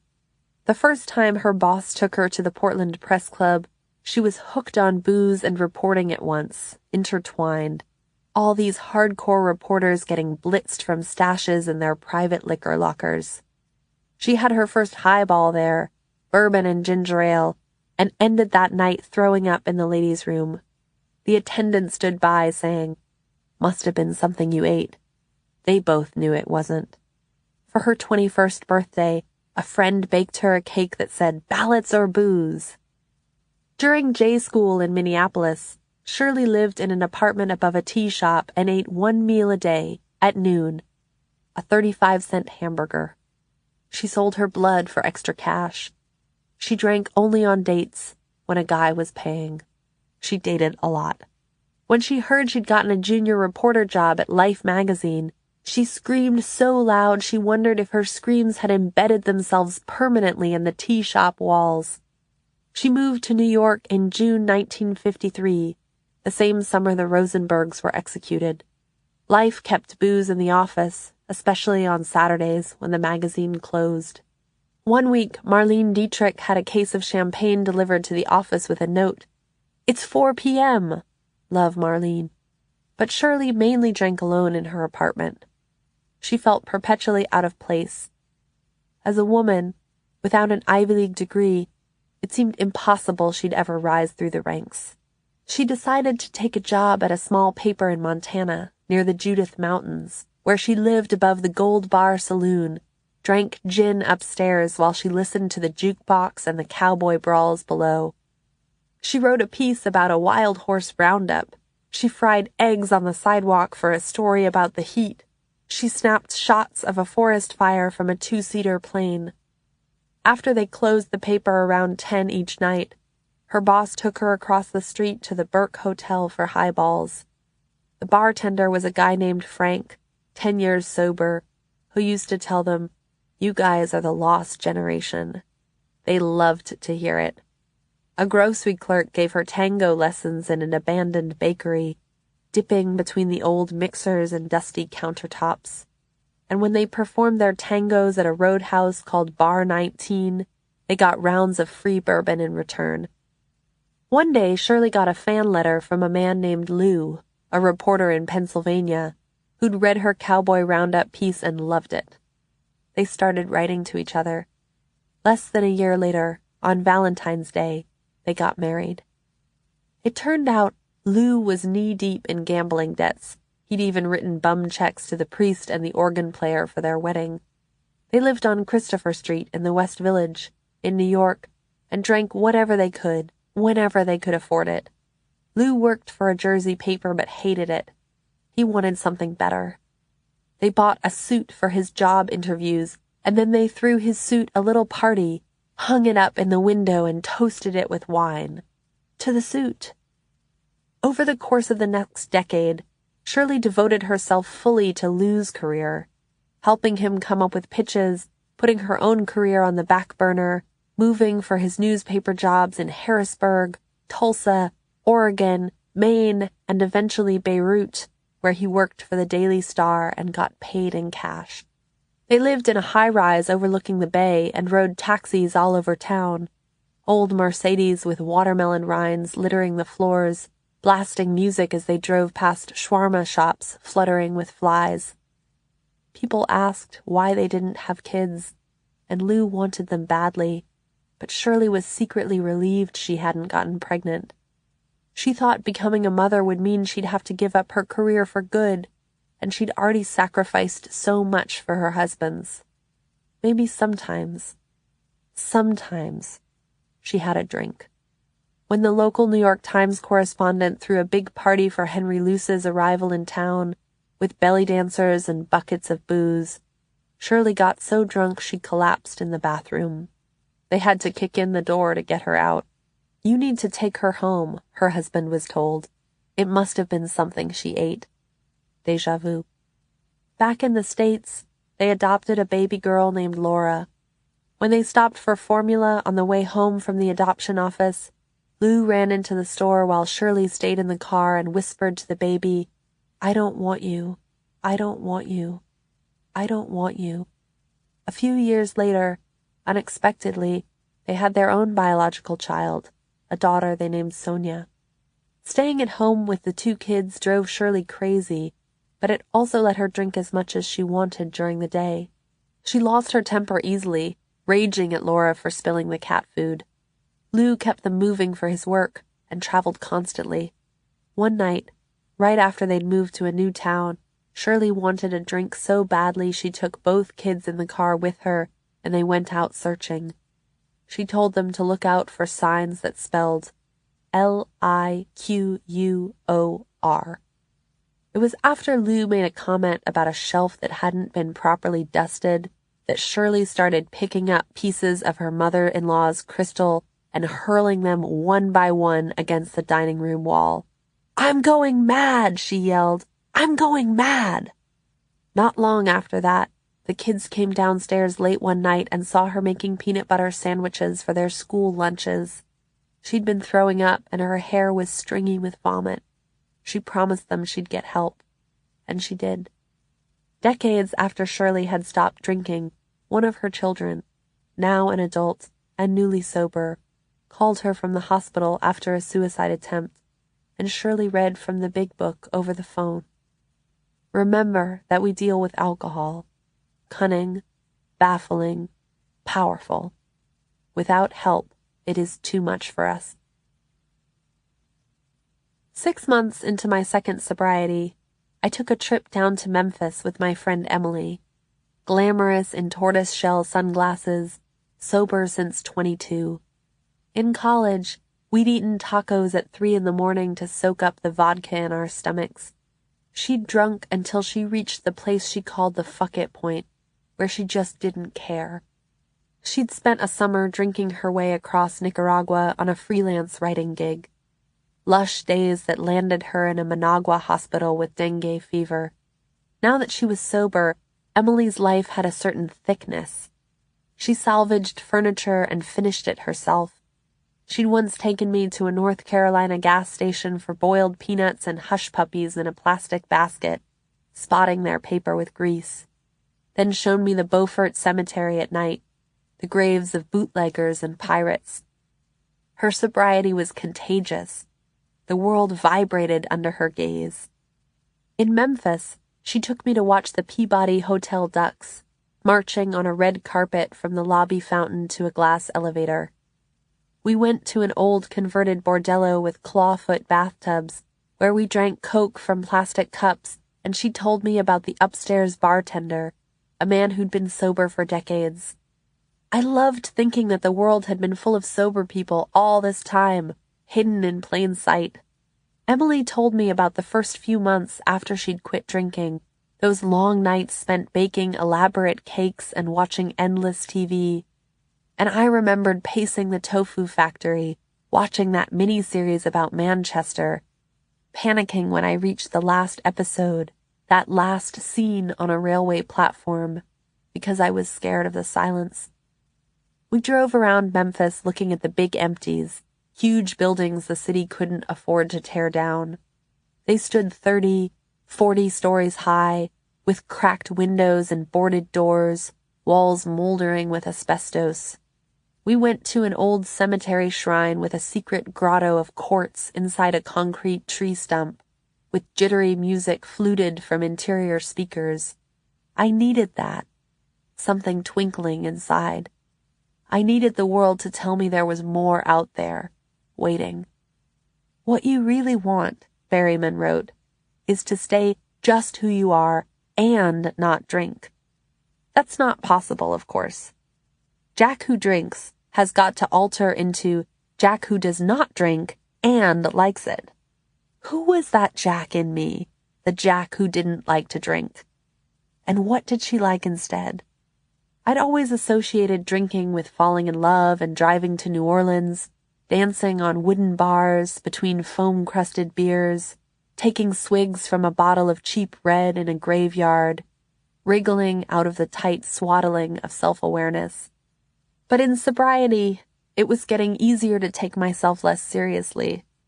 At the bakery, during morning production, Jamie liked to tease me by putting on a playlist she called the Wounded Mix, full of my favorite songs. Mazzy Star crooned, "I want to hold the hand inside you," while I tried and failed to properly ice a cake. During my first year at the bakery, I'd made the mistake of telling Jamie that my mom and I had sometimes made collages together when I was young, and whenever I came to work in a bad mood, she immediately asked if I needed to take some time to collage about it. Jamie was a funny, generous, candid woman whom I hadn't been able to see fully at first because I felt muted and intimidated by her. Now she was teaching me alternatives to taking a long, warm bath in your own pain, like waking up and getting shit done. EFD was our catchphrase for necessary daily commitments. Every fucking day. Whenever Jamie needed me to draw her out, she'd say, "Take me to your emo igloo." And one time, when we were talking over coffee, she started crying, describing the exhaustion of her days, her kids, the bakery, how she sank into a black zone after bedtime. It was strange to see her cry, this brash, no-bullshit woman. But this was something that kept happening in sobriety. Understanding that everyone, your boss, your bank teller, your baker, even your partner, was waking up every fucking day and dealing with shit you couldn't even imagine. That last summer in Iowa, I befriended a woman who was newly sober and struggling. Her pain seemed expansive and unyielding, beyond speech, and I was often not sure what to say to her. Sometimes I told her how obsessed I had been with drinking, and that seemed to help. I wanted to give her some version of the sparkling grotto I'd seen in Memphis, proof of the world as interesting, infinite, still unknown, and so I decided to take her to the Raptor Center just outside town, a refuge for wounded birds of prey, spooky owls with swivel heads, a pair of mated hawks who barely tolerated each other's feathered bodies on the same tree branch. Almost past saving, these birds had been given a new home. I didn't care how obvious it was. I got lost, though. I couldn't find the Raptor Center. We found a picnic bench and smoked there instead. It wasn't what I'd bargained for. If I helped this woman, I was supposed to get a fucking Raptor Center. She was supposed to get a Raptor Center, but we didn't. We just got a picnic bench. We got each other's company for a while. 12. Salvage. When Dave and I moved back to New Haven after 2 years in Iowa, I envisioned it as our second chance. We would return to our doctoral program to write our dissertations, and we'd live 1,000 miles away from that second-floor apartment that held the ghosts of all our arguments. Far from the gazebo where I'd fled our party drunk. Far from the streets I'd walked in the hours before dawn, sober and fuming. New Haven was the city where our relationship had begun. The air was crisp. Our shared life felt possible. The trees broke out in cherry blossoms like hives every spring. I gathered the materials of our new neighborhood as talismans. The sullen boy selling chocolate milk at the farmer's market with his mom, the curly-haired tutor who was always running everywhere, backpack bouncing, the Italian grocery store with veal hearts for sale, with ossobuco and homemade bologna and a 10 Commandments mural painted on the wall by the exit to strike guilt in the hearts of would-be shoplifters. These particulars helped me write the story of our love's recovery. We didn't know whether we'd make it or not, but then we moved to that place in Wooster Square, and that was when we really pulled it together. But the city almost immediately saturated me with nostalgia for the ways I used to drink. I knew there were meetings in New Haven, like a secret city happening underneath the city I lived in, but I wasn't sure I wanted to visit them. If I never followed another set of darkened stairs into another church basement, maybe I could be someone who didn't need to. Sometimes, walking home from campus after teaching, I took the long way up State Street, past the bar with peanut shells where I'd gotten drunk with Peter years earlier. Its sidewalk still gave me chills. This sidewalk, by this tree, had been full of the taste of vodka. just about to happen. The firm belief that I could probably start drinking again arrived about 3 weeks after the last meeting I attended, back in Iowa City, before the move, like a train pulling into the station on schedule. It was mild-mannered and persuasive, this faith in my own ability to drink. It knocked very politely. It anticipated my skepticism. "I'm not saying you can definitely drink," it said. It would just be an experiment. The shimmering alternate world had grown close once more, its long nights wondrous, its floors covered in peanut shells. It lay just beyond the drudge work of recanting. I know I said I was an alcoholic and then took it back and said I wasn't really, and then took that back and said I actually was, but the thing is, I'm really not. I promise. Then I'd be back in the sweet autumnal swirl of red wine and hard cider, the chilled salt slide of dirty martinis. It would be like finally crawling back under the covers on a cold morning, back into the swell, as Reese would have it, letting the river become an ocean again. "I'm thinking about drinking again," I told Dave calmly over dinner. "I really think I could do it better." At that point, I was 9 months sober, after 7 months back out, after 7 months sober, after 2 tries before that. I kept my voice measured and upbeat, like I was talking to a cop who'd pulled me over for speeding and I didn't want him to find the pot in my glove compartment. Dave didn't tell me I shouldn't drink. "Go to a meeting," he said. "See how you feel after that." I went to a church the next night and tried a door. It was locked. Thank God. I walked back to my car. At least I could say I'd tried. But something in my gut wasn't right. Something in me knew that trying wasn't enough. So I turned back and circled around the church. There they were, farther back, the telltale signs. Lit basement windows, a brick propping open the door, the stranger in a camo jacket ashing his cigarette outside. During that meeting, as others were speaking, I tried to figure out how to spin my drinking so I could leave the meeting and eventually drink again. Instead, I raised my hand and said exactly what I was thinking. I'm trying to figure out how to spin my drinking so I can eventually do it again. When I opened my mouth to speak, it was like a valve releasing a toxic, pressurized gas. After the meeting, a young woman, maybe 20 years old, with a shiny curtain of blonde hair, skinny jeans and heels, straight from some sorority pledge class, came up to me and started crying. "I can't stop trying to convince myself that I don't have to be here," she told me, "even though I need to be here." I was about to tell her that she should talk to someone better at sobriety, someone who hadn't just spent 3 weeks avoiding meetings.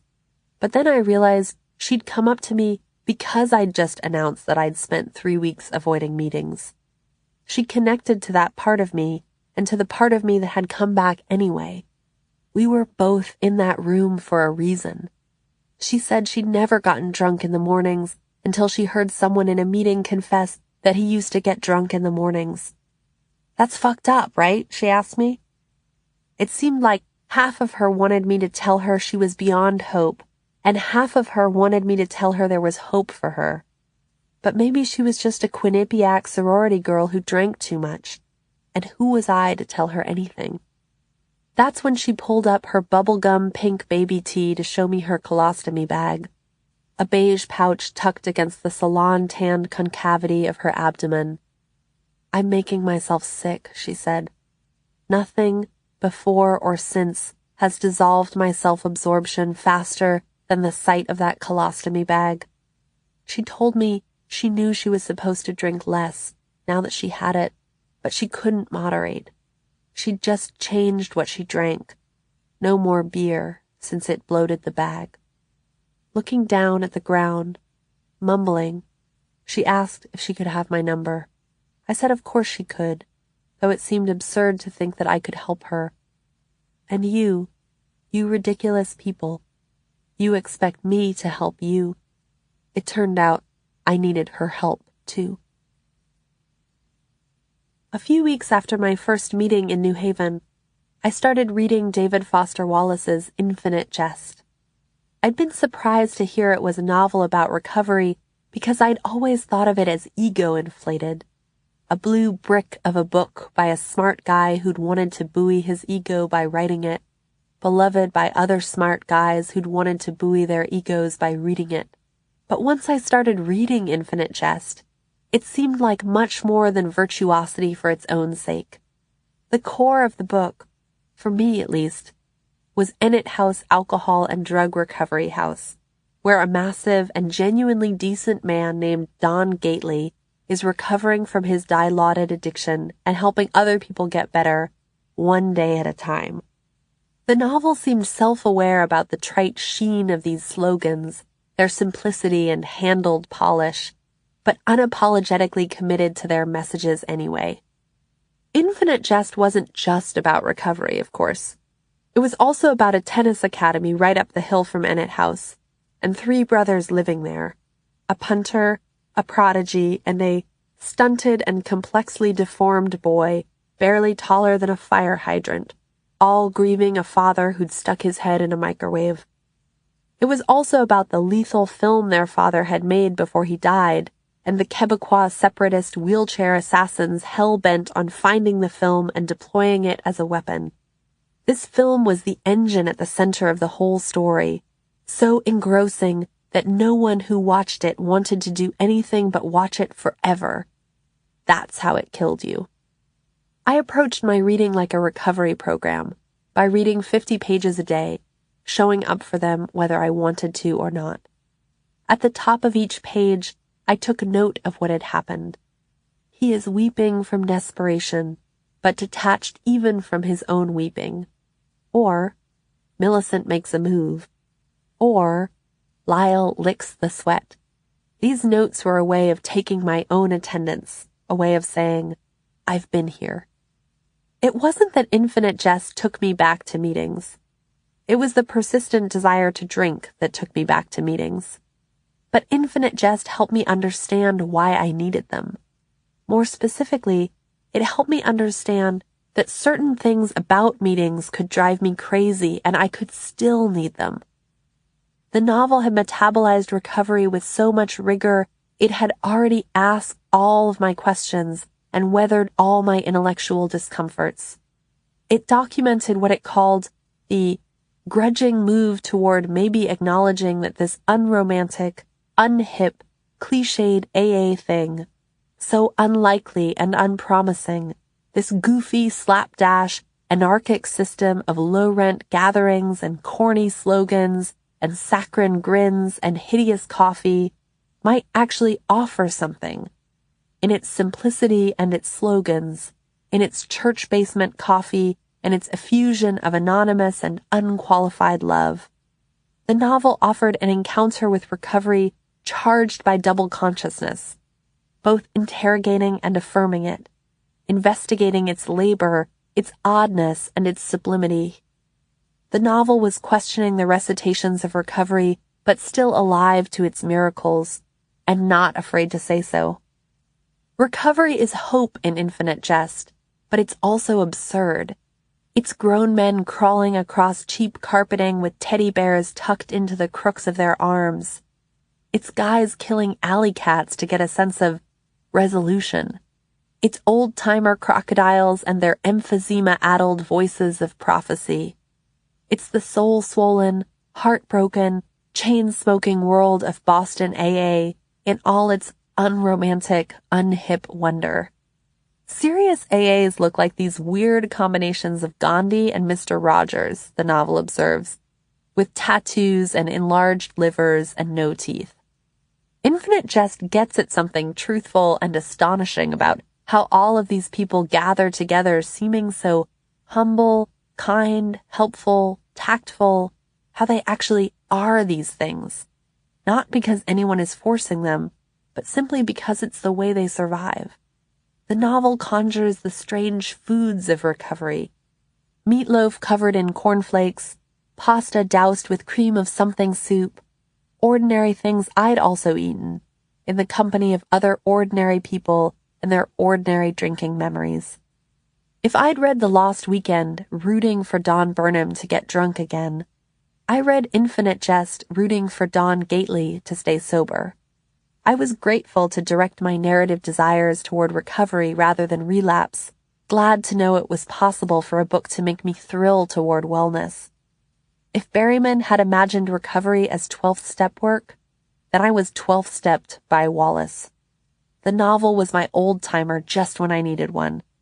Gately describes the newly sober as so desperate to escape their own interior that they want to lay responsibility for themselves at the feet of something as seductive and consuming as their former friend, the substance.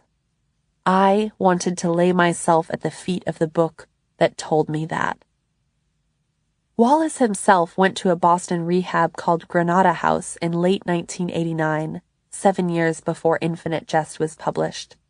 It's a rough crowd, he wrote to a friend. Sometimes I'm scared or feel superior or both. Years later, he described his experiences at Granada House in an anonymous online testimonial. They listened because, in the last analysis, they really understood me. They had been on the fence of both wanting to get sober and not, of loving the very thing that was killing you, of being able to imagine life neither with drugs and alcohol nor without them. They also recognized bullshit and manipulation and meaningless intellectualization as a way of evading terrible truths. And on many days, the most helpful thing they did was to laugh at me and make fun of my dodges, which were, I realize now, pathetically easy for a fellow addict to spot, and to advise me just not to use chemicals today because tomorrow might very well look different. Advice like this sounds too simplistic to be helpful, but it was crucial. In his biography of Wallace, D.T. Max argues that he quickly understood the ways that recovery was also a literary opportunity. Wallace was learning a new world. He was glimpsing hundreds of exposed interior lives. He kept a list called Heard in Meetings that still remains in his archives, written on ordinary yellow-lined paper. The happiness of being among people, just a person among people. They say it's good for the soul, but I don't feel nothing inside you could call a soul.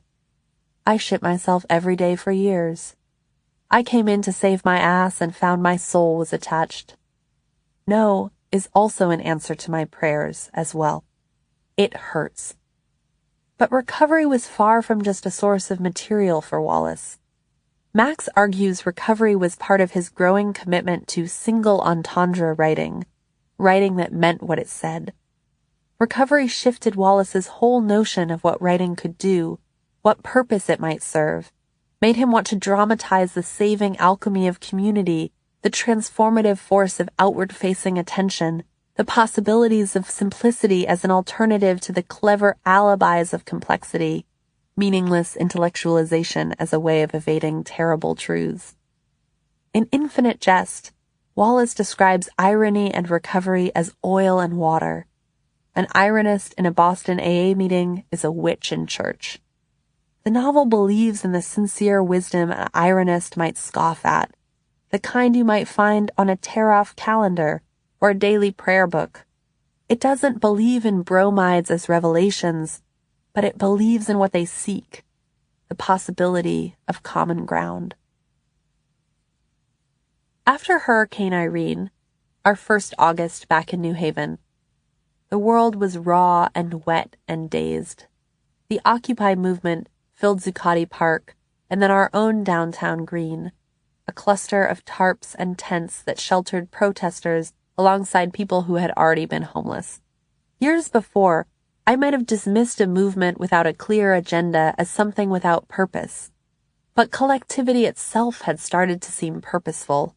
The construction of a horizontal society right there on the grass, behind the downtown churches that held our meetings in their basements. Dave and I lived in a brick loft whose walls were literally crumbling, leaving little piles of brick dust in the corners. From a huge circular window in our living room, we could see the old converted corset factory where we'd gotten drunk that night Peter first found out about us, back when our love still felt reckless and destined.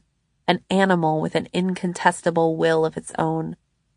In this current chapter of our love, 3 years later, in which I was sober and we were struggling to find our pulse, we had friends over to a breakfast for dinner party one night. Eggs scrambled with melted ribbons of cheese, bacon and fried potatoes that filled the apartment with salty humidity. We ate syrup-soggy pancakes while dusk fell over the smokestacks by the railroad tracks. Other people drank mimosas and I drank orange juice, and it was okay. Though it was an okay where I still had to remind myself, this is okay.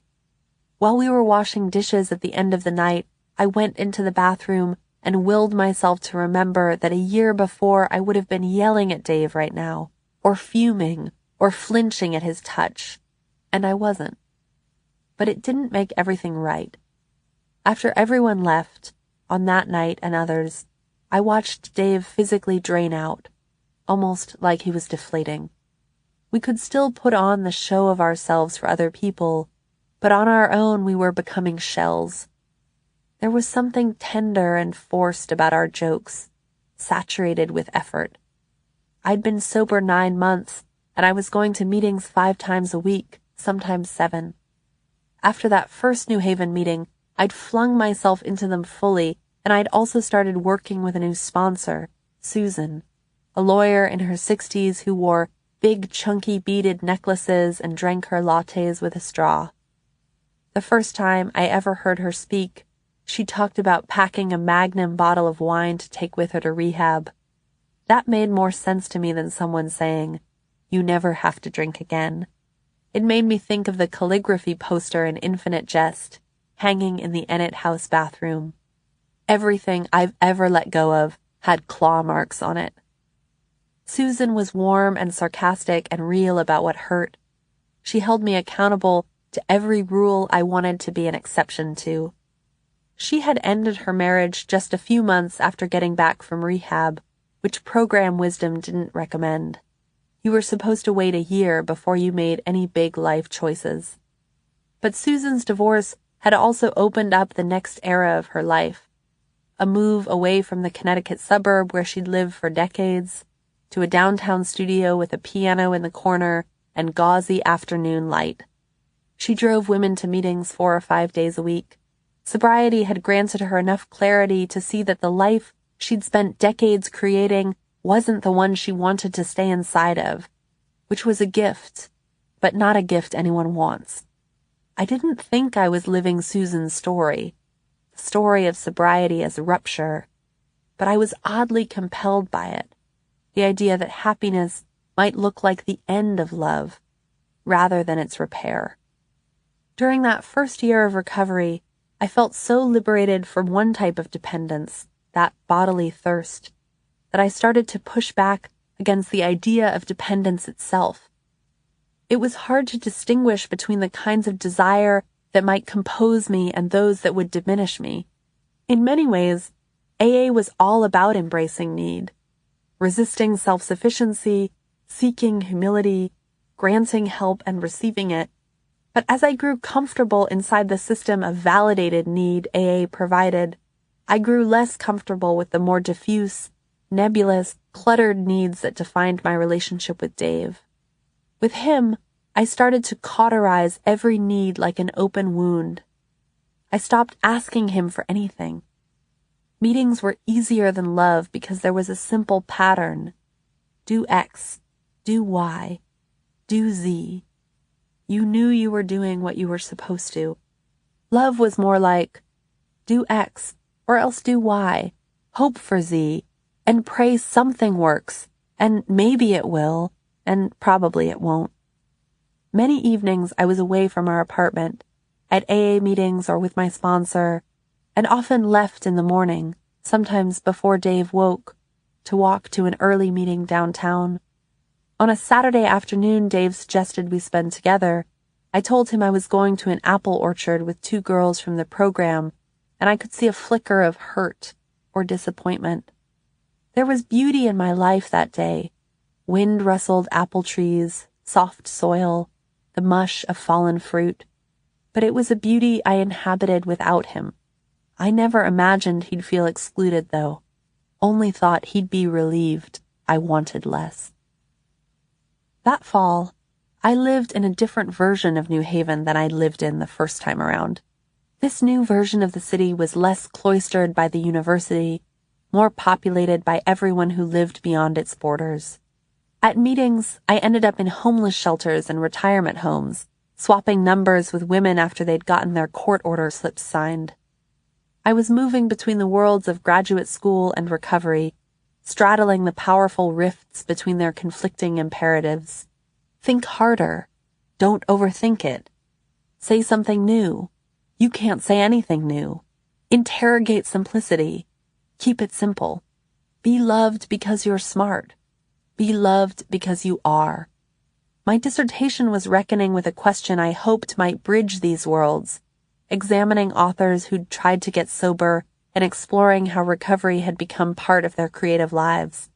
It wasn't criticism as autobiography exactly, so much as speculative autobiography, trying to find a map for what my own sober creativity might look like. Once a week, I led an undergraduate discussion section for a lecture course on Faulkner, Fitzgerald, and Hemingway, the old, mythic drunks. In one of our classes, we talked about Babylon Revisited, Fitzgerald's short story about an alcoholic named Charlie who comes back to Paris, the city where he used to live, where his wife died, and finds that he can no longer stand his old life of debauchery. He just wants to become a better father. At the end of the story, he loses custody of his daughter, but manages to limit himself to just one drink. I asked my students if they thought the story reached any resolution. Would things turn around for Charlie? I knew this wasn't how we were supposed to teach, acting as if Charlie was a real guy, someone I'd met at a meeting, say, and we were just speculating about his fate, acting as if he were another number on a narco farm intake slip, prognosis guarded. But I was seeking company in pretty much every story I encountered. So I asked my students if they thought Charlie would ever manage to stay sober, and kept calling on people until finally someone said, yes, he thought he would. I don't want to sound melodramatic here, Raymond Carver wrote to his editor Gordon Lish in 1980, protesting a drastic round of edits. But I've come back from the grave to start writing stories once more. By the grave, Carver meant the drinking that had almost killed him. And by stories, he meant the stories in What We Talk About When We Talk About Love, the ones he'd been writing since getting sober in 1977. Lish's radical edits threatened Carver's faith in his newfound sober creativity from many directions at once. I'm serious, Carver wrote, insisting the stories were intimately hooked up with my getting well, recovering, gaining back some little self-esteem and feeling of worth as a writer and a human being. Although Carver's early sobriety stories were full of desperation, they were also shot through with unexpected veins of hope and surprising moments of connection, the residue of recovery. But Lish had always been attracted to Carver's bleakness. When Lish edited the early sobriety stories, it wasn't just that he explicitly downplayed references to drinking and AA. He also pushed back against what he understood as the lurking threat of sentimentality, places where he felt the prose reaching for too much sappy affinity or ham-handed redemption. Carver's original versions, written during the days when he was first finding respite in AA's community of strangers, often landed on moments when strangers connected in odd or surprising ways, feeding each other, identifying with each other, praying for each other. But Lish's edited endings usually landed on moments of disdain or unintentional cruelty instead, strangers resenting or abusing each other. Poet Tess Gallagher, Carver's partner at the time, recalled, I remember Ray's bafflement at one particular suggestion, that he remove all the references to drinking from the stories. I remember responding that his editor must not realize what Ray had been through, that he had nearly died from alcoholism, and that alcohol was practically a character in the stories. This was to be Ray's first book since he had become sober. He was telling the truth about physical and emotional damage and what it was like to come back from the dead. Near the end of his drinking, Carver hadn't been anything like the rogue I'd once imagined. He was bloated and overweight. He lived like a hermit and often called his students to cancel class because he was too sick to teach. When he invited 3 of them to dinner one night, they ate hamburger helper and shared a single fork. When he came back to Iowa City to give a reading before his first book came out, it should have been like the return of a conquering hero. But he was so drunk the audience could barely understand a word he said. This wasn't reckless debauchery or existential knowledge plucked from the dark maw of some universal psychic void. This was just a human body pushed to the edge of its own poisoning. Carver finally stopped drinking on June 2nd, 1977. "If you want the truth," he said in one interview, "I'm prouder of that I've quit drinking, than I am of anything in my life." The stories Carver wrote in early sobriety weren't just full of the chaos of drinking, but also the possibilities of recovery. They were full of guys who'd drunk too much and were trying to patch things up with their wives, full of gin ghosts and AA commitments, full of guys learning to fish and to pray, a sober man sneaking out of his house in the middle of the night to kill slugs, a sober man lying about knowing famous astronauts, a drunk man stealing his estranged wife's holiday pies. One man listens to his wife remembering how he carried her to the bathroom when she was pregnant. "No one else could ever love me in that way. That much," she says, while he obsesses about the half pint of whiskey hidden under her couch cushion. I began to hope she might soon have to get up. These sobriety stories carry the pulse of the booze not just in the obvious places, in the whiskey shots and the morning doses of champagne and the clever one-liners about drinking. Booze takes a lot of time and effort if you're going to do a good job with it. But in those quiet moments when characters have fallen away from each other and don't know how to come together again, these silences are the hollow spaces that booze wants to fill. When Carver first saw Lish's revisions, not just whittled, but spiritually rearranged, he couldn't stomach the thought of their publication. At this point, the 2 men had known each other for nearly a decade. Lish had given Carver his big break when he acquired one of his stories for Esquire in 1971, and he'd been editing him ever since. This time, he'd removed more than half his prose, and under the guise of renovating Carver's style, he smuggled in a different vision of human nature, less prone to care, concern, and empathetic imagination, and more inclined to rupture, resentment, and disconnect.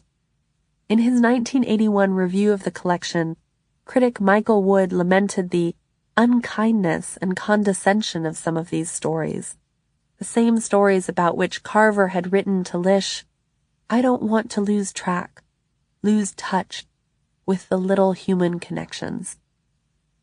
It's not clear why Carver allowed his stories to be published with the edits he resisted so vehemently, but it's quite possible his consent was a product of the same fragility that had made him worry about the edits in the first place. He was eager for the affirmation of a book, hated the idea of disappointing anyone, and wanted to believe in the future of his sober writing. But the book that came into the world wasn't the same book Carver had written. In the story eventually published as The Bath, the most famous in the collection, a story Lish cut to less than a third of its original length, a boy named Scotty is struck by a car on the morning of his birthday. While he's lying in a coma in the hospital, his parents start getting calls from a menacing stranger who turns out to be the baker who made Scotty's birthday cake, growing increasingly irritated that nobody ever came to pick it up. When the boy's mother picks up the phone, asking, utterly desperate, if it's someone calling with news of her son, the baker says, "It is about Scotty. It has to do with Scotty. Yes." In Lish's version, The story ends on that baker's yes, his voice over the phone, that closing beat of irony and unwitting brutality. We don't find out if the boy lives or dies. This version of the story is about senseless tragedy and the human fissures it illuminates, about the ways distance can verge into malice. But Carver's original version, a small, good thing, eventually published years later, doesn't close with the phone call. Scotty's parents end up visiting the baker in his shop and explaining their loss. In this version, their son has died. After they tell him what happened, the baker feeds them warm cinnamon rolls just out of the oven, the icing still runny, and a loaf of fresh, dark bread, telling them about his own weary days. They listened to him. They ate what they could. They swallowed the dark bread. It was like daylight under the fluorescent trays of light. The baker offers the minor solace of tangible pleasure, the kind of small, good thing my own days in a hot Iowa kitchen had taught me something about. And this broken bread ultimately catalyzes another type of communion. They talked on into the early morning, the high, pale cast of light in the windows, and they did not think of leaving. Carver's original ending offers neither utter despair nor unequivocal redemption. It's more like chiaroscuro, light and dark. The parents are granted temporary respite from their grief, and the baker isn't entirely defined by callousness. The couple's son is gone, but the world isn't an utterly irredeemable and indifferent place. However small its doses, grace comes with stealth and arrives from unexpected corners, incomplete, imperfect, important. In the story Lish called After the Denim, an elderly sober man finds himself enraged by a young hippie couple he spots cheating at bingo. Underneath this rage, he's in anguish over the return of his wife's cancer, and the story ends with his grief expressed as anger, with the man picking up his needlework and stabbing at the eye with a length of blue silk thread. But the original version of the story, which Carver had called If It Please You, ends not with anger, a man stabbing at his needlework, powerless to change fate, furious with those whom fate has treated better, but with the inexplicable alchemy of anger turning into something more forgiving. He and the hippie were in the same boat, the old man thinks, and senses something stir inside him again. But it was not anger this time. The story closes with this something stirring. This time he was able to include the girl and the hippie in his prayers. Let them have it, yes, drive vans and be arrogant and laugh and wear rings, even cheat if they wanted. Meanwhile, prayers were needed. They could use them too, even his. Especially his, in fact. If it please you, he said in the new prayers for all of them, the living and the dead. This act of prayer, not simply praying for a stranger, but for a stranger he loathes, is actually a specific part of AA teaching. If you have a resentment you want to be free of, if you will pray for the person or thing that you resent, you will be free. Lish's edits may have been fighting prose Lish understood as sentimental, but if sentimentality indulges in false emotion that turns away from the world, the wet eyes of the sentimentalist betray his aversion to experience, his arid heart, as James Baldwin put it.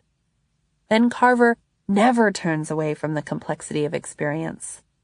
The old man's prayer is an ending that allows for multiple layers of emotion, grace alongside fury, rather than settling into a simpler and more predictable vein of unmediated disdain. Carver's solace is vexed and hard-won, but his endings have faith in the communion of dark bread, in small, good things exchanged in the deep night. A few years after this fraught round of edits, Carver insisted to Lish that his next story collection couldn't go through the same process. Gordon, God's truth, and I may as well say it out now, I can't undergo the kind of surgical amputation and transplant that might make them some way fit into the carton so the lid will close.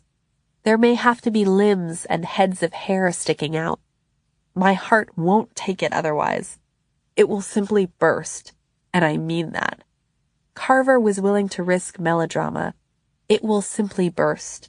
To stand behind the writing of his recovery, writing that was messier, full of grit and swell, ragged intimacies and inexplicable attachments. He wanted to stand behind stories that didn't end on irony, stories awkward and grasping enough to hold the longings of sobriety, with its strange permissions and unexpected bonds. That first fall back in New Haven, I started going to a meeting downtown at 7:30 every morning. Walking on Chapel Street just past 7, during early winter, when it stayed dark late, took me through the quieter city that got swallowed up each morning once the familiar one awoke. Lights flicked into sharp fluorescence at the tire shop. Commuter trains deposited plaid-scarfed businessmen on the State Street platform. The dollar store showed a window full of kids' backpacks and discount rolling suitcases through its chain metal grating. The 7:30 meeting was held in a stately stone building downtown. About half its crowd had come straight from one of the city's homeless shelters, which asked clients to leave at 7. Some people came for the meeting, and others came for the coffee, bitter and scalding, served with a handful of creamers on a table in the back. And many probably came for both. It wasn't always clear what someone had come for, and it was probably rarely only one thing anyway. The meeting was full of old-timers, some sober for decades, who sustained a fierce and opaque ecosystem of ancient feuds and intimacies. An elderly black man named Theo was the unofficial spiritual leader of the group. You could tell he'd been through a lot of shit, but he wasn't putting it in your face, and he showed up every morning, just like he'd showed up every morning for decades. At that meeting, I was painfully aware of how much I had and how much I hadn't lost. I was wary of how anything I shared might come across to others in the room, people who were struggling with so much more. The woman fighting for custody of her kids, the guy who'd been in and out of shelters for almost a year, but had finally gotten a job at a pizza parlor in town. How could comparing my addiction to theirs seem like anything but a misunderstanding of what they'd suffered? I didn't want to suggest, I've been through that too, with my very presence, when of course I hadn't. My story was contoured by desire more than loss. But I was surprised by the ways other people sought commonality, and at a certain point I realized I was the one projecting difference by assuming others felt it. Believing in what we shared didn't have to make me blind to what we didn't. Resonance wasn't the same thing as conflation.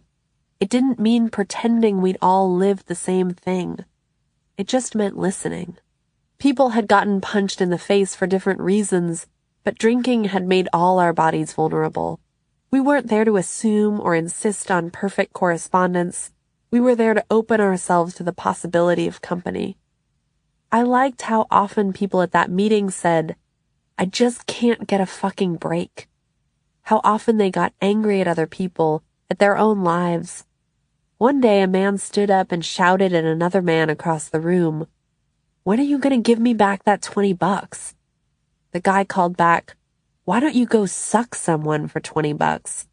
It was liberating to hear voices break from the sacrosanct script of chanting the steps, from the promises of the preamble, a fellowship of men and women who share their experience, strength, and hope with each other that they may solve their common problem. And also, honestly, so they could get something straight about money that was owed, or how so-and-so was fucking wrong. People were putting their lives back together after many losses and many relapses. Desire and regret still glowed fiercely in that room, still hot to the touch. Infinite Jest is honest about the weirdness of depersonalized goodwill in recovery. What it feels like to be loved indiscriminately, not for your qualities, but just schnom. Because. The book understands the discomfort of hearing the program promise, let us love you until you learn to love yourself, and the aggressive insistence of being hugged by strangers. After a meeting, one character asks a stranger, "You gonna risk vulnerability and discomfort and hug my ass? Or do I gonna fucking rip your head off and shit down your neck?" Don Gately was unlike any literary hero I'd ever encountered. A sober felon with a big square head, his meaty tattooed hands often carrying the cakes he bakes for other people's sobriety birthdays. In meetings, he talks about fucking up in sobriety, and he gets irritated at sober drunks all the time. When someone complains too much, he uses his pinky finger to mime the world's smallest viola playing the theme from The Sorrow and the Pity. Gately's no saint. That's why he made salvation seem possible. That's what I loved about sobriety in the book. It wasn't stolid or pedantic. It was palpable and crackling and absurd. It was so brutally alive on every page. After Gately protects an asshole rehab resident in a gunfight and ends up getting shot, he spends his hospital days refusing morphine. No one single instant of it was unendurable, he thinks. What was undealable with was the thought of all the instants all lined up and stretching ahead, glittering. It reminded me of how I'd imagined sobriety. One dull evening after another, a mountain of dried-up tea bags, no single night impossible, their infinite horizon unthinkable. We're all drama queens, even in our sobriety. My dry nights were gunshot wounds. But even when Gately is enduring emergency-type pain, like scream and yank your charred hand off the stove-type pain, he still spends most of his time, somewhat grudgingly, listening to other people unload their woes. Gately wanted to tell Tiny Ewell that he could totally fucking ID with Ewell's feelings, and that if he, Tiny, could just hang in and tote that bale and put one little well-shined shoe in front of the other, everything would end up all right. In the hospital, Gately becomes a huge, mute confessional booth, like Luther holding court at Seneca, silent and smoking at the kitchen table while everyone else talked. Infinite Jest was full of people like me, people who were trying to outsmart recovery but still sought affirmation from its rituals. Like one businessman in a Boston AA meeting who has the sort of professional background where he's used to trying to impress gatherings of persons. Lying in his hospital bed, Gately imagines himself standing at a lavish commitment podium, like an AA convention, offhandedly saying something that got an enormous laugh. Gately isn't taking morphine, sure, but he's also fantasizing about how he'll tell the story of that heroism in a meeting someday. Gately shared my desperate desire to get the loudest applause, to tell a story that wouldn't make a man call out, "This is boring," ever again. The book could totally fucking ID with the ways my ego intruded on my recovery. It knew the ordinariness of that intrusion. It understood my wariness about recovery culture. It got my embarrassment and my worship. It showed me that my disdain for unoriginal cliches was entirely unoriginal. It gave me hope because its hope was so unvarnished. I read Infinite Jest like a desperate old man running his metal detector over the sand, waiting for every ding that signified buried wisdom, even though I worried that Wallace was too smart to be read with this type of greed. I felt indicted by critics like Christian Lorenzen, who wrote disdainfully of readers who look to novels and novelists for instruction on how to lead their lives, who were drawn to Wallace's bromides about brains beating like hearts, literature as a salve for loneliness, and novels comforting the afflicted and afflicting the comfortable, etc. But I was bromide dependent. The most important things I'd ever endured or believed probably lived in Lorenzen's etc., covering their faces in shame.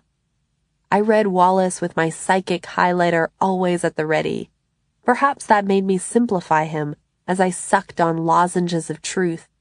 Sometimes human beings have to just sit in one place and, hurt. but his novel had gotten me through plenty of moments of just sitting there and, hurting. It pursued what Berryman called wisdom work. In my PhD program, other grad students talked about their undergraduate students with fond condescension, how they were always looking for the moral of the story or the lesson to learn. But fuck that easy dismissal. Fuck that charge of reduction and that snickering at bromides. Because sometimes I just needed to sit there and remember that Infinite Jest said sometimes I just needed to sit there and, hurt. Sometimes I needed the single entendre truth. Sometimes I needed the cherry blossoms, the abundant meat aisle, the cold sunlight, the new life. Too simple, Wallace wrote in the margin of one of his self-help books, or just that simple.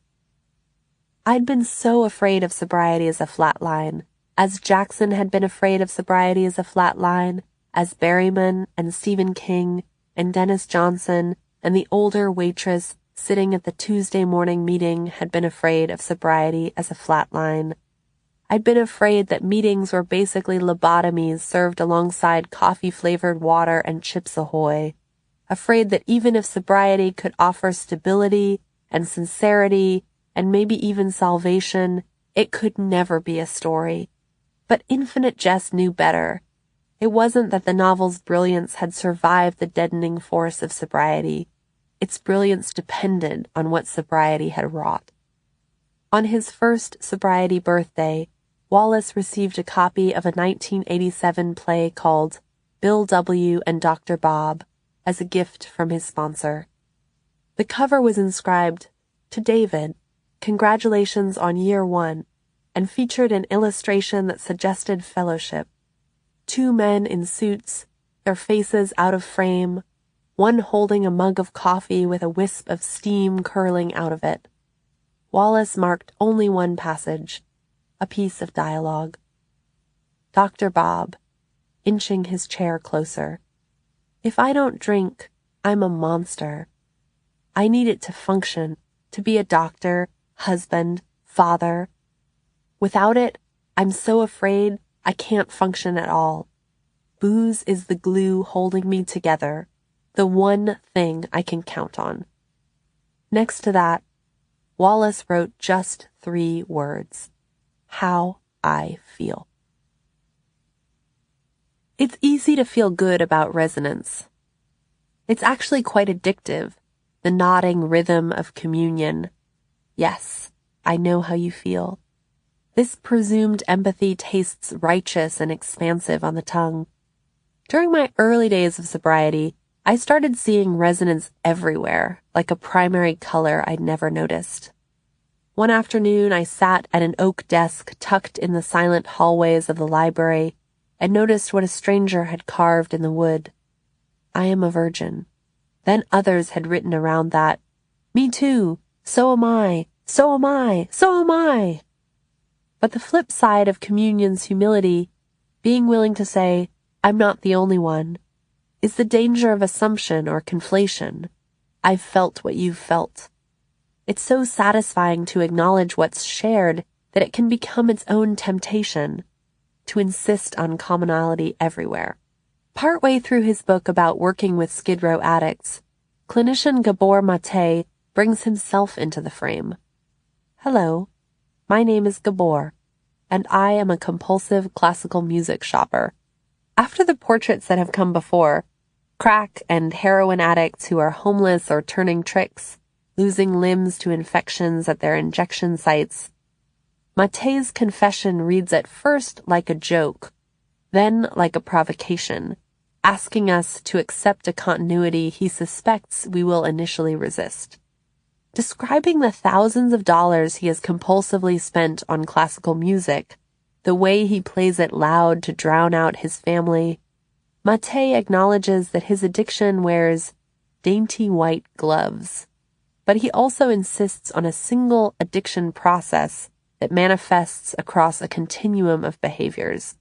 The frantic self-soothing of overeaters or shopaholics, the obsessions of gamblers, sexaholics, and compulsive internet users, or the socially acceptable and even admired behaviors of the workaholic. It's what Eve Kosofsky-Sedgwick calls addiction attribution, the ways we try to understand everything as addiction. Shopping, email, even exercise, the mascot of willpower. Addiction attribution can become an addiction in its own right. The satisfaction of an expansive rubric offers its own intoxication. We're all in this together. If addiction is a continuum, then we all get to live on its axis somewhere, blasting Beethoven to drown out the voices of our children, or gorging on chocolate after we get fired. But I'm wary of attributing addiction so broadly it ceases to mean anything besides compulsively desiring something capable of causing harm. I don't want to ignore the particular physical mechanisms of addiction by mining it too easily for universal truths. We all crave. We all compensate. We all seek relief. Because we don't all seek in the same ways, and the seeking doesn't always punish the seeker. It's important to acknowledge the specific damage wrought by certain cravings, what they can do to a brain, what they can do to a life. When the American Psychiatric Association released the 5th edition of its Diagnostic and Statistical Manual of Mental Disorders in 2013, and officially changed its definition of substance use disorder from a category to a spectrum, many scientists were afraid that its broadened criteria for addiction would effectively produce too many addicts, that it would, in essence, make everyone who had ever drunk recklessly an addict, and destroy a vital distinction between dysfunction and disease. What do I think? That it's important not to lose our grip on the notion of disease or its physical mechanisms by defining it too broadly, but it's also true that everyone has longed for something that harms her. I wish we could invoke that universality, not to render the boundaries of addiction utterly porous, but to humanize those under its thrall. When I asked my own diary, drunk, am I an alcoholic? I was trying to answer a question about desire. When does ordinary craving become pathology? Now I think, when it becomes tyrannical enough to summon shame, when it stops constituting the self and begins to construe it as lack, when you want to stop and can't, and try again, and can't, and try again, and can't. It is not till many fixes pass that your desire is need, George Cain wrote. It was what I'd been born for, waiting for all my life. When I asked my own diary, drunk, am I an alcoholic? I was looking for a category that might tell me whether my pain was real, as if drinking would make it incontestable. Of course my pain was real, just like everyone's. Of course it wasn't quite like anyone's, just like everyone's. As culprit and cause, drinking offered a convenient vessel for certain difficulties I found harder to pin down precisely. When I was first getting sober, I wrote myself a story about my relationship with Dave in which I was the source of our troubles, my insecurity and distrust, and booze was the source of my troubles. And so, by getting rid of the booze, I'd start to fix them. But we were less broken than that, or more broken than that, and back in New Haven an odd, eerie quiet settled over our joint life. Days in libraries, stew bubbling in the slow cooker, old coffee grounds in the French press, then the trash can. This calm didn't feel like relief from fighting. It was more distant than that. In some strange, corrosive way, our fights had been intimate and binding, toxic but saturating, impossible to turn away from. Fighting meant we were both fully present. Back in New Haven, we were kinder with each other, gentler, but also robotic somehow. When we came back home to each other at the end of the day, it was as if we were both reaching for bodies that weren't quite there. That fall, we went to another wedding, our 10th or 12th or 100th, who could count, and pitched our tent in a meadow.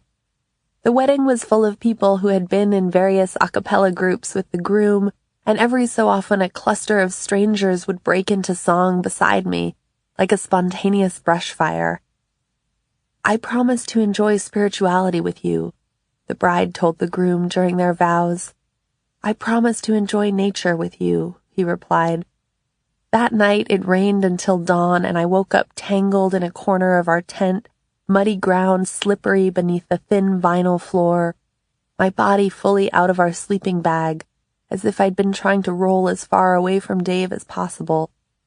He took a photo of me that morning, standing in my long underwear outside the tent, with the meadow and hills behind. And once the photo had been glossed with the right cell phone filter, it made our campsite look like a magical elfin land. "Gorgeous," said everyone on Facebook, but I knew I'd actually been irritated and tired, dispirited by the happiness of others. The night before, the reception had been a supra, a traditional Georgian feast that revolved around an elaborate and dizzyingly comprehensive series of toasts. To God, to the dead, to the living, to our tents, with the bride and groom drinking red wine from a silver-lipped, animal-furred drinking horn. With each new round of toasts, a different stranger looked at me and frowned. "Don't you know," one finally said, "it's horrible luck to toast with water." Back home, I'd started to smell something strange in our bedroom. A barn smell, like soggy hay or damp fur, something wet and animal. The prior tenants had told us they'd had a squirrel infestation, and I wondered if they were still nesting behind our brick walls, their little burrows soaked with urine and packed with nuts, squirming with hairless babies, helpless, grotesque creatures wriggling all around us. When we started spotting mice, it was almost a relief. There was something wrong, and we would get rid of it. We set up snap traps under our cupboards and smeared them carefully with gobs of peanut butter. At first, the mice managed to steal the peanut butter without setting them off, licking the yellow plastic paddles absolutely clean, like tiny superheroes with one specially honed skill. I sat on the couch and watched one mouse move so gracefully, with so little weight on its claws and such a barely present tongue, that it managed to get everything it wanted without dying. We set up glue traps next, and woke in the night to hear one mouse squealing as he struggled, still horribly, painfully alive. We lay beside each other, listening. It was impossible to sleep. Finally, Dave got up and smacked the mouse against the floor. A mercy kill. The apartment grew quiet again. When I confessed to Susan that I'd begun to fantasize about breaking up with Dave, just imagining what it might be like, she reminded me that the program suggested against making any major changes in the first year of sobriety, and that included ending a relationship. I wanted to say, "You ended yours."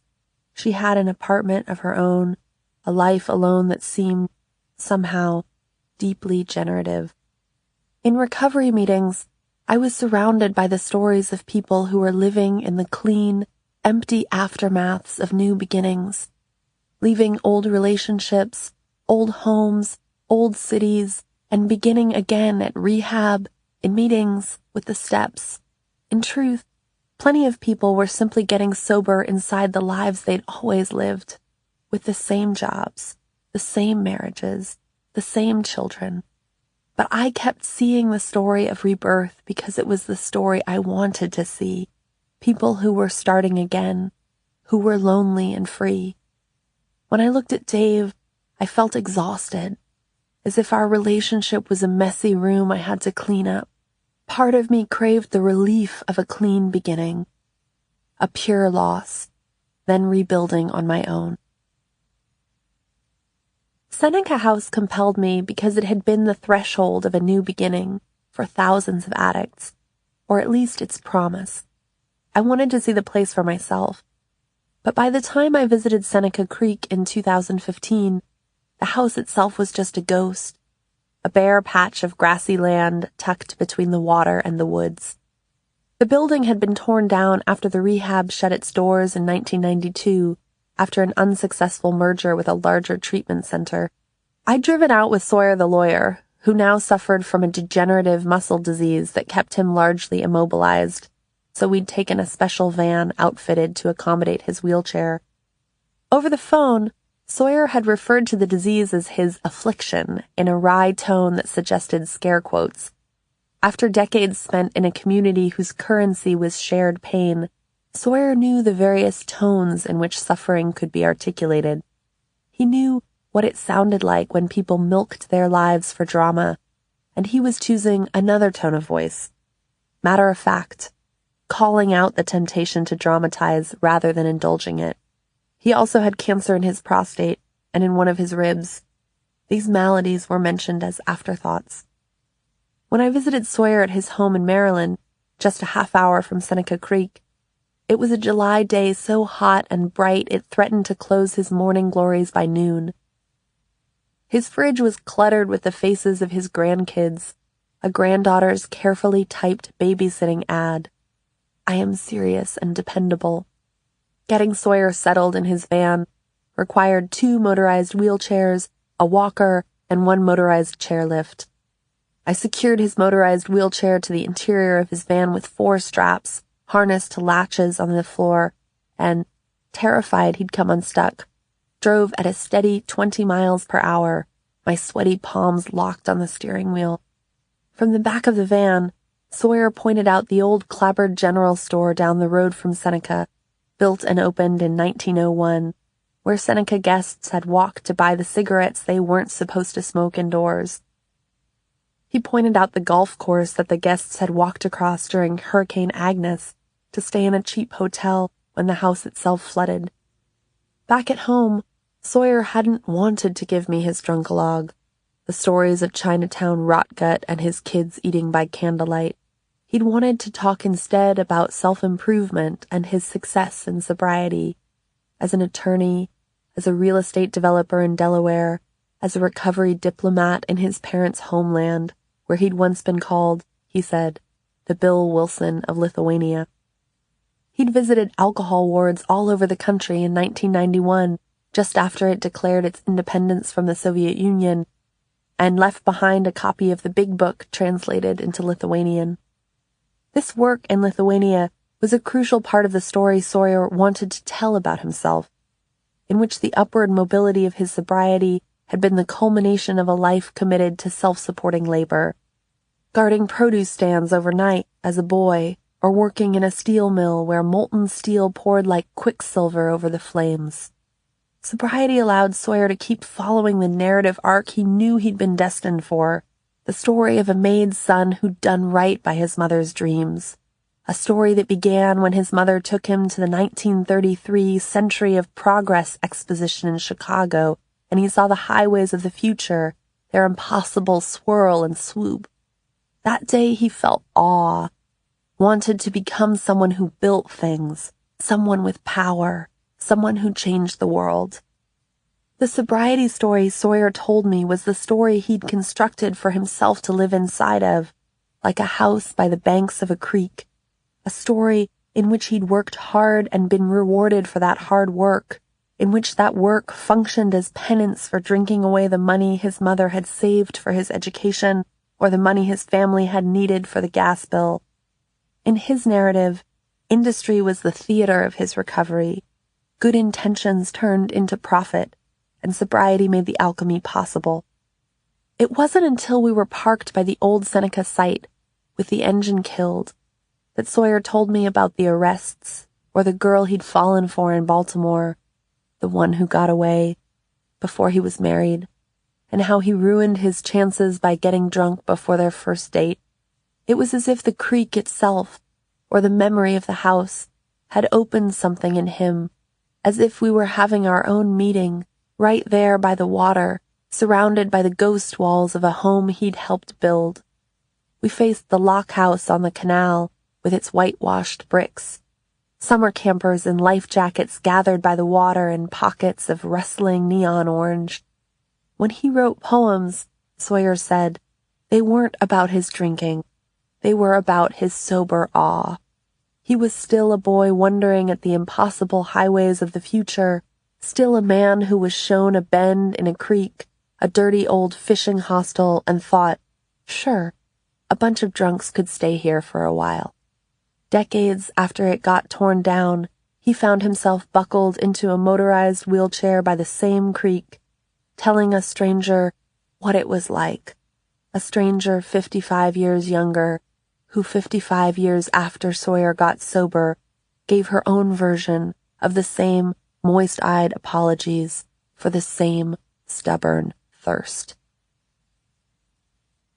We tell ourselves stories in order to live, Joan Didion wrote, and at first I took her words as gospel. Stories help us survive. But eventually I realized they were more like an admonition, a suggestion that there was something compromised and shameful about our dependence on their false coherence. When Didion wrote, I began to doubt the premises of all the stories I had ever told myself. I understood her skepticism as an accusation. Trusting stories was naive, a refusal to confront actuality in all its senselessness. But in recovery, I started to believe again that stories could do all the things Didion had taught me to distrust, that they could lend meaningful arcs of cohesion, that they could save us from our lives by letting us construct ourselves. I'd always had faith in doubt, in questioning and undermining, looking for fissures, splitting the seams of tidy resolution to find the complexity teeming underneath. But I started to wonder if sometimes doubt was just an easy alibi, a way to avoid the more precarious state of affirmation, making yourself vulnerable by standing behind something that could be criticized, disproven, or ridiculed. Maybe it was just as much a crutch to doubt stories as to stand behind them. It was so easy to point out gaps without filling them, to duck into the foxhole of ambivalence. Maybe sometimes you just had to accept that the story of your life was a crafted thing, selected, curated, skewed in service of things you could name and probably other things you couldn't. Maybe you could accept all that and still believe it might do you or someone else some good. Recovery reminded me that storytelling was ultimately about community, not self-deception. Recovery didn't say, we tell ourselves stories in order to live. It said, we tell others our stories in order to help them live too. When I went looking for the tales of Seneca House, I found that every sobriety story had its own particular veins of redemption. Sawyer crafted the story of his sobriety as a story of accountability, learning to be a responsible father, and manifest destiny. That's why he needed to tell me about how much money he made. Gwen told her story as a tale of necessary humbling. Marcus told his story as a myth of hubris punished, and Shirley narrated sobriety as self-reclamation, finally putting herself first. If Sawyer told a sobriety story about upward mobility, then Gwen, the mother who'd driven her kids over the Potomac River in a blackout, told one whose first chapter hinged on failure. For the first 16 months after she started going to meetings, Gwen kept getting nostalgic and picking up again. She saw a Schlitz ad with a woman at the prow of a sailboat in a long, flowing white dress. You only go around once in life, the voiceover said. Go for all the gusto you can, and kept trying to figure out if there was a way she could still live on that sailboat, with her white dress billowing in the wind. Eventually, Gwen got so fed up with AA that she drafted a letter of resignation. The only problem was she didn't know where to send it. She asked her sponsor, who had been around for a while, and she said, "Why don't you just give it to me?" Not long afterward, Gwen heard at a meeting that the old wooden fishing hostel, the one across the creek from her house, was getting turned into a rehab. She could see its creaky old sign from her living room window. She thought, Holy Toledo! She had to stay sober now, or else she'd be reminded of her failure every time she watched TV. Her last drink was a single shot of warm vodka at 2 o'clock on a Sunday afternoon. She and her husband had been entertaining all weekend, and she'd been so good. Hadn't drunk a thing. And then once everyone left, she went down to the basement bar and poured herself what she'd been denying herself for 48 hours straight. 44 years after her last shot, on March 7, 1971, I spent the day with Gwen at her retirement community in Maryland, where she told me about hitting bottom while we stood in the cafeteria line for Tuscan flounder, disappointing her kids, filling the vinegar bottle. When she finally showed up at Seneca, it was to offer her services as a counselor. She was a trained social worker, after all. But Craig, the manager, wasn't having it. He knew her from AA and knew she kept relapsing. He said she couldn't be a counselor until she'd been on antabuse for a year, but she could volunteer if she wanted. So that's how Gwen became the hobby lady, teaching residents how to make moccasins, belts, wallets. She came across the bridge every morning with her Gordon setter, Misty. She spent that year on antabuse terrified of relapsing. One time she accidentally swallowed creme de menthe that had been poured on a sundae. She tasted it as the ice cream melted over her tongue. After that, she carried the suspicion that even the pleasures still available to her, even hot fudge sundaes, might get her in trouble. But she also wasn't sure what was left of her without drinking. If you carve me out, she wondered, will there be enough here to be a person? What came after all that humbling? After serving her time as hobby lady, Gwen became a counselor at Seneca and eventually director. She started working there 7 days a week, often 10 hours a day. By this point, at home, her marriage was in trouble. Her husband just wanted to get back the little girl he'd married, he said. But Gwen told him that little girl had never existed. They eventually divorced, and Gwen threw herself into Seneca House work, a new marriage, to replace the old one. After 5 years sober, Gwen reread her own letter of resignation from AA. The woman she'd given it to had kept it for years, just so she could give it back. Gwen had effectively sent her resignation letter to a future version of herself, who was living a sobriety she couldn't have imagined. 4 decades later, Gwen told me she was grateful for her grandchildren, who had offered her a second chance to do the things she hadn't done with her own kids. She'd gotten down on the floor to play with them. She'd given them that. Marcus told his sobriety story as a version of the Icarus legend. He'd flown too close to the sun in 100 Saudi airplanes and then smoked himself skeletal. If drinking and drugging were all about restlessness, flying all over the world, making money, feeling special, then recovery was about giving up the delusion of his own exceptionality. During his first days at Seneca, Marcus could identify with the other residents' cravings, but not with their experiences. He'd lived more. But no one believed he'd traveled to Bombay, to Bangkok, to Manila, to Honolulu, to San Francisco in a month. They'd heard so much bullshit from so many addicts. Marcus's breakthrough happened in a session with a Seneca counselor named Bart, an older black man with a steady government job. These were things Marcus wanted: a decent salary, a resume that demanded respect. Marcus was doing a half-hearted first step in front of the group, and Bart said, "Why don't you get real?" That's when something snapped in Marcus. He got so mad he threw his chair across the room and started to see how much anger he had at his country, at its racism, its hypocrisy, and at himself, too, though he couldn't quite see that yet.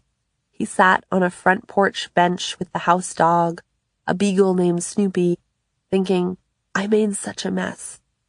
His family hadn't been a family where you talked about your feelings. He hadn't talked about his feelings much on the train to Mogadishu, or playing baseball with a crack pipe in White Plains, or in those bleary Bangkok bars.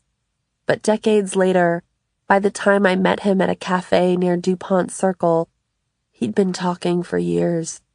He'd just come back from a stint working as an election observer in Haiti, where he'd gone to AA meetings in Port-au-Prince, whose slogans were in Creole though the message was the same: one day at a time.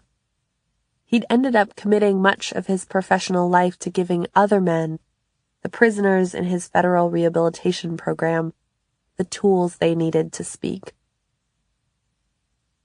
Shirley's sobriety story was about reclamation. For much of her adult life, she'd put herself in servitude. To her husband, to their home, to her children, and drank to make it tolerable. Getting sober was about waking up and saying she needed something for herself. At first, she didn't think she'd be able to do 28 days at Seneca, because who would take care of her kids? But one of the Seneca counselors, Madeline, said that Shirley needed to put her sobriety before everything else. Kids, marriage, career. Couldn't her husband take care of their children for once? When Shirley showed up at Seneca in 1973, she was its 269th guest. She spent her first lunch weeping at a long wooden table, eating a cheeseburger while Keep On Loving You played on the stereo. A gruff old man brought her a carton of milk and told her everyone cried when they arrived and everyone cried again when they left. Shirley was happier doing housework at Seneca than she had been doing it at home because it was more reciprocal. Everyone else had chores too, and less like indentured servitude. She cooked for 40 people when the cook relapsed and went AWOL. One time she put Tide in the dishwasher instead of Cascade, then spent the next few hours trying to sweep up all the suds as foam crept all the way into the living room. Shirley was such a good listener that another resident gave her a tourniquet for her bleeding heart. But in group sessions, Madeline pushed her to get honest. "Let's talk about your mother-in-law's crystal," she said. And on Shirley's last day at Seneca, Madeline put her through a marathon session. She got 10 counselors in a room and locked the doors, then said, "Let's see how truthful you can be." When Shirley asked what would happen if she needed to go to the bathroom, Madeline said, "You will not piss away your emotions." Shirley adored Madeline, who eventually became her sponsor, fierce but fully present. "I'm right here, love," she'd say. Before Madeline had become an exhibitionist drunk, running naked in the snow with her husband chasing after her, she'd been a child without parents. She'd grown up in India, orphaned at the age of 10 when her stepfather shot her mother and her mother's lover in a Delhi hotel. Her stepfather had tried to molest Madeline years before that. One day at Seneca, when Madeline and Shirley were walking by the creek, Madeline picked up a branch that had been hit by lightning and pointed to its charred core. "You see that blackness?" she told Shirley. "That's how I felt when things happened to me." To celebrate 3 years together, our first October back in New Haven, Dave and I went out for dinner at the pizza joint with vinyl booths behind our apartment. We ate clams on a white pie and toasted with white birch beer. How special. "I know it's basically the length of a bathroom break in the scale of your relationship," I wrote to a friend who'd been with his wife for a decade. "But for me, 3 years is forever. I'm proud of us." We signed up to collect weekly installments of produce from a farm in Woodbridge, a half-hour northwest of us. Torpedo onions, parsley and collards, bok choy, tatsoi, greens I'd never heard of and had no idea what to do with. Signing up for these weekly bundles was like putting a down payment on the life I wanted to be living but wasn't, quite. A life in which we happily drank seltzer and followed the recipes that came over email from the farm. Tangy glazed carrots with cranberries, browned butter pasta with tatsoi, chocolate beet cake.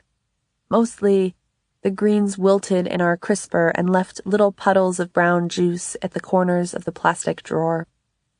Back in Iowa, Dave and his distances, or the ways I projected these distances onto him, had kept our relationship charged by longing. The fact that I could never fully have him meant I always wanted him. Now that he was more available, I was often gone, leaving our apartment many nights to write at a diner outside of town that stayed open 24 hours a day. It was called the Athenian, with big glass windows and stone siding, and at 2 a.m. it was pretty much empty, just a few cops and a tired graveyard shift waitress. I got curly fries or apple pie and worked on the proposal for my dissertation about writers who had gotten sober. I liked the adrenaline I got from going to the diner late at night, surrounded by desolate strangers. It made sobriety surge with electricity, with late-night caffeine spikes of bitter coffee, and it was often easier to be away from home, away from Dave, as if I were proving something about independence, proving what I didn't need from him any longer. When I started visiting the archives of writers who had gotten drunk and gotten sober, I was looking for the underbelly of the whiskey and ink mythology, for the blood and sweat and vomit of what their drinking had been, and also for what their sobriety had made possible. Finding their voices in the archives reminded me of being at a meeting, all those savage losses lurking under the ways strangers composed themselves. Every archive had its own rituals. Leave your bags here, sign your name there, get your key over here, use these folders, use this code, use this room for your conspiracy research, wear these headphones for the scratchy recording of the old Creole songs, buy this postcard of a beat-up kitchen table, write to this widow for permission. Everything depends upon this pencil stub. Every archive held the same imperative of careful touch. Every archive was a shrine to the futile task of preserving a life. Every archive was a siren song coaxing the same intimate, deluded ventriloquism, wanting to speak the truth of someone who couldn't speak. Every archive breathed quietly against the shameless volumes of the past, the lost noise of everything broken and breaking, all that violence crackling under fragile yellowed pages. In a pristine room at Dartmouth, full of cold New Hampshire sunlight, I wanted to refute Charles Jackson's fear of becoming a sapped soul like the other AA folks, not very bright or interesting or anything. But when I went looking for the fruits of his sober creativity, I found a manuscript that bored me. When I went looking for the promise that I wasn't losing myself in recovery, I didn't find the resolution of my fears but their reflection, lurking with its gleaming eyes, waiting me out. Though I was moved by the cardboard box that held his first typescript of The Lost Weekend, labeled in his scribbled handwriting. Original manuscript of The Lost Weekend, not valuable, but please save. He may have told an AA meeting that writing The Lost Weekend didn't help him stay sober, but it did console him in the wake of one devastating relapse. It was absolutely honest, syllable for syllable, he wrote to a friend. It was a writer really on the beam, telling nothing but universal truth. When I read Jackson's letters, I stared down the glowing comet trails of my impossible counterfactual desires. What if he'd treated his wife better, fought his ego better, stayed sober longer? My desires lived in an awkward tense, an impossible past perfect. And at night, I went back to the room I was renting in the hills of Vermont from a lesbian couple who lived with their daughters in a bright farmhouse with a Finnish wood-burning stove. Their duck pond was frozen for the season, but their chickens were still laying, and they scrambled fresh eggs for breakfast every morning. The residue of their home, its warmth, lingered with me in the archives as I sifted through letters from Jackson's wife, Rhoda, and imagined the marriage she'd never had. I keep dreaming of what a good and happy marriage could have meant to me, she wrote to her brother-in-law. How different it would be with love. Years later, she told her daughter that Charles was the best thing that had ever happened to her. This was the trick of living, that both feelings could be true at once. At the Center of Alcohol Studies at Rutgers, where Rhoda worked for decades while her husband kept relapsing, early AA newsletters listed loner meetings with only one member. Waldo in Caracas, Alessandro in Colombia, Mildred at the Taj Mahal Hotel in Delhi. One flyer announced a 30th anniversary celebration where Bill W. would make a live appearance. In person, in person, in person. By the time I got to Stepping Stones, Wilson's home in Westchester, New York, a brown barn-style colonial revival, hobbit quaint but oddly large, It had become a pilgrimage site.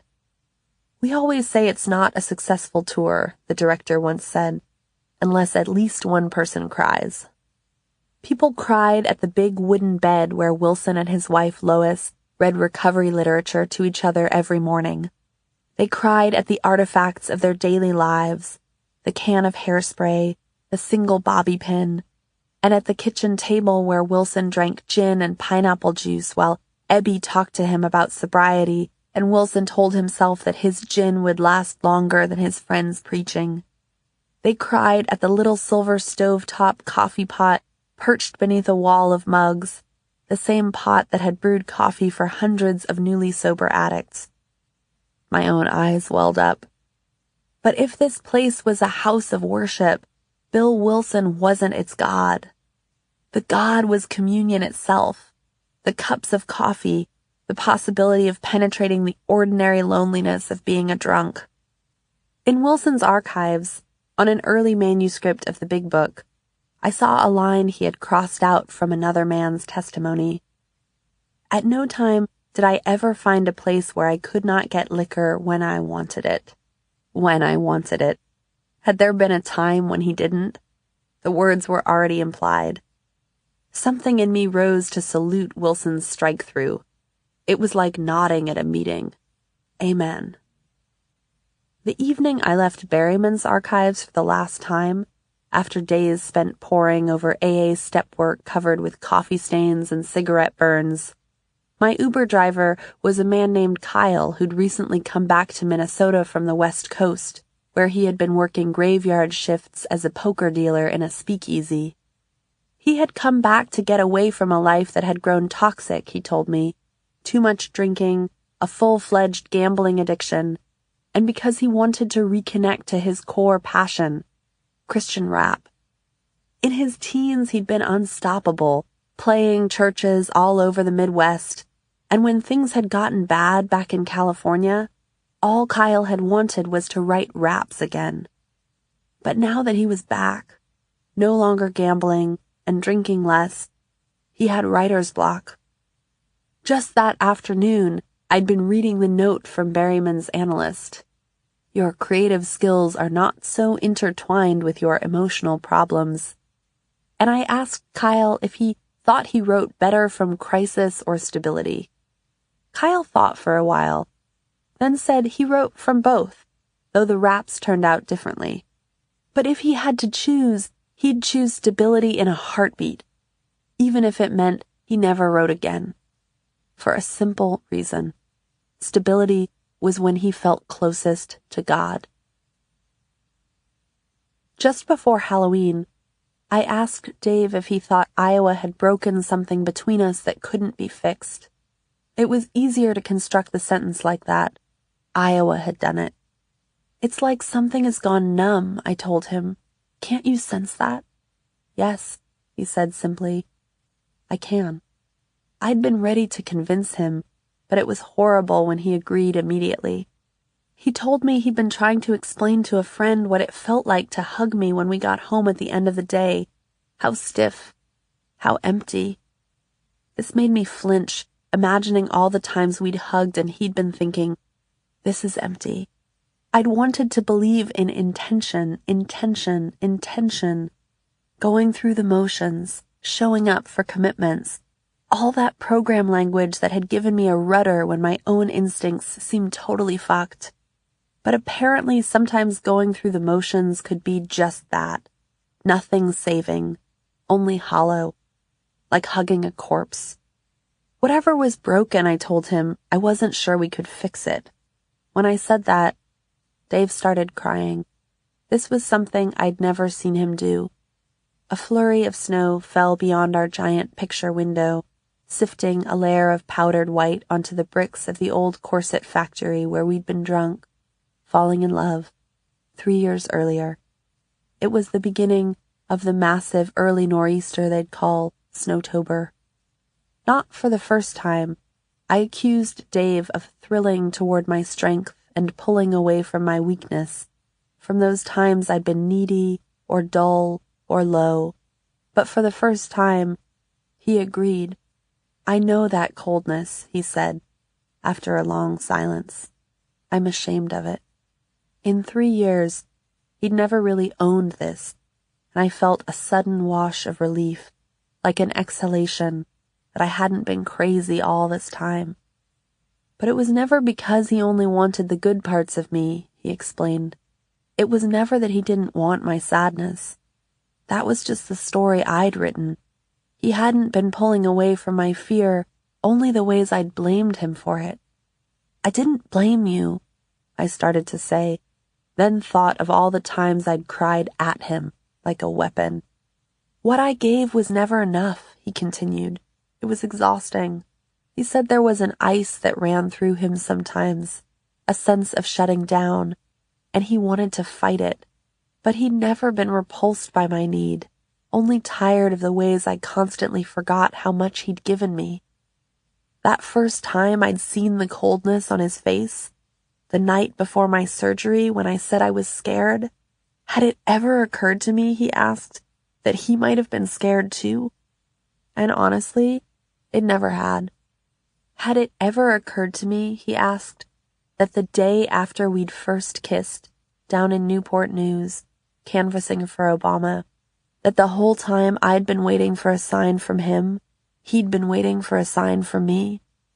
It sounds ridiculous, but it stunned me. I'd always assumed his assurance. I'd never seen him like this before, pleading. Could we try? Could we keep trying? We agreed that we could. We would. This was sobriety, I thought, not the clean break, the clear-cut and burn-it-down approach, but something else. This was staying inside the mess and seeing it through. Coming down from all our crying that night, Dave and I watched Blade Runner and I cried some more. Nobody believed the replicant could feel anything, but it turned out he'd been moved by so much. Attack ships on fire off the shoulder of Orion, sea beams glittering in the dark. In the morality play I'd written, things had been simple. I suffered and Dave recoiled from my suffering.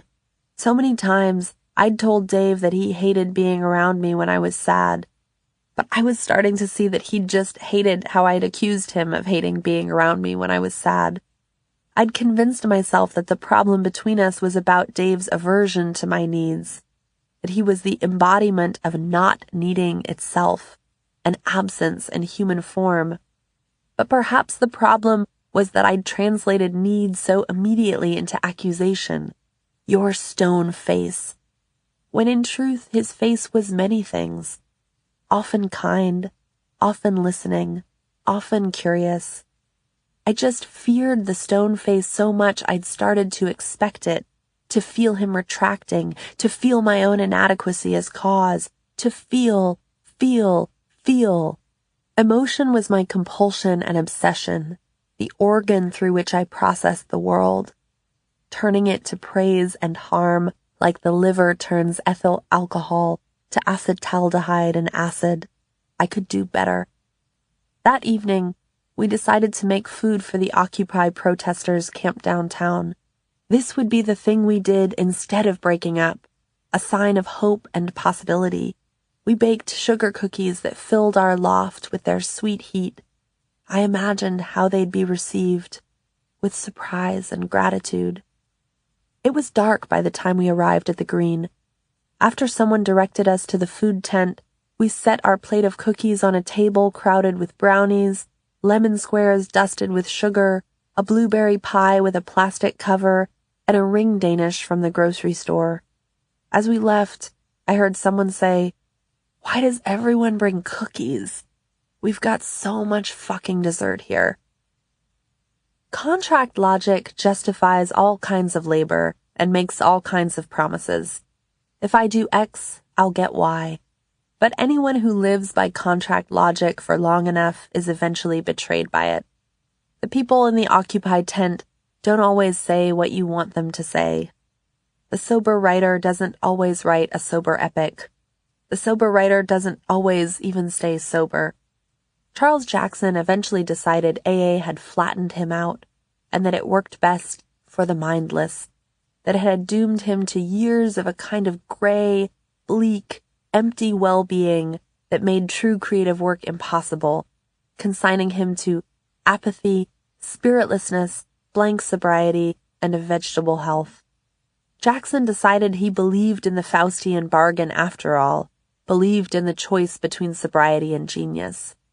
Should I say the hell with it and return to my former indulgence, he wondered, and thus be freed from my healthy prison, free once more from fear, able to function as a writer again? After years of Mobius strip sobriety, in and out, on and off, Jackson finally committed suicide by overdosing on Seconal in 1968.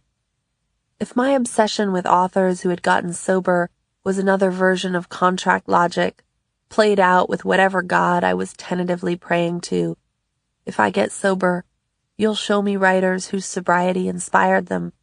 It was an obsession that delivered a humbling and partial hope, which isn't to say I didn't find writers who wrote beautifully from recovery.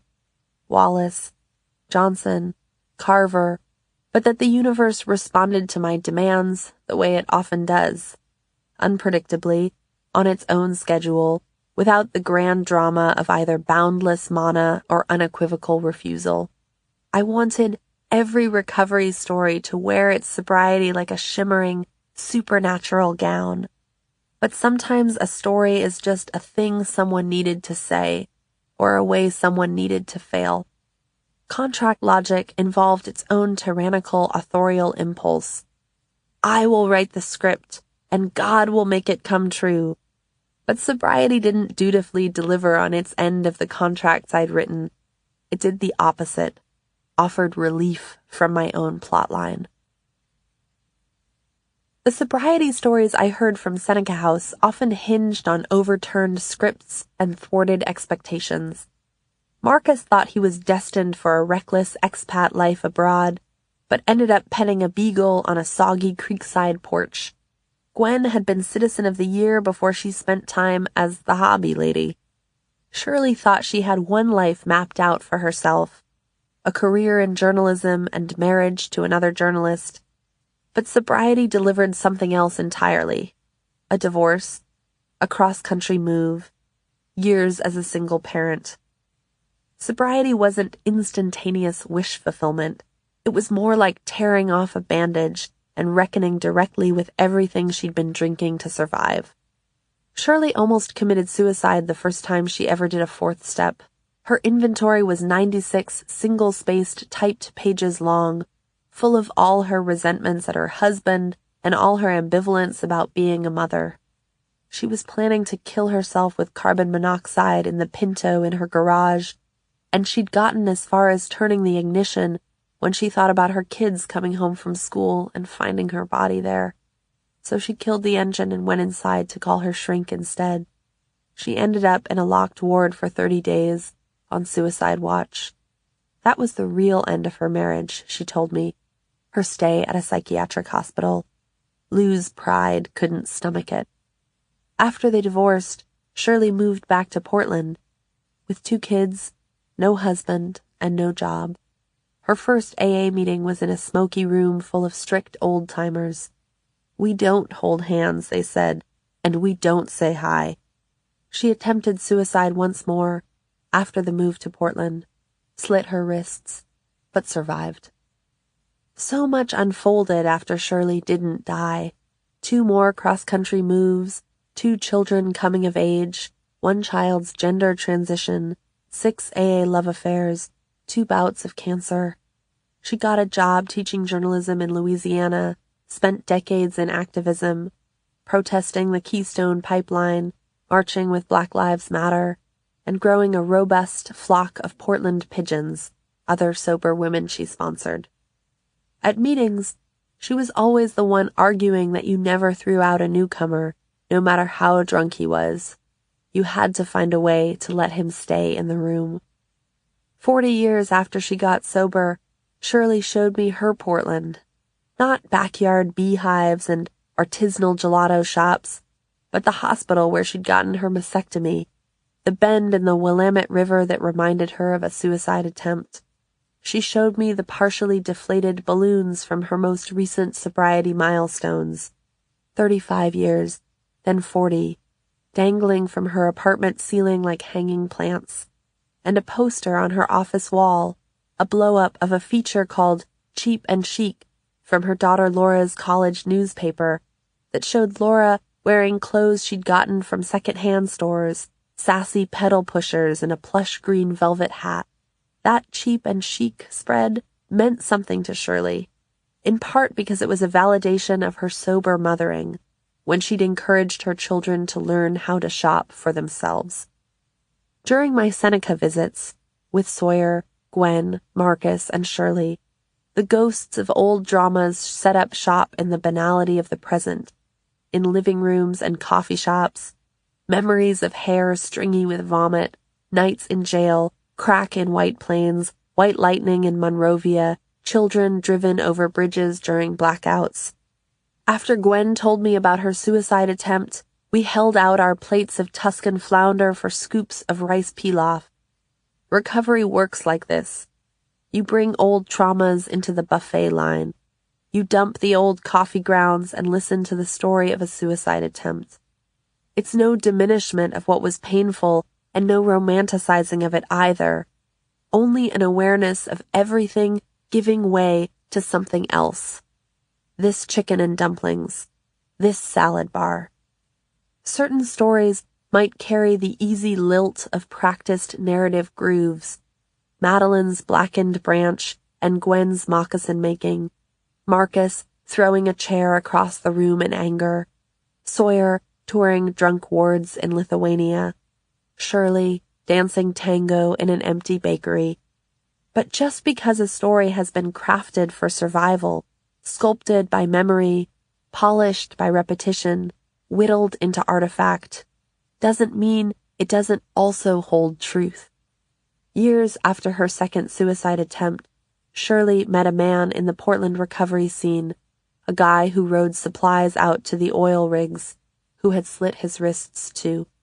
Whenever he and Shirley ran into each other at meetings, they bumped their wrists together and touched suicide scars. In recovery, certain kinds of difficulty are harder to confess than others.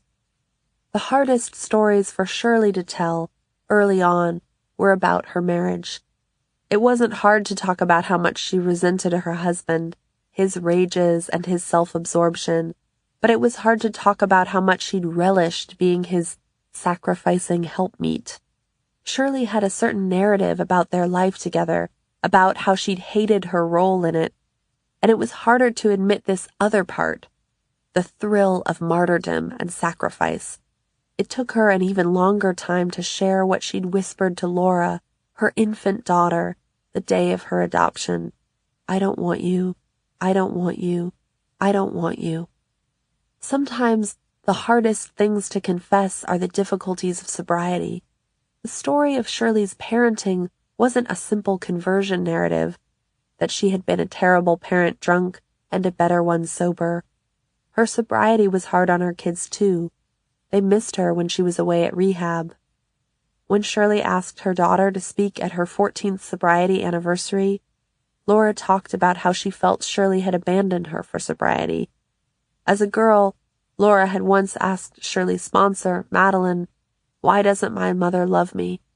And Madeline told her, "Your mother can't love anyone right now."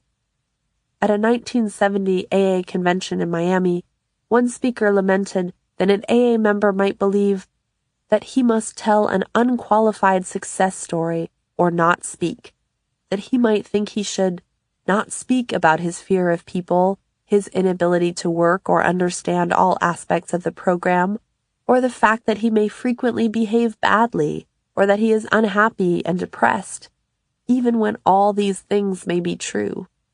But in meetings, I found these weren't the experiences you were expected to excise from sobriety. They were sobriety.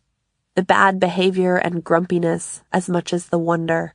Sawyer had a piece of framed calligraphy hanging on the wall of his basement. Alcoholics Anonymous is not a history of our personal success stories. It is, rather, a history of our colossal human failures. At one point, Sawyer told me that Gwen had gone through a burnout when she was director of Seneca House. Let her tell you this. Not me, he said. But we had to send her away to a rehab that they have for burned-out treatment people. They had an intervention on her. When I finally worked up the nerve to ask Gwen about it, we were sitting in the Blue Note, the bar at her retirement home, in the middle of the afternoon when it was utterly empty, and she said the intervention had happened during an incredibly stressful time.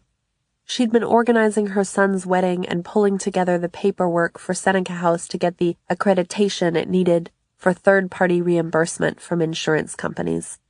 She'd broken down crying. Once, she said. Then she'd shown up at Seneca to find a circle intervention waiting for her, which of course, she told me, I used to teach people how to do. At her staff's request, Gwen ended up at a specialized treatment center in Palm Springs, California. It was recovery for people who had wrung themselves dry trying to recover others. Gwen knew all their exercises. They hung purses and pillows from her outstretched arms. They burdened you until you could hardly stand up, she said, and then said, "How do you feel?" I thought, I know what you want me to say. It was clear there were certain kinds of vulnerability that Gwen had readily admitted into her narrative. Her fallibility as a mother, her early lapses in sobriety, the necessary humbling of becoming the hobby lady, staying on antabuse until she'd been sober a year, and other kinds of vulnerability her story hadn't fully metabolized. The day when she was the focus of the circle rather than its leader. The day she stood accused of being overwhelmed. But the most useful sobriety stories are the ones that acknowledge how sobriety can bottom out, because they also acknowledge its surprise and depth, that sobriety is fundamentally full of unpredictability, miraculous, harrowing. For me, it wasn't just moving but useful to know that Gwen had hit a wall one day and started crying. Recovery means giving what you need yourself, not what you already possess. Your own fragility isn't a liability but a gift. You bump suicide scars with a stranger. You don't kick the drunk out of a meeting. You find a way to let him stay in the room. For much of that first autumn back in New Haven, I clung to what my sponsor told me. No big changes in the first year, and stayed in my relationship with Dave. But by clinging to that prohibition, I'd also flipped it into possibility. Once a year had passed, I would have permission. And when I hit a year of continuous sobriety in early December, I told Dave I couldn't do it anymore. Everything between us felt exhausted, brittle, depleted.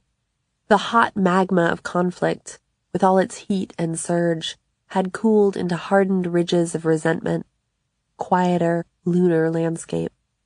The realizations I'd had about what had broken between us had come too late to resuscitate what had already bled out. It was hard to explain the almost in our love, to myself or anyone, how consuming it was, that sense of being almost able to make it work. His mind was the mind I most wanted to ask every question. He'd spread a picnic across the marble of a train station at midnight. He'd told me I should take vitamins so my bones didn't break when he fucked me. He'd read Berryman to me in a humid August kitchen. He was fully alive without drinking. When we were up, we were so fully together in that state of upness. But when I came low, I always believed that I'd betrayed the person he wanted me to be. I loathed this version of myself so much I couldn't believe he didn't loathe her as well. When I told him that I thought we were done, Dave looked so pained. He asked me to take some time to think about it.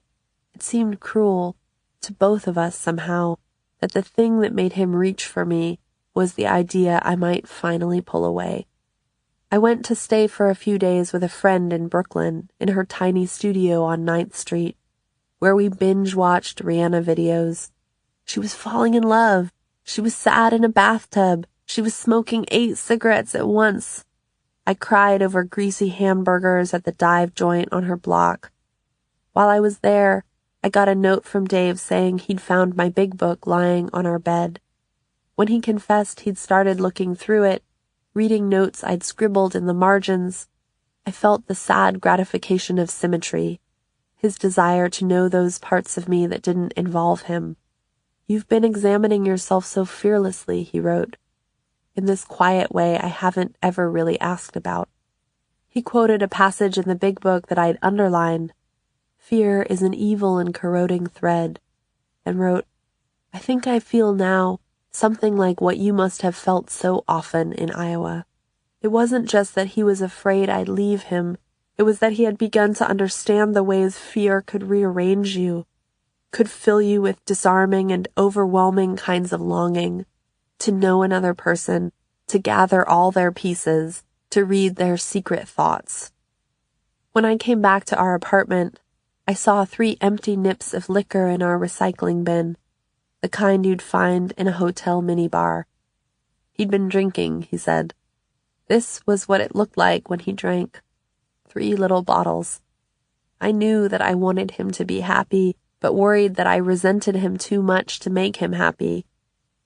I looked at those 3 empty nips and told him, I can't. When we had sex that afternoon, it was familiar and domestic.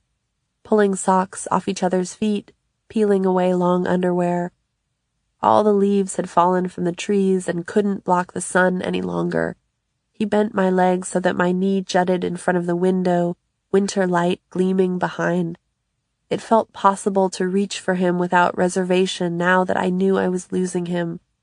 I watched our limbs tangled, thinking, can't believe this is ending. I'd told myself I was learning to live without drinking so I could become a stronger version of myself, someone who could build a life with him without rotting it with fear. I'd told myself that I was giving up drinking to make our love possible. Now, I was sending myself into another life without either one. 13. Reckoning. At the back of the composition book filled with notes for recovery, his unfinished novel, Berryman left behind a fairy tale called The Hunter in the Forest. He wrote it with his daughter Martha, and most of it was transcribed in her effortful child's print. In the story, a hunter gets lost in a forest where 2 bears live, both named Hungry, because they were always hungry, every single second. They steal the hunter's food, put his gun in a squirrel hole, and take off his pants. That was a very angry hunter. Then they put him in a cage and lock the door. Though the story never frames it this way, these are the dilemmas of addiction. The bears are hungry every single second. The hunter is lost. The hunter is in a cage. Berryman and his daughter wrote 4 different endings, 3 of them in Berryman's cursive. He fixed the lock, got out of the cage, and conquered all the animals. And they said, "There, that's what you do to us. You're lucky we didn't kill you." Moral: be kind to animals and they will be kind to you. He awakened, and they fed him nothing but hay. One ending offered victory. The hunter triumphs over the animals. Another one offered a moral: if you are good to the world, it will be good to you. A third offered disappointment: nothing but hay. Martha wrote the 4th ending in her serious, childish scrawl. She labeled it Real Ending. The hunter awakened and said, well, this final ending, the real ending, offered the true anticlimax of salvation. The hunter doesn't know what to make of the world he has woken into. Well, after waking up, there is always the question of what comes next. What life might lie beyond the life you've left behind. After Dave and I moved out of our apartment, I rented a brick studio near the gray flank of I-91. It was one long sunlit room directly above a middle-aged couple who filled their hallway with bulk boxes of mason jars. They were jammers. She had a long braid down her back, and he had staples on his scalp from an unmentioned procedure.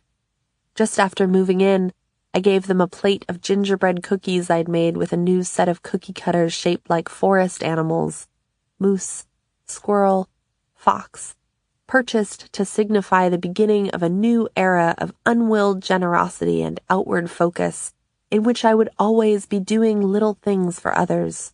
Oh, that, I'd say, that was nothing. I imagined the casual voice I'd use, the self-effacing tone of someone who wasn't doing anything for karmic credit. No biggie, just baked you some foxes. I lived in that apartment for 18 months and used my cookie cutters once. The sharp, stinging thrill of my aloneness was like diving into an unheated pool. I told myself, you'll adjust, you'll adjust, you'll adjust. All our furniture had been Dave's, so he let me keep the battered chairs we'd bought together from an Iowa thrift store, upholstered with vinyl roses. We'd been so excited to spot them on the thrift store sidewalk, so excited to buy something together. Now they sat on a hardwood floor in a room still waiting for a bed, a bookshelf, a table, anything. I was low on cash. Our landlady had kept our security deposit because we'd broken our lease. She said that maybe next time we'd think a little harder about living with somebody if we were going to break the lease after just 6 months. At my new place on Lyon Street, I started spotting signs of mice, little droppings like BB pellets by the fridge, but didn't want to kill them, so I tried to banish them with mint extract, which I'd been told they hated. But they stuck around, savaging my foil pouches of cocoa mix into little shreds of tinsel. One died under my stove, something I realized only once I started to smell his rotting body under the unforgiving peppermint odor that had settled like a blanket over my whole life. Each morning at dawn, I sat on my kitchen counter and watched the cars surge north up I-91. The absence of booze tingled like a ghost limb. The specter of another life felt like someone breathing heavily nearby, another version of this breakup in which I drank myself senseless each night, weeping and blowing my nose into toilet paper, drunk dialing Dave after midnight to ask, "Who are you with right now?" I knew I wasn't supposed to want that other life. Unseemly, falling apart. But some part of me longed for it. In that life, I would make a fool of myself, and that foolishness would tell him how much I missed him better than anything else could. Instead, I was just pushing my yogurt around, dry-eyed. Every few weeks, a new jam, blackberry, rhubarb, red currant, showed up outside my door, sealed so tightly I could never open it. I ran the jars under water and smacked them against counters, then lied to my neighbors weekly about how much I loved their various jams on my morning toast. I started chairing the 7:30 meeting every Wednesday morning, trudging to that warm room through the bitter January cold. Whenever the court order folks came up to me afterward to get their cards signed, my first impulse was to direct them somewhere else. Not because I didn't want to sign their cards, but because I didn't think I was qualified. You should get someone more official, I wanted to say, but then realized I was as official as anyone. I still loved that early morning meeting. The voices of others still made me want to drop down on my knees in front of them, to thank them for letting me lose myself for a moment by listening to them. And there was also this guy in a maroon tracksuit who'd started looking at me from across the room. My psyche was hungry for sustenance, my outfits carefully chosen. "I don't care why you newcomers are here," said Theo, the group's anchoring old-timer. "You come because you want to get sober, or you come because you want the free coffee, or you come because you want to get laid. I don't fucking care. Just keep coming." The man across the room, whose name was Luke, told me that every morning before the meeting he walked his dog to the top of East Rock, a huge hill on the edge of town, to watch the sunrise. Did I want to join them sometime? I did. He texted 20 minutes before he picked me up, at 5:30 the next morning, to ask if I wanted milk or sugar in the coffee he was bringing me. We walked uphill, with snow on the ground, and flirted in the early cold, watching dawn spread like a murky juice over the industrial buildings of New Haven. I'd always wondered what sober dating would be like, and here it was. Nothing like dipping into the sweet buzz of wine over candlelight, It was walking uphill on a sludgy winter morning with chapped lips and a mouth sour with the aftertaste of plain black coffee. Raw and unknown. Thrilling. In those days, acquaintances who wondered if they had a problem with their drinking often got drunk and pulled me aside to tell me about it. I was like a sober version of them, a hypothetical self they felt accountable to. One night, as I was leaving the Anchor, a dive bar that I still loved for its vinyl and fries, a woman rushed after me onto the sidewalk, holding a can of Sea Hag. She was a friend of a friend from grad school, often drunk at parties, and she told me she was getting scared by her blackouts. Had I gotten blackouts? Was that why I didn't drink? She'd noticed I didn't drink. And how had I stopped? And what was it like? I wrote her the next day. A lot of what you said about drinking made sense to me. If you ever want to come to a meeting. And then, ashamed of proselytizing, no pressure at all. Ha, she wrote back. I don't even remember saying any of that. Through meetings, I became friends with a woman who'd been in the nurse anesthetist program at Yale New Haven Hospital. She'd been stealing opiates from work, and she'd accidentally overdosed in a hospital bathroom and gone into cardiac arrest. If you're going to go into cardiac arrest, a hospital bathroom isn't a bad place to do it, she told me over lunch one day. Just don't lock the door. When she described her stubborn desire to court that sweet blackness, I didn't feel pity or disgust. Part of me just craved the surrender. We finished our lentil soup, our green smoothies, our tiny bread loaves, icons of our wholesomeness, and then I went home and Googled, what does dilaudid feel like? And found a user forum thread called, What's All the Hype About? A user called Swim talked about trying dilaudid and counting to 10. At 7 seconds, it hit him like a wave, better than anything he'd ever experienced. But in the very next post, Swim said he couldn't understand why anyone would choose dilaudid over heroin. What was the deal with Swim? He kept changing his mind. He seemed to have 6 different minds. Then I realized, someone who isn't me. It was the name everyone used. One Swim said the dilly rush could literally knock you down. Another put a blotter under his tongue so he could save the rest of his saliva for later. Maybe someone who wasn't him could get a little high from what was left. Another Swim loved his first fentanyl high so much he decided to write about it on the dilaudid thread. He posted the play-by-play of his second time. Swim is starting to feel more and more stoned. Unfortunately, his whole body doesn't feel like it's glowing of warmth like it felt with the previous experience with fentanyl. Swim is feeling more happy and content, but not enough in his opinion. I imagined someone who wasn't me sitting there one night, all alone with her computer and her disappointing high, faithfully narrating it for a world of strangers. When Amy Winehouse was getting high or drunk, the paparazzi photos always tried to zoom in as close as possible on her cuts and bruises, the residue of her benders. These little wounds were like openings in the tent flaps of her privacy. It was as if the photos were trying to get inside the wounds themselves, the closest thing to fucking her that the camera could possibly manage. After she died, one journalist reflected that her death forced the public to choke a bit on the rock mythology that's been crammed down our collective throats. The tortured genius, the hellion libertine, the martyr dying for the noble cause of nihilism.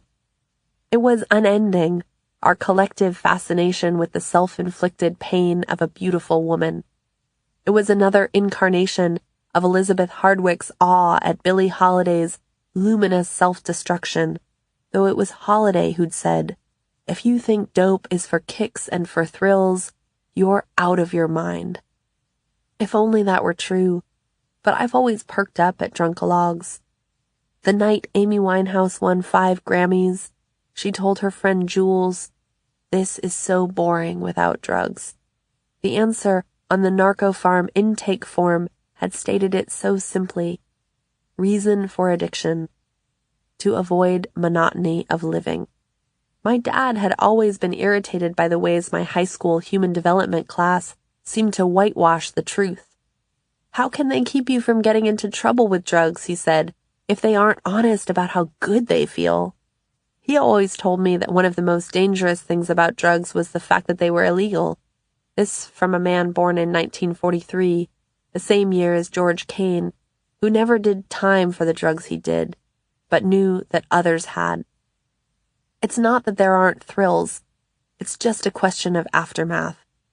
Holiday might have continued, "If you think dope is for kicks, then think of a woman spreading foundation on the sores across her face, asking her bodyguard why she's not getting her period, as Winehouse did after years of boozing and bulimia, when she was utterly cloistered by her fame and by her using, her body battered.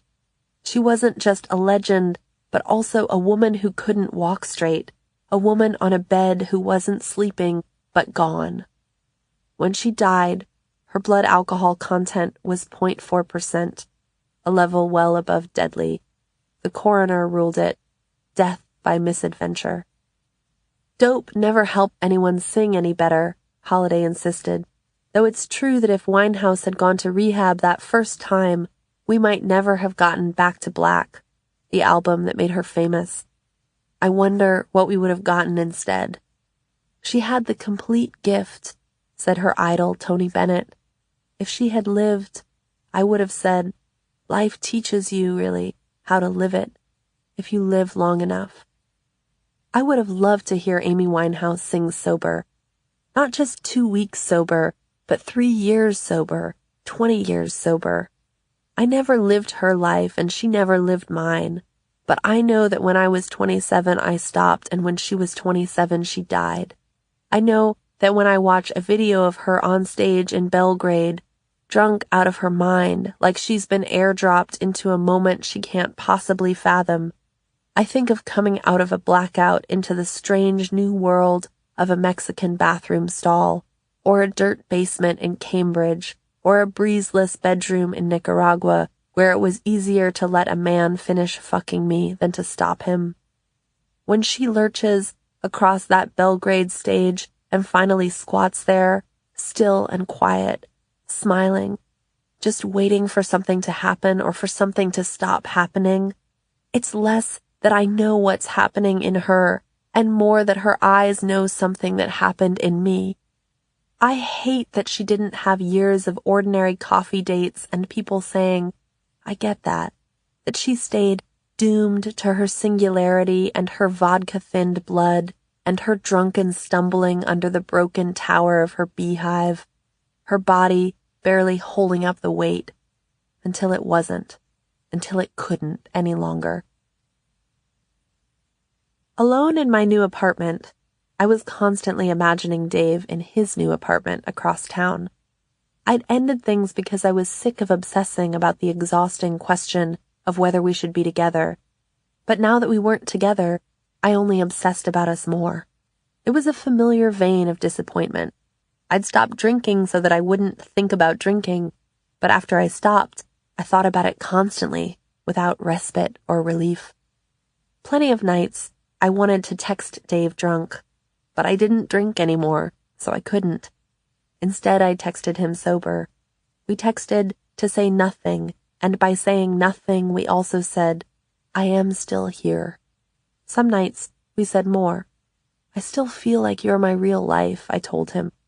"Nothing else feels like my real life." I'd picked up a second job, adjunct teaching at a college 40 minutes upstate, to pay back the credit card debt on a room's worth of IKEA furniture, and to distract myself from my quiet nights with more essays to grade. My students wrote about varsity swim team politics and the acid residue of overbearing mothers, and I marked up their work with my own agendas. Gratuitous cynicism, I wrote, or irony without a point. With colleagues at this job, I had slipped into a strange set of white lies. After referring to my partner once in conversation, as if I still had one, I'd kept up the lie. It was as if I'd created a parallel universe in which Dave and I had made it work. In class, I started our discussion of Dennis Johnson's Jesus' Son by asking my students if they had a favorite story from the collection. "Don't worry," I said. "There's no right answer." But I was lying. There was a right answer. Their favorite story was supposed to be my favorite story, which was now Beverly Home, the only one about recovery. Johnson's narrator, Fuckhead, is working at a rehabilitation center for the elderly and disabled. He spends his evenings going to Narcotics Anonymous meetings, where sober addicts sit around collapsible tables looking very much like people stuck in a swamp. It's no postcard vision of salvation. Meetings make Fuckhead feel like a swamp creature. He's a caregiver in a rehab center full of despair. He sleeps with a woman he meets in NA who has Black Widow bad luck. The men she loves all die, from trains or car crashes or overdoses. And when Fuckhead hears about them, he is filled with a sweet pity, sad that they would never live again, drunk with sadness. He thinks, I couldn't get enough of it. The same way he'd responded to a grieving woman's scream, how he'd gone looking for that feeling everywhere. Fuckhead spends his days walking the O-shaped circuit of the rehab center with the deformed and the desperate. All these weirdos, and me getting a little better every day right in the midst of them, he says. I had never known, never even imagined for a heartbeat, that there might be a place for people like us. I read that line, the closing line of the story, aloud to my students. I read it once, twice, 3 times, while they quietly swept up crumbs from the donuts I'd brought to class to bribe them into loving me. On the first day of class, I'd shown up with 24 donuts and a cardboard box of coffee, and then I kept bringing them each week, along with a stack of paper cups, sweeteners and creamers, plastic swizzle sticks, an anxious bouquet, afraid that if I stopped bringing them, the students would be disappointed. It was going to cost $400 over the course of the semester, more than half a month's rent, just to stave off the possibility that they'd stop liking me. There might be a place for people like us. Every voice I'd ever heard in meetings was somehow part of that closing line. Maybe some of my students found it sappy or maudlin, that sense of belonging, but my heart swelled righteously against their imagined accusations. I told myself that the students who liked the early stories best, the ones full of drugs and fever dream escapades, were still caught up in deluded fantasies of meaningful wreckage. Who knew what drugs they were doing after the end of our Friday afternoon class?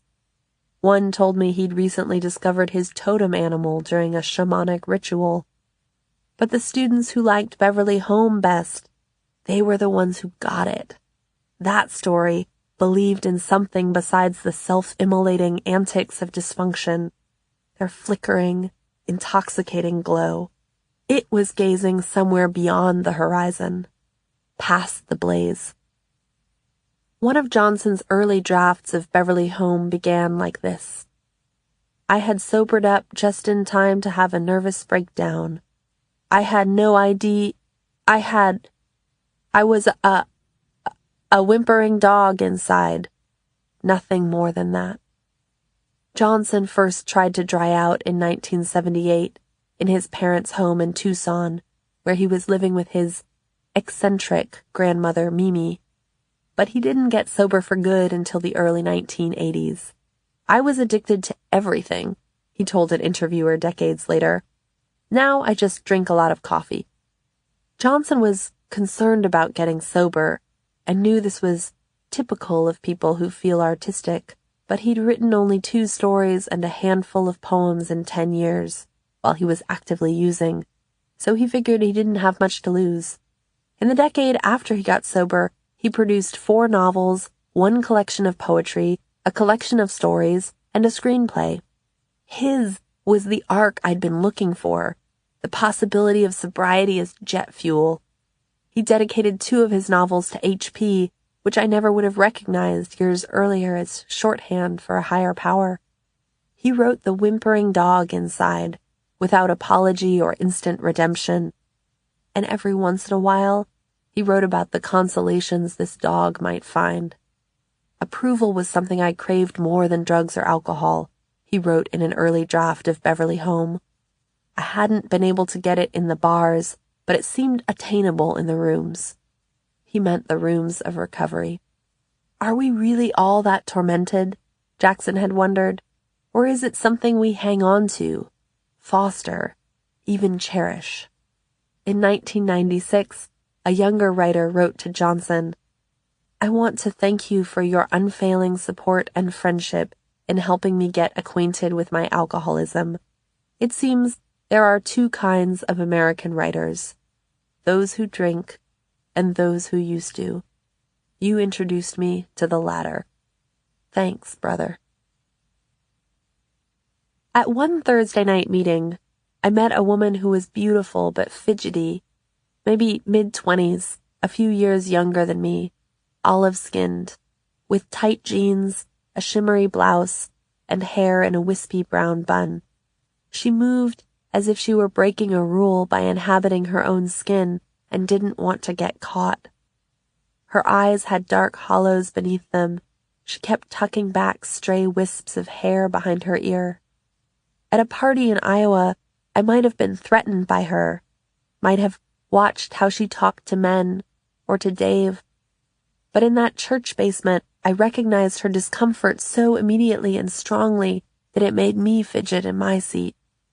Shifting in her plastic chair, she spoke during the meeting about how hard it was to be in her first week, her tone clipped and uncertain. Afterward, I went up to her and introduced myself. I really connected to what you said, I told her, which was less about her words than the way she'd said them. I didn't know what to say, she said.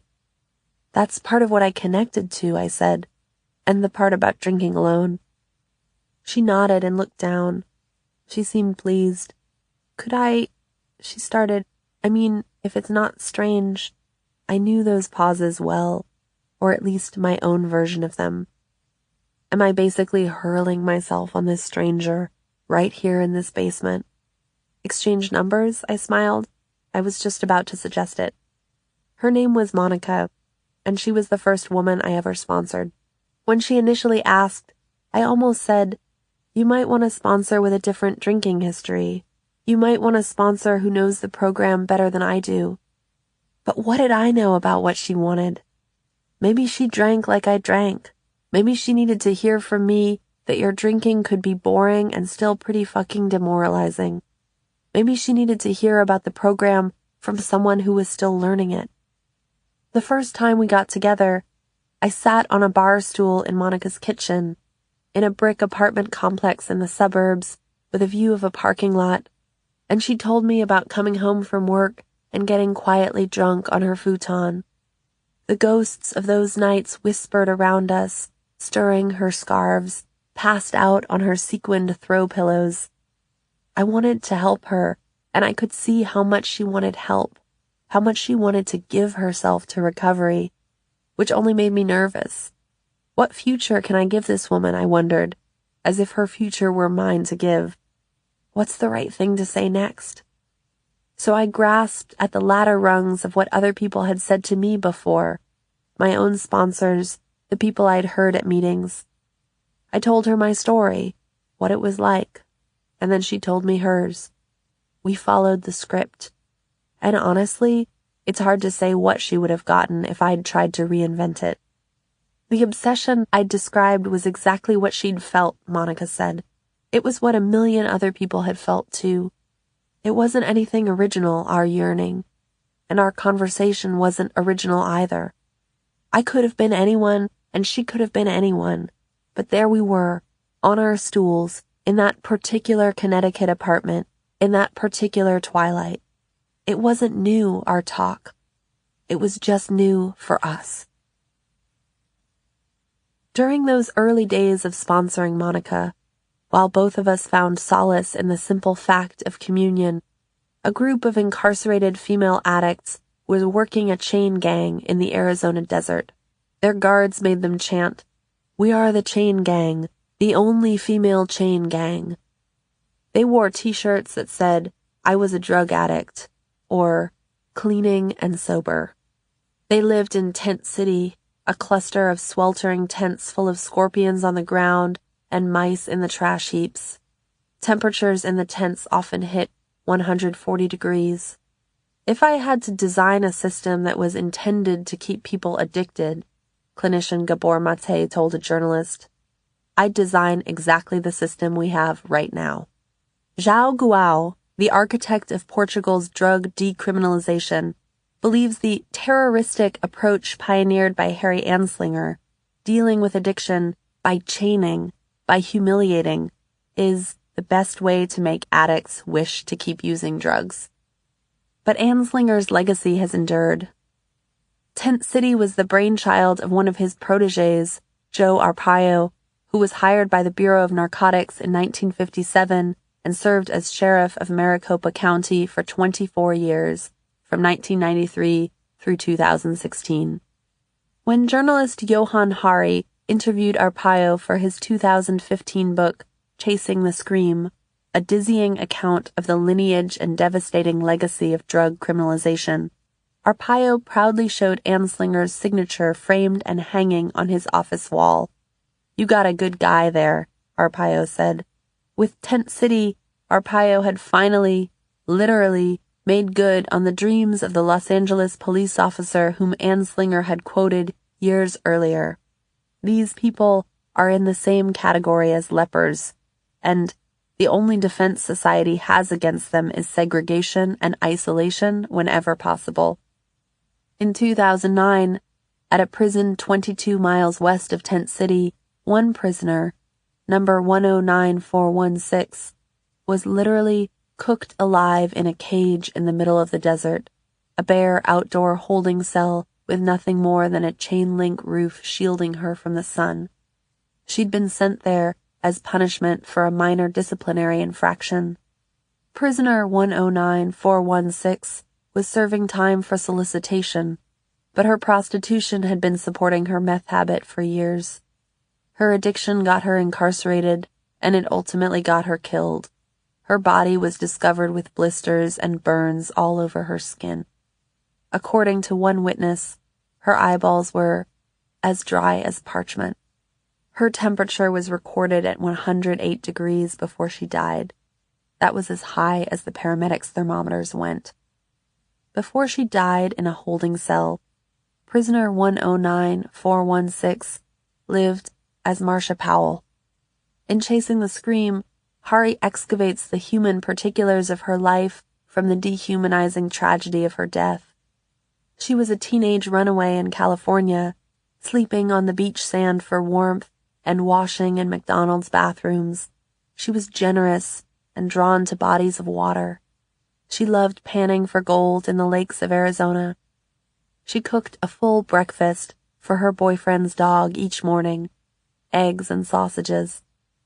Marcia Powell died in 2009, the same year I got sober for the first time. While she was in a cage in the middle of the desert, I was getting welcomed into church basements, handed poker chips, bombarded with phone numbers. I was walking into meetings where my body was treated as valuable simply because it was in the room, simply because it was. I didn't have to march in a chain gang picking up trash tossed by commuters who'd voted for the sheriff who was making me wear a t-shirt that said, "I was a drug addict." What luck. What luck not to wake up in a cage or a 140-degree tent in the Arizona desert, not to serve time for the thrall that had already corroded me. Marcia Powell's death in the desert is another glitch in the song of my pain as private. It had been possible for that song to play seamlessly in Iowa City, where I ordered my whiskey shots in the company of mythic poets, white men serving the brutal god of their white logic. But in the world where Marcia Powell died in the desert, where Melanie Green faced a grand jury for being a pregnant addict, where Jennifer Johnson was initially convicted of delivering a controlled substance to her own child, where George Kane got a gun pulled on him in a doctor's office, where Billie Holiday died handcuffed to a hospital bed. In this world, the story of my drinking is not a private story. I used to think it was, or that it only involved me, and maybe also the men I'd been fucked by and fought with, the man who hit me on the street, the men with my last name who drank before I was born. But the story of my sadness was never just mine. It has always included strangers. Not just the strangers I met in meetings, but the strangers whose dependents had taken them to highway chain gangs rather than church basements. The strangers who weren't stopping at the Stop and Shop to pick up off-brand coffee for old-timers. My story included the woman who died in a cage in a desert, or her story included me, not just because of my guilt, the guilt of my privilege or my survival, but because we both put things inside our bodies to change how we felt. It's easy to forget that prisoner 109416 and I are part of the same story, because we have been granted the right to tell very different tales about our pain. According to the scripts of our culture, one of us is a victim and the other a prisoner. But keeping our stories apart, understanding them as unrelated, would ratify the logic that let our fates diverge in the first place. The desert cage, the basement chorus. Our stories are both stories about coming to depend on a substance, to crave it, seek it, use it, and I no longer want to live by the traditions that keep them apart. When I finally visited the narcotic farm in 2014, 8 decades after it opened and 15 years after it had been converted to a full-fledged prison, I found its soaring brick buildings enclosed by tangled loops of silver barbed wire. Its aspirational architecture, cloisters and courtyards and magisterial Art Deco facades, seemed sinister beneath these ragged, gleaming coils and their brute reminder of prison's purpose, keeping punished bodies quarantined. My guide, who was in charge of media relations, used the language of rehabilitation, but it was often just as chilling as the language of punishment. Maybe he's had a couple of infractions, made a couple bad choices, he said, describing a typical prisoner deemed eligible for minimum security. But we still believe he's programmable. Programmable, the troubling descendant of an older faith in the ways an institution could rearrange someone. Since the Lexington facility had been converted to a prison, it was no longer exclusively dedicated to treating addicts, but it still had one major program committed to addiction. A 9-month residential drug abuse program known as RDAP and housed in something called the Veritas Wing. Posters invited participants to become navigators or expediters, to follow in the footsteps of cartoon men who fixed things or assisted others. The program preached the dangers of 8 major thinking errors, including indolence, entitlement, and sentimentality, which it defined as the impulse to invoke self-serving emotional excuses for one's crimes. In the community room, a converted bowling alley, I sensed the ghosts of old attempts at rehabilitation. 8,842 hours of bowling logged in 1937. Now inmates gathered in this room to give each other push-ups, compliments, and pull-ups, suggestions. The cell blocks were named after virtues, like Humility Alley, a self-contained set piece of irony that seemed to insist that the disempowerment of incarceration would grant access to virtue. "Do you still know everything?" the drug court judge had asked an addict. "Willing to listen now?" My PR guide was proud to show me all the prison's vocational facilities, the Braille workshop, where inmates designed Braille books for blind kids in pre-K, and the bare wooden frame of a house in the central open-air courtyard that got built and rebuilt by various carpentry classes, its roof beams covered with pigeon shit. It seemed strange that the birds could come and go as they pleased, while the men remained. My guide proudly pointed out their very pluralist religious architecture: the Native American sweat lodge, the Wicca fire pit, the Asatru fire pit. This last one referred to with a smugly casual air, as if I would say, yes, of course, the Asatru fire pit. But when I asked how many Asatru inmates they'd had, I got no solid answer. Every inmate is a walking testimonial to a victim, one of the wardens told me, which I knew wasn't true, or at least not as he meant it, and seemed a sentimental thinking error of its own. The warden translated the tattoo on my arm perfectly from Latin. I am human. Nothing human is alien to me. Then said, not sure it's true, though. He assured me there were prisoners who were alien to me, people who had done things so bad I couldn't possibly understand them. But I didn't believe in the same categorical divide he believed in, and I agreed with what he said only insofar as it insisted on the limits of my knowledge. I knew there was plenty I couldn't understand about the men incarcerated here, plenty I couldn't see behind the barbed wire and the scenic inmate-built gazebo, past the welding simulators and the A-frame caked in bird shit, the sweat lodge and the fire pits, past the actual and straw men victims who stood behind the fully human inmates all around me, men to whom I was not allowed to speak. I asked the education warden what he knew about the prison hospital this place had been, and he told me he knew all about it. It had been an experiment in rehabilitation, he said, and it failed. Instead of a cage in the desert or a cell on Humility Alley, I got fellowship. I got to hear people describe their first drink, always so specifically conjured. It usually came out tender and liberated, like a eulogy for a bully, and carried the whiff of unfinished business in its particulars, the gleam of a whiskey bottle, the nauseating sweetness of cooking sherry, the walnut shelves or squeaky metal trolley. I was humbled, almost scared, by how sharply I remembered my own first drink at my brother's graduation party, the upholstery grain of the couch, the jutting stone fireplace, the flinty crackle of champagne. How could I remember it so well if some part of me didn't still crave it?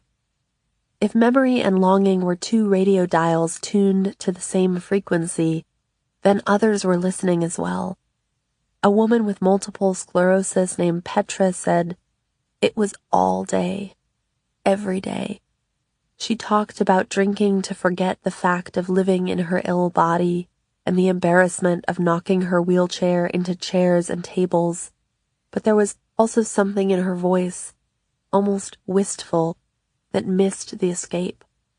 A woman named Lori, obese and impeccably made up, crying so hard she shook, came to a meeting drunk and said she'd once gotten drunk with her rapist after he raped her. Just this morning, she'd gotten up at 6:30 so she'd have time to buy liquor before the 7:30 meeting.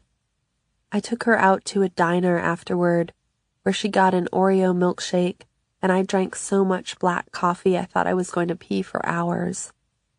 She told me she tried to hit a meeting during every available spot of free time because she was afraid she might drink otherwise.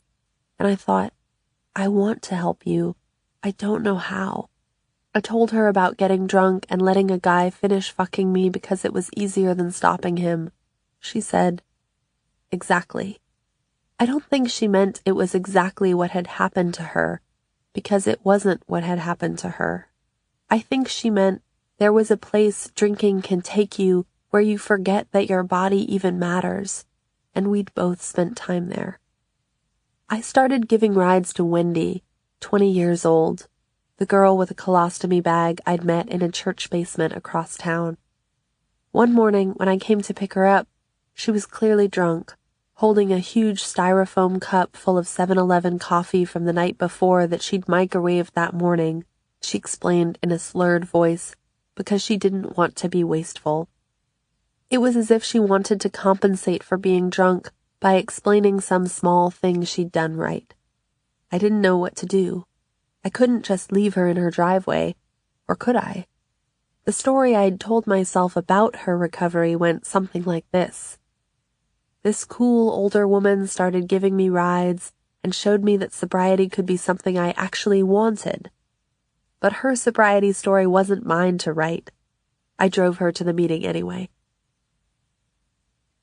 If I understood anything that winter, I understood how difficult it could be to let go of what you loved, even if you'd decided it wasn't what you needed. It was the claw marks all over again. A few months after breaking up, Dave and I met one night at a swanky hotel on his block downtown. It was the kind of get-together where you'd say, "Let's get drinks," except we both knew I'd get a seltzer and cranberry with lime. We sat on low leather couches, in the dim light, and ordered dessert to give ourselves a reason to stay. Donuts dusted in cinnamon sugar, served alongside a ramekin of hot vanilla cream. It reminded me of the first night we'd ever kissed, how we'd stood by the kitchen sink of our friend's house for hours, refilling our cups of water, just so we could keep talking. We stayed at the hotel bar until it closed, sometime past midnight, like strangers who'd just met, like people without a history. It was recklessness without the alibi of drunkenness, running on the fuel of club soda and juice. I woke up in his bed the next morning, baked with late winter light, in his home that was not my home, under his sheets that were not my sheets. Everything that happened next happened without booze as pretext or excuse. I saw Dave sober. I slept with him sober. We ate late-night cookies from the cookie shop on his block. Sober. But it didn't exactly feel sober. Before our early morning meetings, I was still going on hikes with Luke. When it got warm enough, another man I'd met in meetings took me sailing on the Long Island Sound, where I lay on the canvas mesh, stretched across the bow, glazed by sun, and loved the uncluttered sense of possibility that lived in the company of someone with whom I carried no baggage, no resentment, no mistakes. When I went on early morning hikes with Luke, I kept our flirtation at a certain distance, far enough away that it wouldn't become an actual relationship, close enough to sense its glow. These times with other men were not against the rules. In those months of purgatory, Dave and I had none. But they felt selfish anyway. A way of hoarding affirmation so I wouldn't ask for more of it from Dave. I no longer believed I deserved it from him. Because I wasn't in a relationship with Dave any longer, I no longer expected as much from him. Which reminded me, in an uncomfortable way, of giving up drinking. How possible it felt to drink. Once I wasn't drinking, how it shimmered in the rearview mirror. That winter, Susan and I started meeting at a downtown bistro for our sponsor meetings. The restaurant was always empty, the flagging business of a friend she was trying to support. The long tally of my second fifth step was bound up with the hush of that room in the late afternoons, the light thick and milky as cappuccino foam, the paired tastes of sweet milky coffee and French fries. So much of sobriety was full of oddly twined tastes. Mint gum and cream-filled vanilla cookies at meetings, onion rings and milkshakes and omelets on post-meeting diner runs, with everyone on different sleeping schedules, swapping bites off one another's plates. I didn't talk to Susan about the fact that I'd started seeing Dave again. It seemed messy and inexplicable and maybe unwise, what we were doing, and I didn't know how to put it in the context of my sober narrative. It was the blemish of a ragged plotline. One day, Susan told me, with real pain in her voice, that she could feel me pulling away from her. It was hard to make a date with me, and then I kept postponing them. At first, I wanted to protest. I did everything I was supposed to. I filled out everything on my inventory. But it felt good to tell Susan the truth. That I hadn't told her about things with Dave because they seemed too messy to fit inside our conversations or my step work. That's exactly your problem, Susan told me. You don't know how to say anything when it's still a mess inside you. You need to have everything figured out before you say it out loud. Berryman started recovery as an ode to fellowship, but the novel wasn't an account of his recovery so much as a projected vision of the recovery he never fully experienced. It was an exhortation to himself to recover better, but Berryman couldn't stay sober the whole time he was writing it. A friend of mine once observed that writing about yourself is like trying to make a bed while you're still in it. And in recovery, the lump under the sheets is palpable. Even the chapter titles expose the novel as a document of maddening repetition rather than progressive redemption. The first step is followed by the last two first steps, which is followed by dry drunk. After the first step, there's another first step, and then another first step. And after all that, Severance is somehow still a dry drunk. Berryman's marginal notes on an early draft of the novel, when he's listing the symptoms of an alcoholic, suggest that he's still reckoning with self-diagnosis. Drinking in the morning, drinking on the job, these are not the marks of a social drinker, and they testify to his relapses. Infinite resolutions, periods on the wagon, terrible remorse. As Severance confesses on the 8th page of Recovery, sincerity was nothing in this game. 160 pages later, he says, I have lately given up the words sincerely and honestly as mere con words designed by my diseased brain to support its lying products. He has given up on sincerity again, more than 100 pages after he gave up on it the first time. One character accidentally writes the 3rd step prayer, may I do thy will always, as may I do my will always. In life, Berryman was frustrated by his relapses, but kept trying to surrender again anyway. On a slip labeled, First Step, Saturday night, he wrote, I doubt if this will be an acceptable first step, and I don't care. I doubt if any man can actually take the first step. Maybe some can, but I know I tried hard and failed.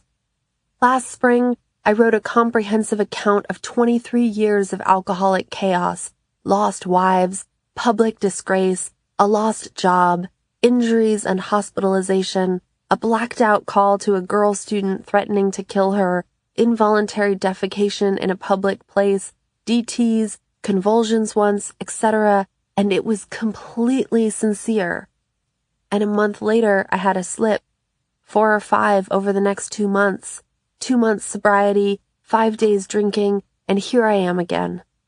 In spite of dead seriousness, never missing either an AA meeting or St. Mary's Encounter group, and all sorts of other help, including daily prayer and the 24-hour book. So screw that first step. This is only a short, true account of my present thinking on the subject. But even as he said, screw that, he turned the paper over and scribbled a message to himself on the back.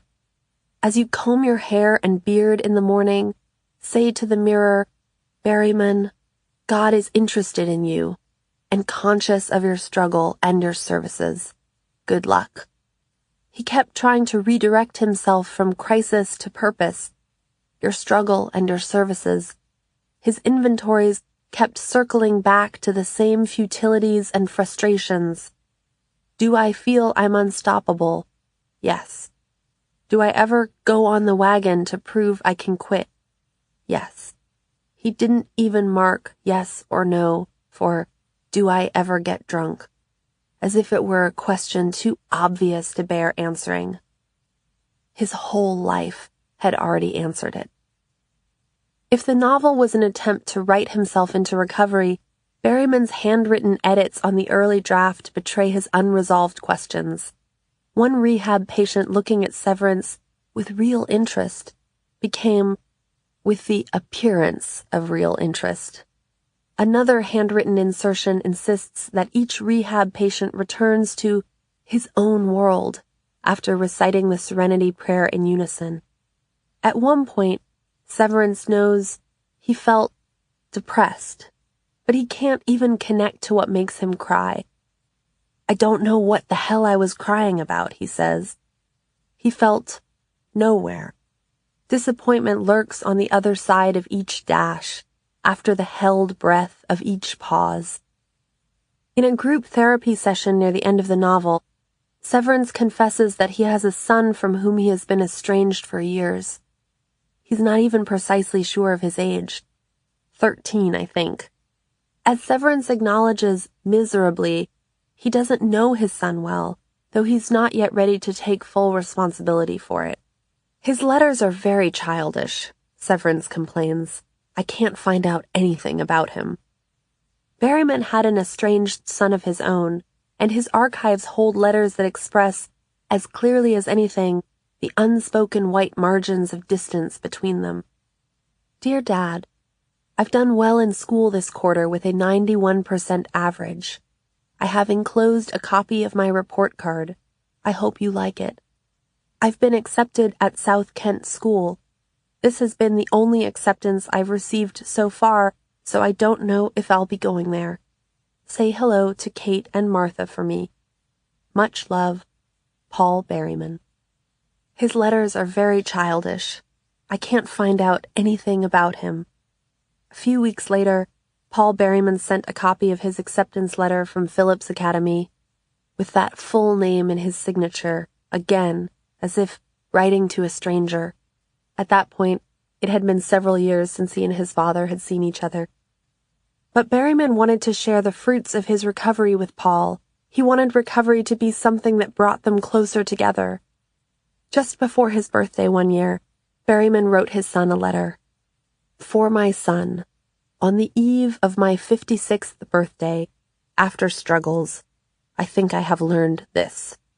To give an honest, sincere account of anything is the second hardest task man can set himself. The only harder task, in my opinion at the moment, is to try to love and know the Lord in impenetrable silence. It's hardly surprising that Berryman's letter to his estranged son is all about longing for a stronger sense of connection to an estranged God, another absent father turned divine. It's also unsurprising that it's all about Berryman and his own quest. Recovery can make you self-absorbed, even as you're trying to learn otherwise, trying to reach out to neglected children or wounded spouses or an impenetrable God. By fall 1971, Berryman had given up on recovery entirely. He left the novel unfinished, and it wasn't published until after his death. He only left yellow note cards suggesting the possible endings he'd imagined. End of novel, he wrote on one. Turn this card over. On the back, he wrote, he might, certainly, at any time drink again, but it didn't seem likely. He felt calm. There it was again, that dash. Berryman was trying to imagine an ongoing state of serenity, but he could summon it only in abstract terms. On a separate note card, he wrote an alternative last page of book. On Pike's Peak, coming down. He was perfectly ready. No regrets. He was happier than he had ever been in his life before. Lucky, and he didn't deserve it. He was very, very lucky. Bless everybody. He felt fine. Berryman was clutching at the possibility of stability beyond the dash. He felt calm. He felt fine. But it's hard to trust these feelings, not only because they exist on note cards that never got used, but also because they are haunted by the dashes that came before them in the book. He felt depressed. He felt nowhere. Berryman kept his recovery notebook even after he gave up on the novel, but his final entries from December 1971 are full of despair. Just try, he told himself. Happy a little, grateful prayers. It got bad anyway. Terrible continual thoughts of suicide. Cowardly, cruel, wicked, beating them off. Don't believe gun or knife. Won't. In the unfinished novel, Severance begins his final stretch of sobriety by saying, If I don't make it this time, I'll just relax and drink myself to death. In a motel room in Hartford, Berryman wrote, "It's enough. I can't bear anymore. Let this be it. I've had it. I can't wait."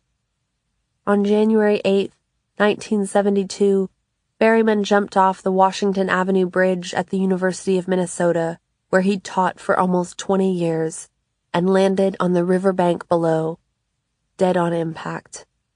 He'd relapsed just days before jumping, after 11 months of sobriety, his longest stretch. "I can't bear much more of my hideous life," Jean Rhys once wrote to a friend. "It revolts me, quite simply."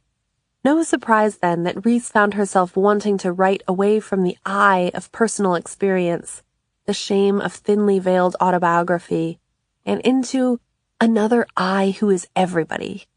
Like Jackson, she wanted to get outside herself.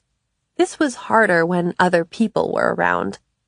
"Jean could not listen," said Selma Vaz-Diaz. "She does not seem to connect." It was fiction where Rhys grew closest to the consciousness of others, where she wanted to dissolve the barriers between I and everybody. And Wide Sargasso Sea, her fifth novel, the one that made her famous, was her fullest expression of this desire.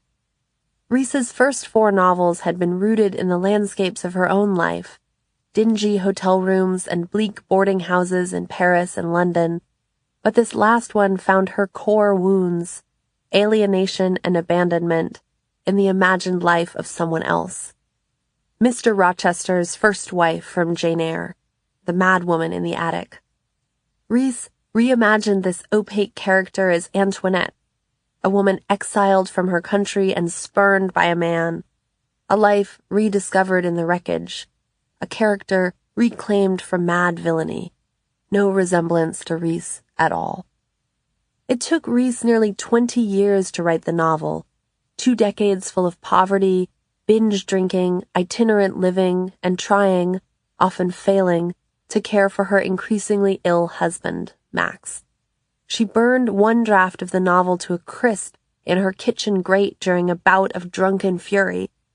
Once she had finally completed the manuscript, she wrote to her editor, Diana Athill, "I've dreamed several times that I was going to have a baby, then I woke, with relief.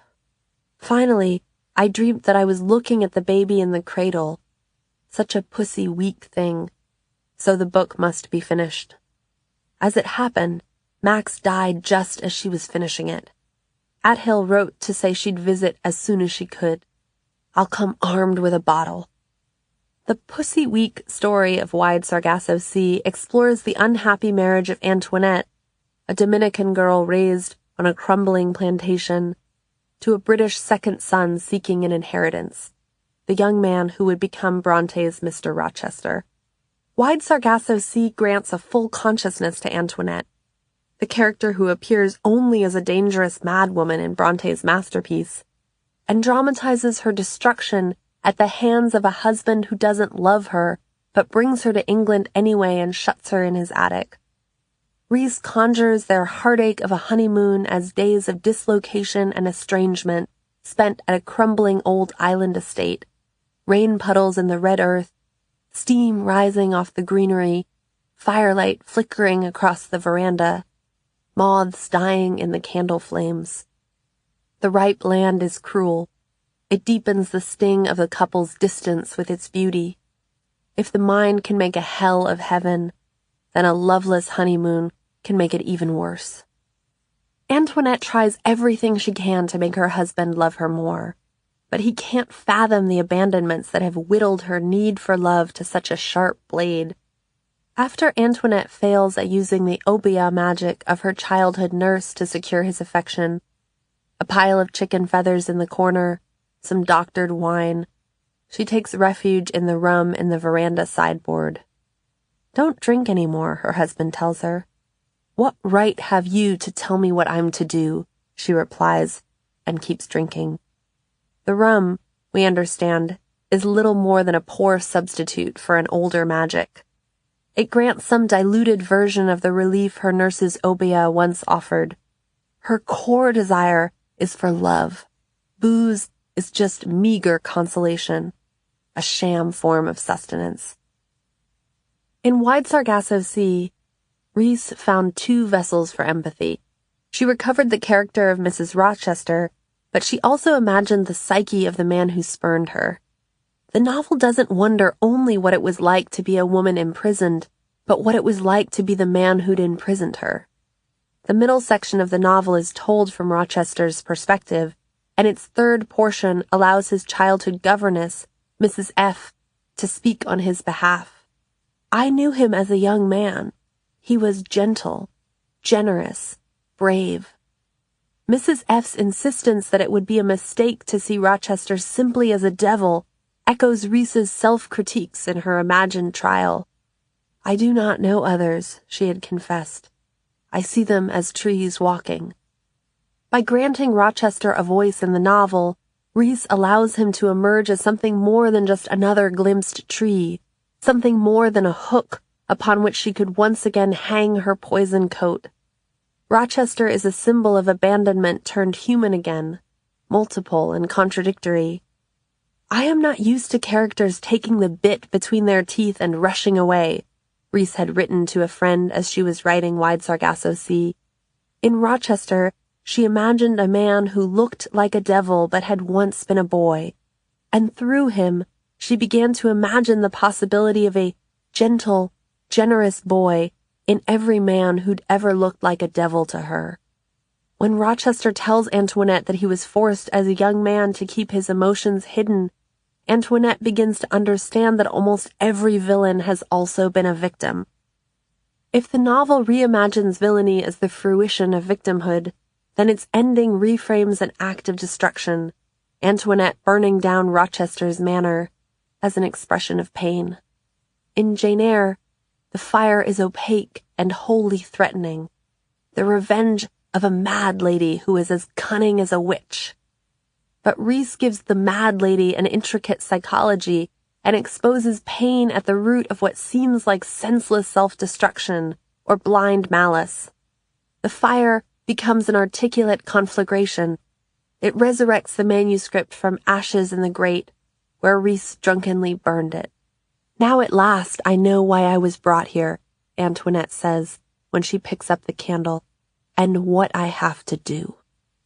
For the last 13 years of her life, between the publication of Wide Sargasso Sea and her death in 1979 at the age of 88, Reese lived in a Devon village called Cheriton Fitzpaine, in a block of cottages called Landboat Bungalows. She was landlocked and thirsty. It was stunning that she drank as much as she drank and lived as long as she did. She told a friend that ghost stories and whiskey were the only things that brought her comfort. But technically that wasn't true. Her bills from the liquor store J.T. Davies & Sons show that in addition to whiskey, Jamison Black Barrel and Teachers, Reese was drinking plenty of Gordon's gin, Smirnoff, Martini Bianco, and Beaujolais. Her monthly booze bill sometimes rivaled all her other household expenses combined. By the end of her life, Reese was unable to live without assistance. In a red composition book bound with twine, her friend Diana Melly wrote a list of instructions for her various caregivers. 1. Avoid argumentative subjects like politics. 2. Never discourage her from things she wants to do with her looks, etc. For example, like buy a red wig. 3. Don't discuss age and related subjects like grandmothers. 4. Try and change the subject when things get emotional, but do it slowly. Most of Melly's instructions, however, had to do with managing Reese's daily drinking. 12 o'clock. Drink. Only when she asks for it and in a small wine glass. Lots of ice, little gin, and fill with martini vermouth. It's always the same drink, morning and evening. Don't offer another drink unless she asks for it, ever. 1 o'clock. Lunch. Pudding. Nearly always there is an ice cream in the deep freeze. Wine. If possible, not more than 2 glasses. only if she asks. Melly crossed out those words, if possible not more than 2 glasses, as if admitting that any attempt to curtail might be futile. Elsewhere, she says, never drink anything different like whiskey in front of her, or she will want it too. If Reese demanded it, Melly suggested tiny ones with masses of ice. Reese almost always wanted them at twilight. I stay with her then until 7 o'clock, Melly wrote, as it is the time when she is most likely to get sad. Melly understood her friend's sadness as a type of clockwork, arriving with the dusk. It called for a drink, but what it really wanted was company. The drinking was past argument. It was less like a disease to be cured and more like a creature in the room, a wild animal that could be cajoled, with open ears, careful tongue, masses of ice, into a less ferocious version of itself. But Reese was wise to these tricks. During a visit with her friend David Plant, near the end of her life, she complained that other people were always filling her drinks with too much ice. All of writing is a huge lake, she explained to him, her metaphors getting more fluid as she got drunker. There are great rivers that feed the lake, like Tolstoy and Dostoevsky, and there are trickles, like Jean Reese. As Plant rose to leave, she asked, "Give me another drink, will you, honey? And put only 1 cube in it."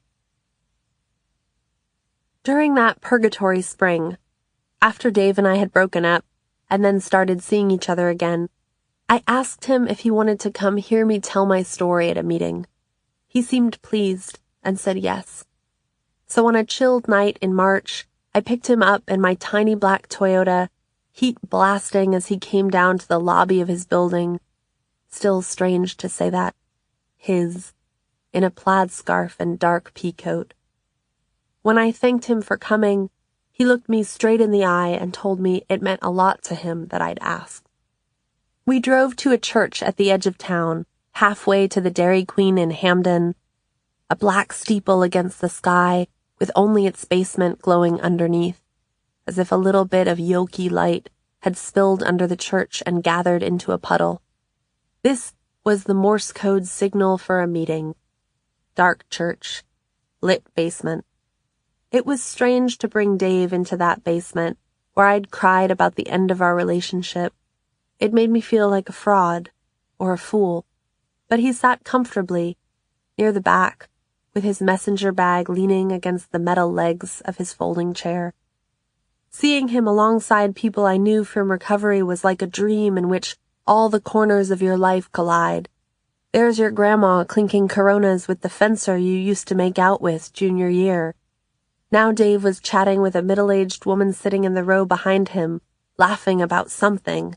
And when I told the room, partway through my story, drinking made me selfish, I was really telling him. We both knew it was more complicated than that. My selfishness was pre-existing condition as well as consequence. And who isn't selfish anyway? Maybe telling myself, or the room, or Dave, that drinking made me selfish was just a pragmatic way of holding myself accountable. You've got no excuse to be selfish now. On one of the first warm days of spring, we took a boat ride through the Thimble Islands off the Connecticut coast. Salt wind off the Sound, both our mouths full of my flapping hair, cobalt water sparkling with hard flashes of sunlight like scattered glass. I imagined a possible future for us on every island, where our children could read in their lawn chairs, demanding pancakes. Dave had once written in a poem, the same one that had me drinking alone behind our house. And now you're gone, with wet hair and all our unborn children. As I sit here giving them indelicate names, they crowd around the edge of the porch, raising their hands to be called on, rain streaming down their arms, then through them. These orphan children in the rain felt palpable, actual, as if we'd summoned them into being by loving each other so much and then abandoned them by breaking up. So they had to stay outside the house, every house, on every Thimble Island, raising their hands, waiting to get called on, melting into the margins of what if. It was like falling in love again that spring. The giddiness, the wondering, the fantasizing, except that all these feelings were happening on top of an entire compost heap of other ones rotting into mulch. Expectations, righteousness, anger. Our breakup had seemed final. The broken lease, our tearful conversations with each other and with everyone we knew, and this resuming held an eager secrecy, a sense of feverish urgency. Everything was tea leaves. The pattern of light, or the time Dave happened to call, a sign telling me this might work, or else saying, give it up. Every text message was a tarot card, auguring. That summer, Dave went back to Iowa City, where many of our friends were still living, to teach. Over the distance, I felt him disappearing into its patchwork of bar talks and whiskey nights on porches. It was like an old lover had found him in the phone book. I tried not to resent it, tried not to keep tallies, how much he'd been in touch, how much I'd been in touch, tried not to resent his distances, tried to tell myself I was ridiculous. I'd broken up with him. Couldn't I give him this freedom? What did I think I was entitled to? I keep trying to fight myself to be a person who can be with Dee. I wrote to the same friend who'd hosted me in her tiny apartment as we were breaking up, feeding me Rihanna videos like pain medication. Fighting myself to be a person who could be with Dave reminded me of fighting myself to be a person who could drink. It wasn't that either Dave or booze was necessarily destructive. Dave wasn't toxic, just human, and plenty of people could drink just fine. It was that I kept trying to rearrange myself to make it work with both.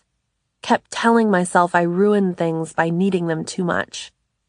For Dave's birthday in August, after he got back from Iowa, I pooled money with some of our friends to rent a house in a town in the Catskills called Fleischmann's, a yeast baron's summer paradise full of Orthodox Jews from the city. The main bridge had been blown out by Hurricane Irene and had a handwritten note tacked on its railing. Wayne, please fix this bridge. The world was full of requests. As a birthday present, I'd spent months gathering letters and photographs from everyone in Dave's life. Friends, former teachers, his parents, his brothers. It was my attempt to resist the notion of love as a finite economy, where his love for others meant he had less of it for me. On that trip, I believed in us again. Our years together were not lost. My sobriety would save us. I hadn't been to a meeting in weeks. It had been getting harder and harder to share in meetings, because I'd shared so much about our breakup. Now, I didn't know how to tell the story of our getting back together. On our drive home from the Catskills, we stopped to play paintball. We were 30 going on 13 in rented coveralls, pelting each other with adrenaline. I'd been told the pellets might hurt, but they just felt like hail. The only one that really stung, that left a bruise, was the one that hit my neck and wouldn't break when it was supposed to. That fall, I presented my dissertation topic for the first time, sitting at a polished conference table in a looming Gothic tower, talking to a group of graduate students and faculty. I'd been worried about sounding like a prude, making my unsexy case for the relationship between sobriety and creativity, and so I was wearing darker lipstick than usual, hoping to suggest, with MAC's Diva Red Ruby Woo, that I still had a grip on things like risk and extremity. My Diet Coke stayed in my purse. But what about the relationship between addiction and creativity? One professor asked. Don't certain obsessions also produce experiment and variation? The eyes of the room flicked back and forth between us. I dutifully copied his question in my notebook. Addiction equals variation? The generative aspects of obsession, he continued. Now that's interesting to me. I recognized his loaded that. It was standard academic protocol, pointing out hypothetical interest in a different question as a way of suggesting that the one you were asking wasn't interesting at all. It was as if this professor had said, "Tell yourself whatever you want, but nothing will ever yield as much as brokenness." I think that I paused, stuttered. I think addiction often feels like the opposite of variation. What I wanted to say, addiction is just the same fucking thing over and over again. Thinking of addiction in terms of generative variation is the luxury of someone who hasn't spent years telling the same lies to liquor store clerks. But I couldn't entirely dismiss what he'd said. Addiction wasn't simply creative gasoline, but it wasn't just blunt force trauma either. I'd been so eager to dismiss the myths of whiskey and ink that it took me a while to stomach their truths. That yearning is our most powerful narrative engine, and addiction is one of its dialects. That addiction is a primal and compelling story, structured by irony and hinged by betrayal, the fantasy of escape colliding with the body in ruin. Pain comes from the darkness, and we call it wisdom. It is pain, Randall Jarrell had written. But even his lines admitted their own deception. They were wisdom, and they'd come from pain. The possibility of writing from addiction was more than an alluring lie. It was also genuine alchemy. When I went looking for the end of a mythology, I'd found strategies of exportation. Raymond Carver brought his drunk days into his sober stories. Amy Winehouse spent a sober week at her producer's condo in Miami, scribbling lyrics about booze that became the soundtrack to a million lives, a heartbroken professional, professionalizing her heartbreak. It was almost like measurements in a recipe. The right amount of pain could fuel the job without getting in the way of its execution. The lie wasn't that addiction could yield truth. It was that addiction had a monopoly on it. In James Baldwin's story, Sonny's Blues, a jazz pianist tells his brother why he needs heroin. It's not so much to play, Sonny tells him. It's to stand it. But later, Sonny recants his own assertion. I don't want you to think it had anything to do with me being a musician. It's more than that. Or maybe less than that. His theory is most useful in its declaration of uncertainty. Or maybe the hinge of that "or" refuses the easy argument that addiction makes him an artist, but it also confesses that he can't entirely dismiss the relationship either. The same pain drove him to find relief in both. For me, recovery wasn't creative death, but it wasn't instant propulsion. It didn't deliver the new creativity like a telegram. It was more like a series of generative formal constraints, finding stories in the world and trying to map their contours. That year, when I lived alone, trying to wrestle my dissertation into a proposal, I went to Texas to try to write another reported piece. I spent 4 days interviewing people who believed they had a strange disease that made inexplicable fibers, threads, crystals, and fluff emerge from under their skin. Most doctors didn't believe them. At their annual conference, these patients used a microscope as large as an MRI scanner to search for fibers, traded stories of skeptical doctors, and swapped treatment tips, borax and root beer and antifungal creams. Their predicament didn't seem inexplicable to me, but utterly intuitive. They knew there was something wrong with them, but it didn't seem to be something anyone else could see. Everyone thought they were doing it to themselves. It made sense that they'd seek community as a way of understanding whatever was wrong with them or fighting it. When I talked to these patients, standing with my little silver tape recorder in the dry Texas heat, or when I ate vending machine potato chips in a West Virginia prison, or sat on a picnic bench with weary long-distance runners, or strolled past community gardens in Harlem and asked a woman about relearning how to walk, I got to listen to voices that weren't mine. During those days of pitched tents and gray rain and power bars and bugle taps, withered tomato plants and late frost by the Hudson, it was sobriety on a different stage, showing up and paying attention. Eventually, I let myself give up on the Sandinista novel. understood that I was simply flinging myself against the wall of its ambitions, the literal wall of my office, and started seeking what the novel had been seeking all along, lives that weren't my own.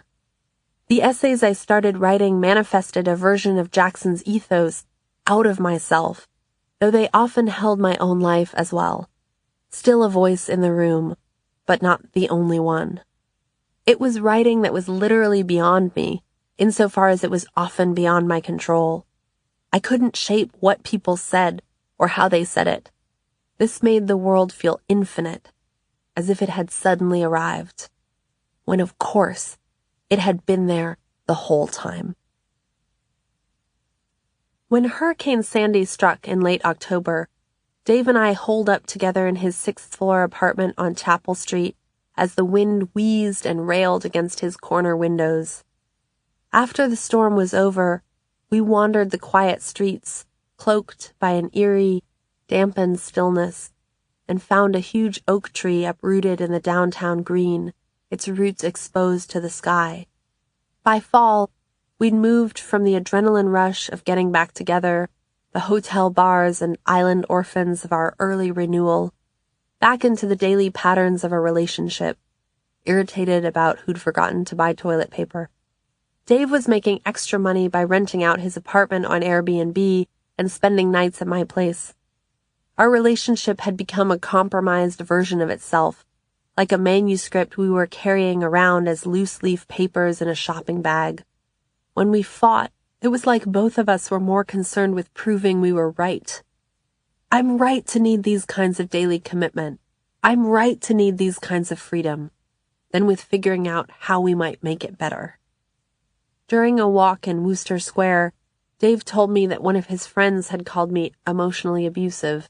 We were in our old neighborhood, near our old apartment, trees full of leaves the same rust orange and scarlet they'd been when we saw them from our living room the previous fall. It caught me off guard, emotionally abusive, but I had to admit, looking at everything objectively, I couldn't say it was wrong. All of our messy reversals felt like a function of how hard I'd wanted to try, proof of the fact that something in me couldn't give up on us. But from the outside, or maybe even the inside, it just looked crazy and selfish. One night that fall, I nearly fainted at a restaurant downtown while I was having dinner with a friend. Everything went dark near the counter full of cakes. When I sank to the floor and put my head in my hands, my closed eyes were playing shooting streaks of light. As my friend took me to the health center, she kept calling Dave, and he kept not picking up. When he finally arrived at the doorway to my hospital examining room, hours later, explaining that his phone had died, there was a look on his face that wasn't frustration, but it wasn't exactly love. Years later, my friend told me that she'd known we were done, or hoped we were done, when she saw the look on his face that night. She said it didn't look like someone who wanted to care for me. I knew he did, and that he had, but I also knew we were both tired. I started to fantasize about relapsing, putting a case of wine in the back seat of my Toyota and driving up I-91, just like the cars I watched each morning from my apartment window, to drink myself into oblivion in some Hartford hotel room. Sometimes the relapse fantasy involved sleeping with strangers or smoking crack, even though I hadn't been the kind of drunk, usually, who'd take home a stranger from a club, and I wouldn't have the first idea how to get my hands on crack. Sometimes the fantasy involved calling Dave in the middle of the night to come rescue me, even though he didn't have a car. Would he take the train? Would he have to transfer trains? It became an absurdly convoluted Cinderella complex. But I loved the cinematic melodrama of that screenshot, him bursting through a hotel door, telling me he'd do anything to help me get better. When in reality, I knew if I relapsed in a hotel room, I would probably just drink enough to splurge recklessly on pay-per-view and pass out halfway through the movie, or buy vending machine chocolate bars and then get drunk enough to shove them into my mouth without guilt. I'd spent much of my first round of sobriety telling other people in recovery that maybe I had to binge on harder drugs just to get bad enough to never drink or use again. That sounds like a great plan, one woman said. Another shrugged, smiling, and said, that sounds like something an addict would say. Hartford seemed like the right landscape for these daydreams because of its grim skyscrapers and its unglamorous insurance companies, its resistance to redemption arcs. In online images, the downtown Hilton had a teal pool gleaming like a fruit lozenge, like something you could suck on, something my neighbors could turn into Technicolor jam. But it seemed too corporate and varnished, an imposing gray skyscraper.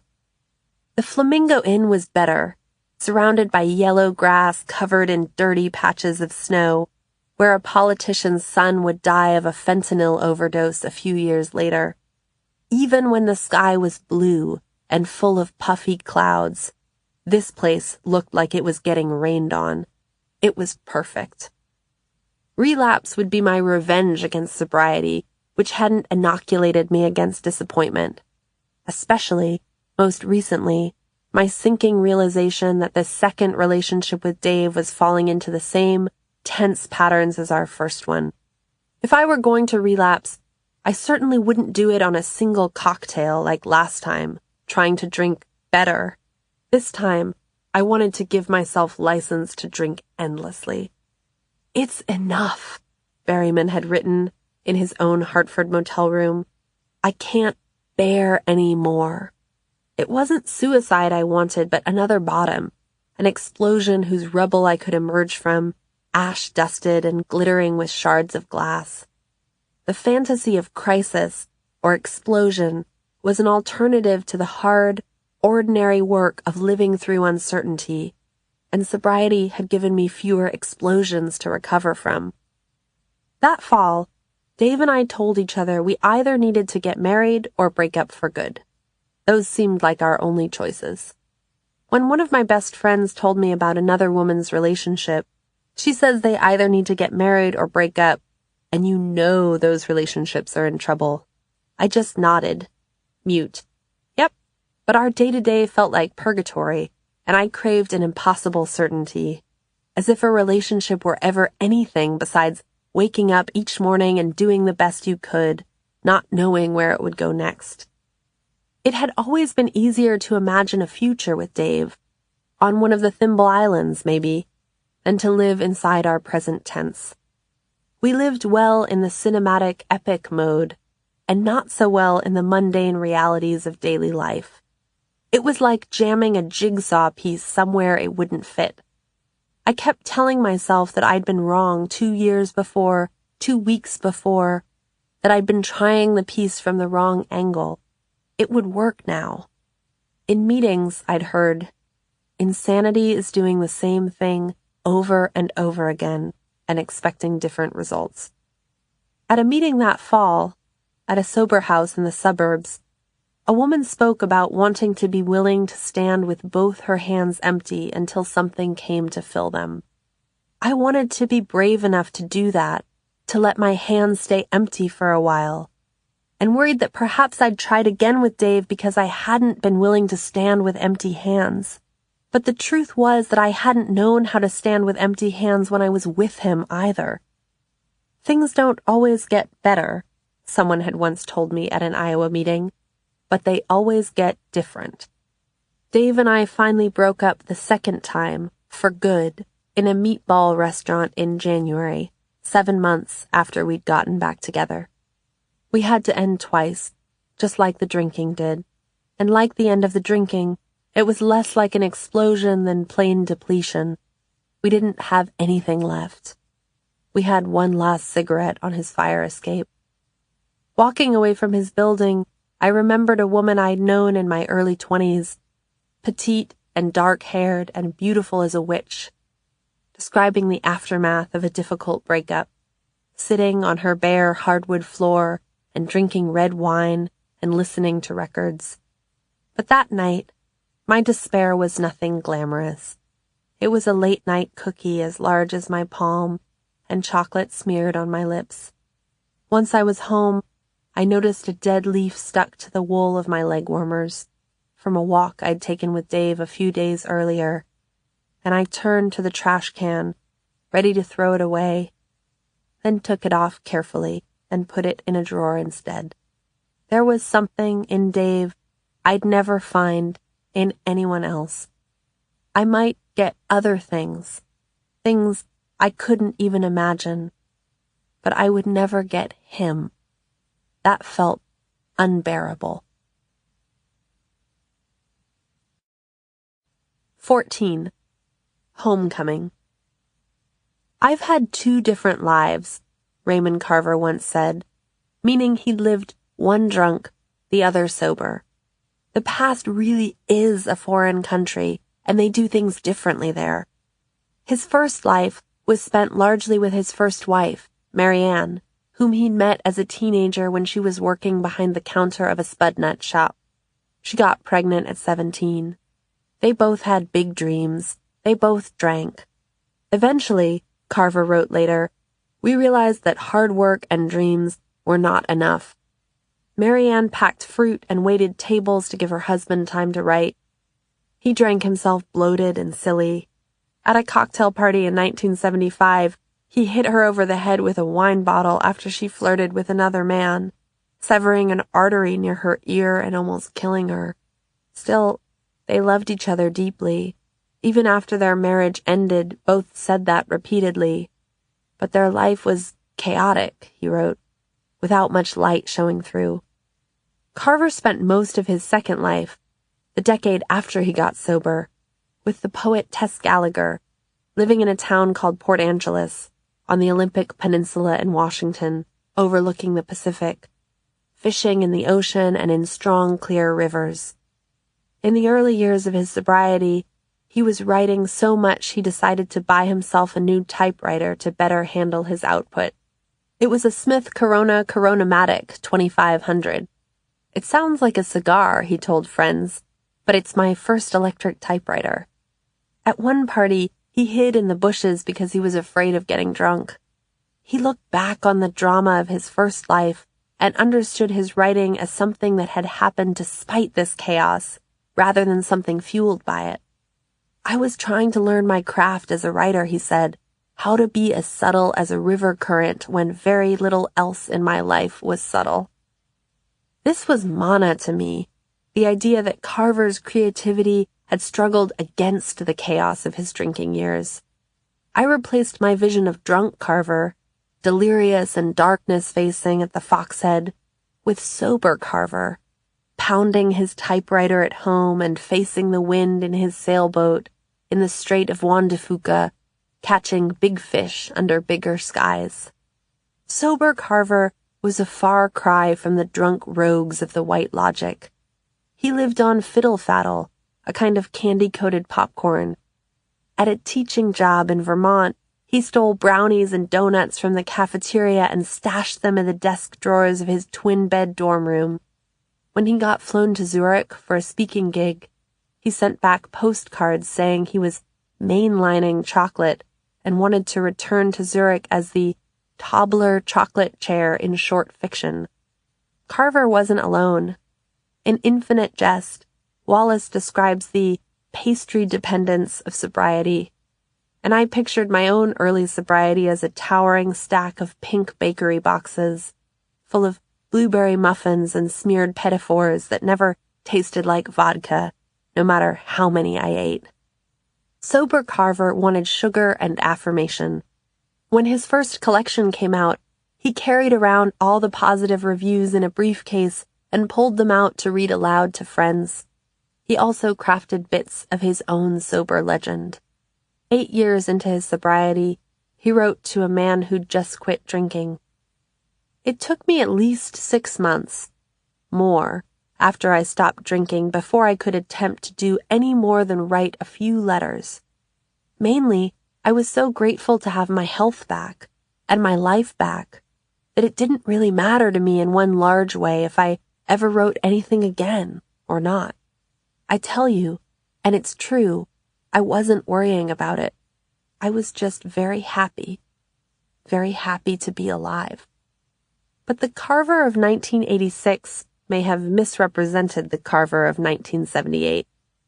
Marianne insisted that he started trying to write almost immediately after he stopped drinking. In a cabin they shared together during that first sober summer, where they celebrated their 20th wedding anniversary with apple juice, smoked salmon, and fresh oysters.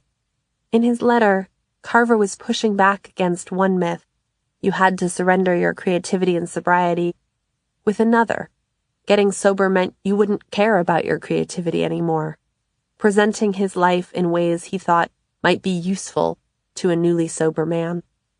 If good fiction brings the news from one world to another, as Carver once said, then his stories brought the news of what it had been like to get drunk and what it was like afterward. As his biographer Carol Sklenica put it, Bad Ray from the alcoholic past sent dispatches that were diligently transcribed by Good Ray in the sober present. There was nothing dull or passionless about this transcription. Each day without drinking had a glow and a fervor, Gallagher wrote. The leopard of his imagination pulled down the feathers and blooded flesh of stories. Sober Carver's writing was virile and bold. He wrote poems like he caught fish. I'm not into catch and release, he said. I just start clubbing them into submission when I get them near my boat. The part of the Pacific coast that Carver called home was salt-charged and sea-swollen, its rivers cold and clear and surging. He was waking up at 5 each day to write, replacing chaotic fury with discipline. Jay McInerney, a friend and student, had always considered writers luminous madmen who drank too much and drove too fast and scattered brilliant pages along their doomed trajectories. But Carver showed him you had to survive, find some quiet, and work hard every day. Carver treated his characters as he treated his fellows at an AA meeting, with curiosity and compassion, without condescension. Ray respects his characters, Gallagher wrote, even when they can't respect themselves. An echo of one AA slogan, let us love you until you can learn to love yourself. Carver was surprised when reviewers remarked about how pathetic his characters were because he thought of them as simply ordinary. He was saved from condescension by a sense of interchangeability. When a drunk ran in front of his car once, he said, there but for the grace of God go I. Where I'm calling from, one of his most famous stories, is set at Frank Martin's, a fictional drying out place based on Duffy's, the Calistoga rehab where Carver himself had gone. The story evokes the dazed disorientation of early rehab, cigarettes smoked on the front porch, horror stories over eggs and toast, along with the ragged desperation that made it necessary. An exploded marriage, and then a car ride to detox with a new girlfriend, a bucket of fried chicken, and an open bottle of champagne. Part of me wanted help, the narrator says, but there was another part. At rehab, the narrator finds solace in listening to a chimney sweeper named JP. Keep talking, JP, he says. Don't stop now, JP. The narrator loves JP's story, which ends up taking up more space on the page than his own, because, as he explains, it's taking me away from my own situation. JP's story didn't have to be interesting. I would have listened if he'd been going on about how one day he'd decided to start pitching horseshoes. It just had to belong to someone else. The poetry Carver wrote during his final decade, those years on the Olympic Peninsula, fishing and writing, is electrified by gratitude and open-nerved beholding. I have a thing for this cold, swift water, he wrote. Just looking at it makes my blood run and my skin tingle. The physical world isn't just pretty, it's a rush along his skin and in his blood. Gallagher called his poetry as clear as glass and as sustaining as oxygen. When he wrote about the water, his voice was always thankful. It pleases me, loving rivers, loving them all the way back to their source, loving everything that increases me. The writer Olivia Lang finds a boiled-down, idiosyncratic version of the third step in this moment, made a decision to turn our lives over to the care of God as we understood God. For Carver, loving rivers back to their source was a way of surrendering himself to something larger than he could properly understand, the palpable splendor and awe of the world itself. And I loved Carver back to his sources as well, reaching for the myths of sobriety once I got sober, just as I reached for the myths of drinking when I drank. I turned sober Carver into another higher power, with surging rivers for veins, casting lines to hook the blooded flesh of his stories. But ultimately his work moved me largely because it had little time for myths. It preferred oxygen. Gallagher says that Carver's sober poetry forges a bond of mutuality with the reader by creating a circuitry of strong emotional moments in which we join the events at a place beyond invitation. The truest thing I can say of Carver's sober poetry is that I've joined it there. A house where no one was home, no one coming back, and all I could drink. Those lines resonated so much they felt like a meeting, as if I were sitting on a folding chair in some church basement, listening to Carver's voice deliver the news that it might be possible, someday, to want more than that. In Carver's poems, sobriety isn't pious or humorless. It's wry and playful, and it's often hungry. Sobriety means staring at the vast Pacific and eating buttery popcorn, loving everything that increases me. Carver is increased by popcorn, also by the heavy sea churning and the distant fireflies of strangers' homes lit up against the night. He insists he'll smoke all the cigarettes I want, where I want, make biscuits and eat them with jam and fat bacon. His sobriety is no Boy Scout. It wants to loaf around and smoke all day and hang out with its posse. My boat is being made to order, Carver writes. It's going to have plenty of room on it for all my friends. His boat will have fried chicken and piles of fruit. No one will be denied anything. Carver's sobriety isn't ascetic.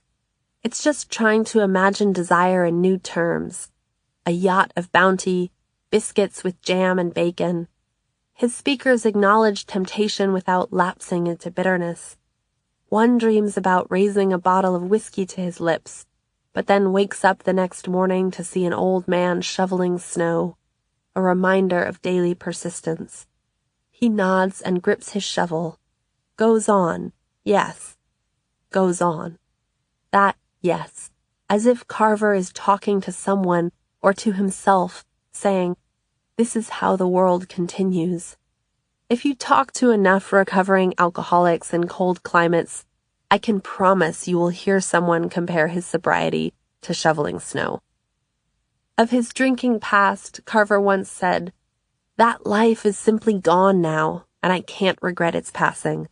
But it haunted his poems, that other life with the first woman he loved, the one with whom he wasn't sharing his sober years. He'd known for a long time they would die in separate lives and far from each other, he wrote, despite oaths exchanged when they were young. Inside his second life, far from Mary Ann, Carver was still writing poems about his regret, a problem with alcohol, always alcohol, what you've really done, and to someone else, the one you meant to love from the start. During the months after Dave and I broke up for good, New Haven had 3 huge blizzards. There were stretches of days when I didn't see anyone. One afternoon, I tried to dig out my car to free it before the plows arrived and blocked it in. If you talk to enough recovering alcoholics in cold climates. A couple was digging out beside me, and by the time they were done with their car, I was done with 1 tire. The guy helped me dig out the other 3. You look like Amy Adams, he said, and his girlfriend said, not really.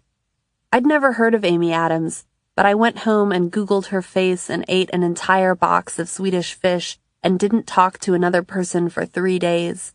I wrote in my journal, "My soul is an endless mouth." That spring, I started volunteering at a writing group at the Connecticut Mental Health Center, a massive outpatient facility near the hospital. There were about 5 or 6 of us each week, gathered around a small table in a room that always smelled like clean, gauzy bandages and wet clay. It was full of little plastic watercolor trays and stiff, spiky brushes in plastic cups. It did double duty for art therapy. The group already had a leader, a paid staff member, and though I'd been enthusiastically welcomed as someone who could help facilitate, in practice, I was more like just another participant, trying to find a good metaphor for my depression. One week, a man imagined what he would do with his last day of sight, and his piece included looking at a traffic jam, scuffed metal hubcaps, pissed off New Englanders leaning on their horns. It seemed weirdly accurate, that you'd want to hold on to even the ugly stuff. Another week, a woman wrote a fairy tale about a butterfly looking for a queen bee. At the end, it turned out the queen had been looking for her.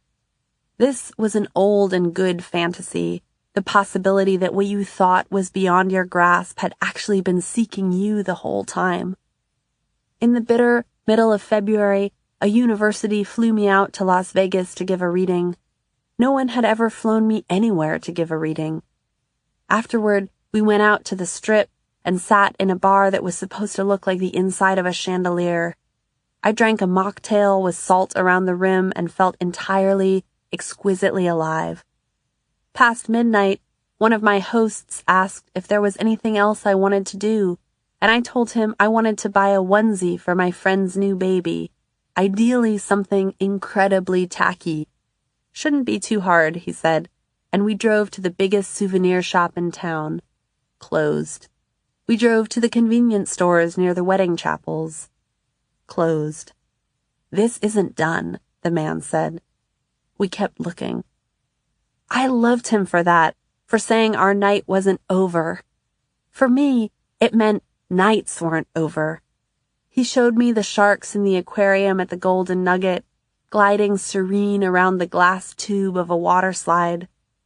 We eventually found my onesie on Fremont Street, under a giant dome of plasma screens, in a shop full of witty shot glasses. This was sobriety. 3 a.m. in Vegas, shopping for someone else's baby. I went to meetings everywhere. I went to a meeting at the Riviera, at the north end of the Strip, spilling coffee onto the frayed carpet. I went to a meeting at a monastery in California, on a porch above a murmuring creek, our faces lit by oil lamps, led by a monk in robes. I went to meetings at a cafe in Los Angeles, full of recycled velour movie seats and women with bird-like faces and huge sunglasses who surprised me time and again with the earnest effort in their voices. My name is. I could sense their faith like a creature breathing, calling the names, one by one. I officiated a friend's wedding and gulped ice water at the reception. Dave's ghost was everywhere, eating pea shoot risotto, talking to the woman behind the bar.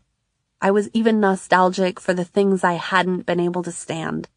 I left early and stopped at a gas station on the Merritt Parkway, smoked a cigarette outside the convenience store while rain came down in the dark.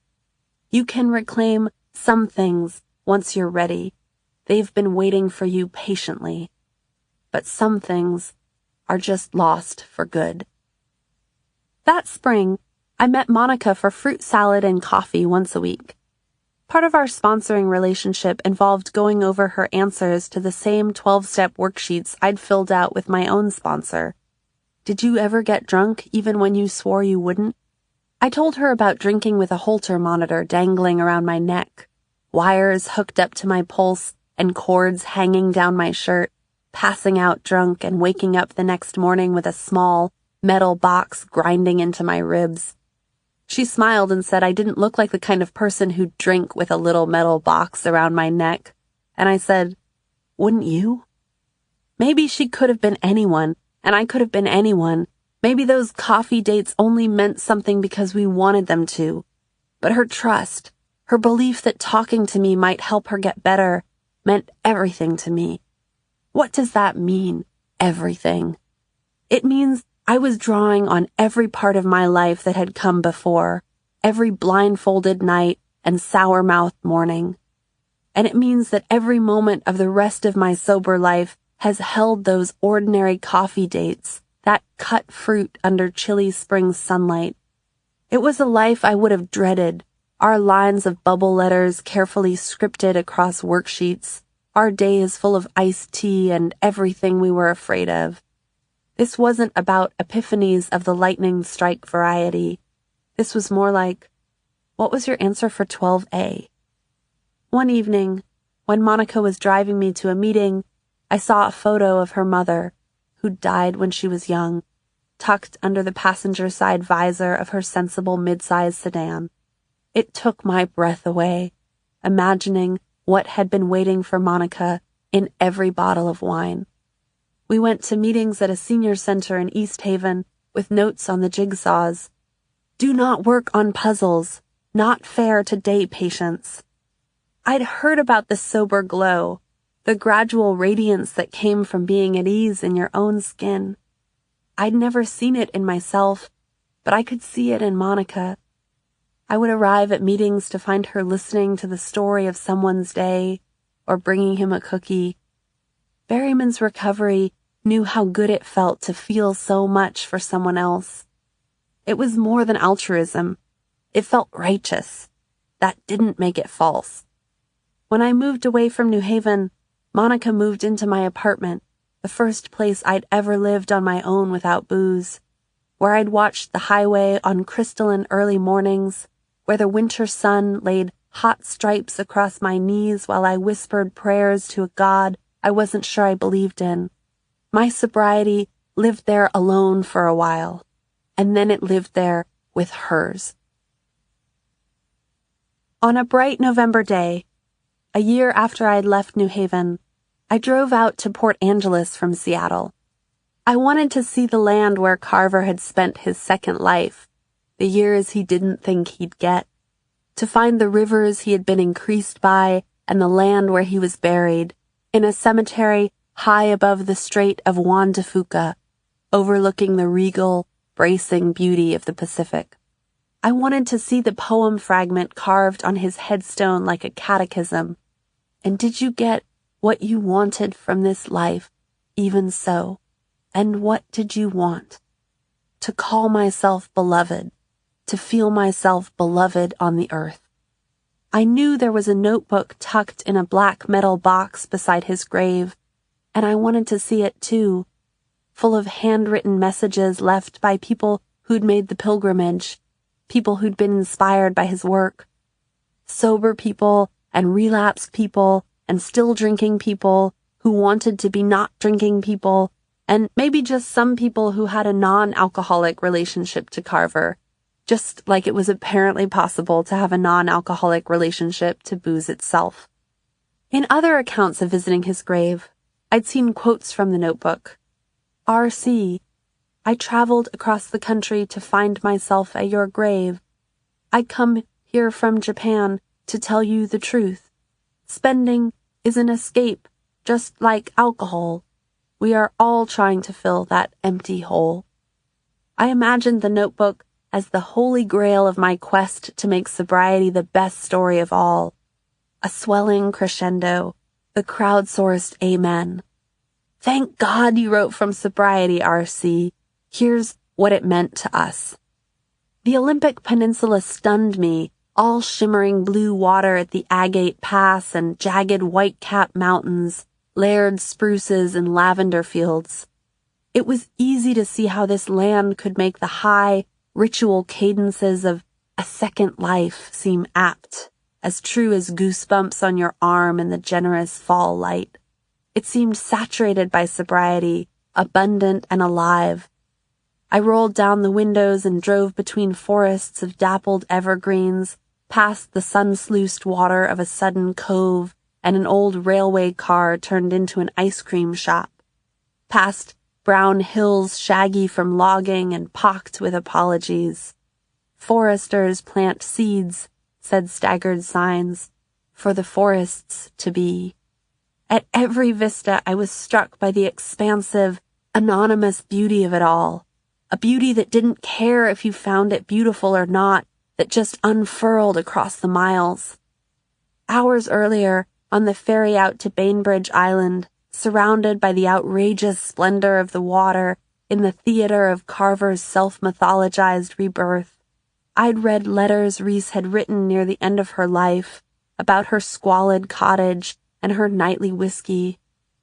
In the open spaces of Carver's recovery, I thought of the barred windows of the narco farm and how the fishing trawler offered Billy Burrows Jr. something that a prison never could, though neither was enough to save him.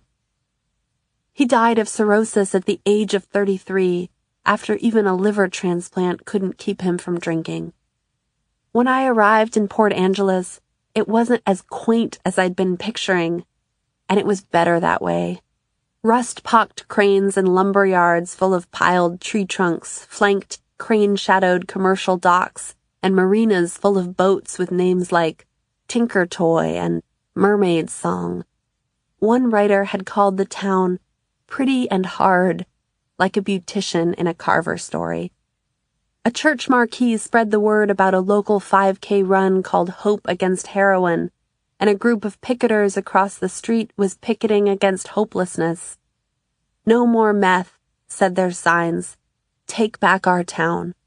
Little neon crabs lit up the motel awnings.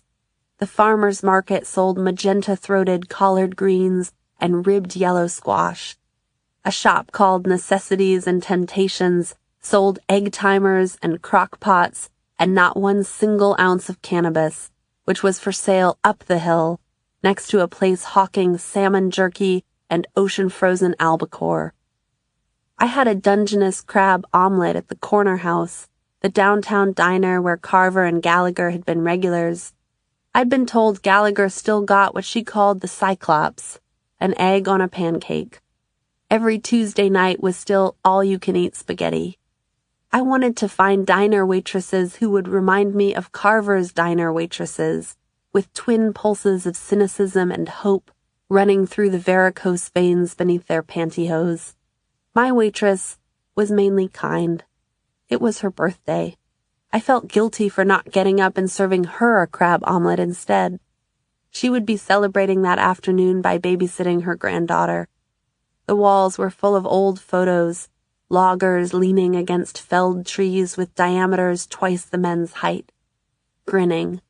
All of them. Stuffed. I tried to leave the final third of my omelet on my plate, but my waitress refused to let me off the hook. We don't throw away Dungeness crab in this diner, she said, no question mark in sight. And how could I disobey or disappoint her?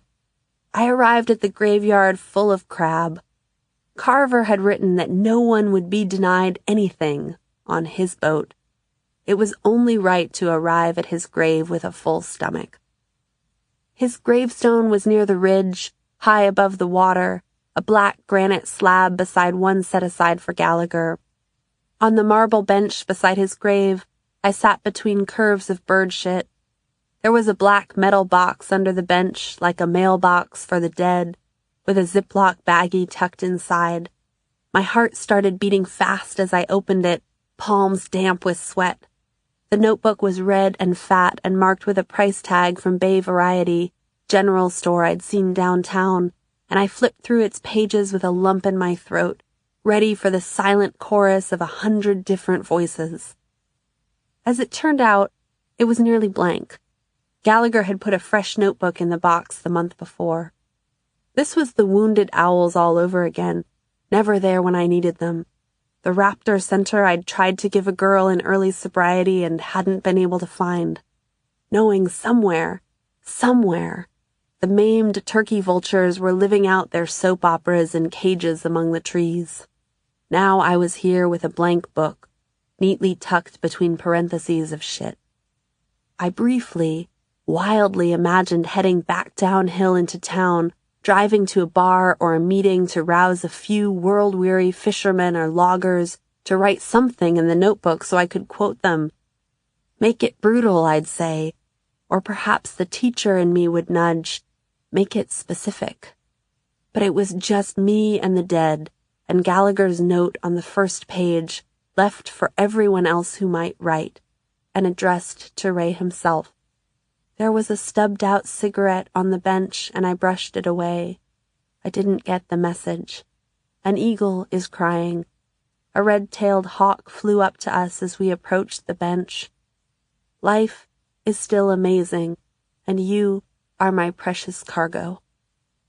It gave me the goosebumps I'd imagined. On the next page, one message from a stranger said, "When we pass, we go where we believe." A few pages later, a North Carolina musician had written that his first time reading Carver was his first time in the presence of true art. He'd tucked one of his CDs into a plastic shopping bag and put it in the mailbox, too. If Carver had believed in an afterlife of boomboxes, perhaps he was already listening to it. The most recent note was from someone visiting from South Korea. I walk my walk, you have your rest. Thanks for what you have done and what you left for us. Nothing else. No eagle cried for me. I felt the old ghost of contract logic sitting beside me on the bench. If I make this pilgrimage, I'll get the words. If I care about this sober girl, we'll get the raptors. If I get sober while I'm with this man, we'll make a life together that sticks. I'd found an empty book where I was looking for a full one and almost brushed it away. I didn't get the message. But the program Carver believed in wasn't really about what you took so much as what you gave. So I flipped to the first empty page and wrote simply, "Thank you." In Iowa, I found a librarian and a biker and a single mother standing in an alley behind a church. We said, "Hello, what's your name? Here's my damage." In Kentucky, I sat beneath the gems of Christmas lights and listened to a man describe the burial ceremony he'd given his last bottle of whiskey. In Amsterdam, I put €2 in a porcelain clog and listened to a woman describe why her daughter wouldn't speak to her. In Los Angeles, I listened to an old man weep when he said his cat had died. In Wyoming, in a room thick with Marlboro smoke, a 20-year-old with a 2-year-old said she wanted to become a geologist. In Boston, on Thanksgiving, a woman said she'd tried to kill herself 3 years ago that day, and it hadn't worked, and here she was. In Portland, an activist and an oil rigger bumped the scars on their wrists. It didn't work, and here we are. In Iowa, in Kentucky, in Wyoming, in Los Angeles, in Boston, in Portland. I could say I wrote this book for all of them, for all of us. Or I could say they wrote this book for me. In Minneapolis, a man shrank himself into the margins of his reading, becoming 1/500,000th. In a little brown notebook, a woman put herself on trial. In the open country of Texas, a man worried God could see him too clearly. In a Manhattan hospital, a dying woman was handcuffed. Beside a river in Washington, a man was increased.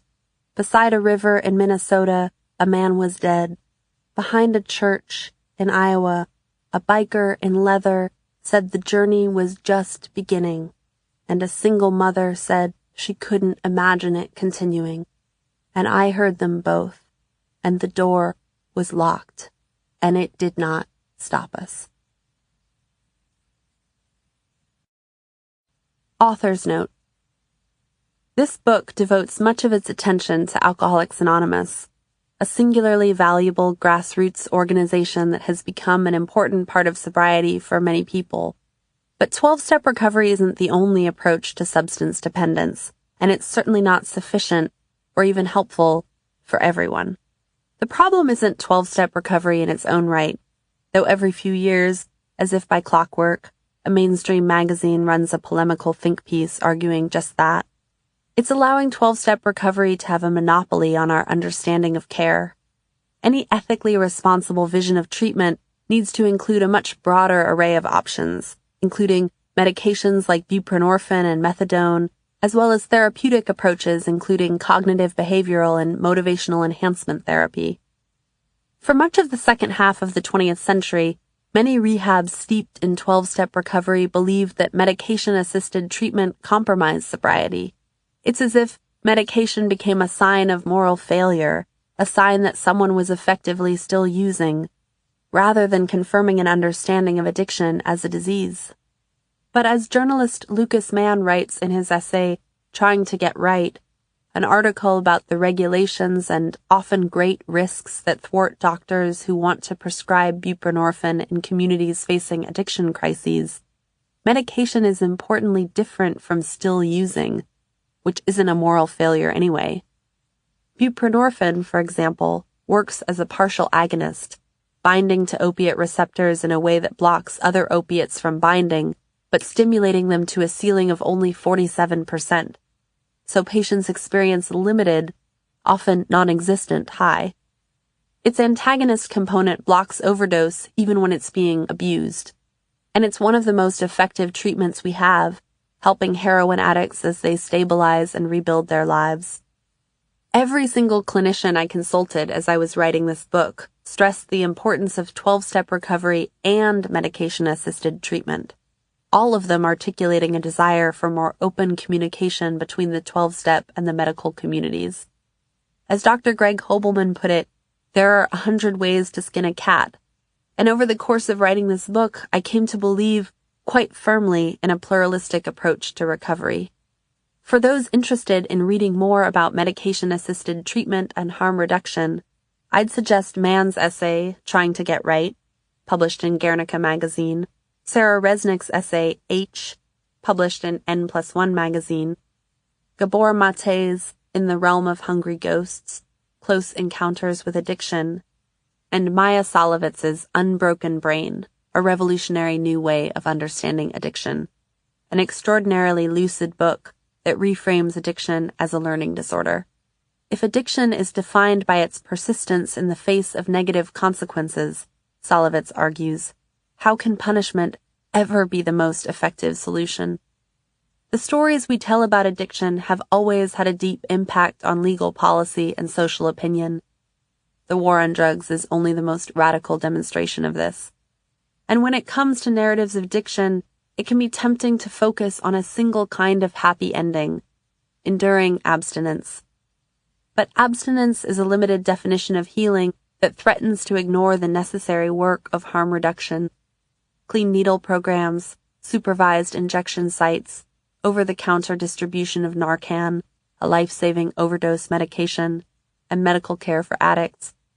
Accepting other storylines besides abstinence means accepting the fact that not every addiction story is going to follow the same arc, and pursuing policy measures that don't act as if abstinence is the only outcome we can imagine seeking. When I spoke about the process of writing this book with Lucas Mann, who happens to be a personal friend in addition to being a journalist who has written extensively about addiction, he told me that I probably had a lot more faith in 12-step recovery than he did. He'd seen firsthand the damage it could do.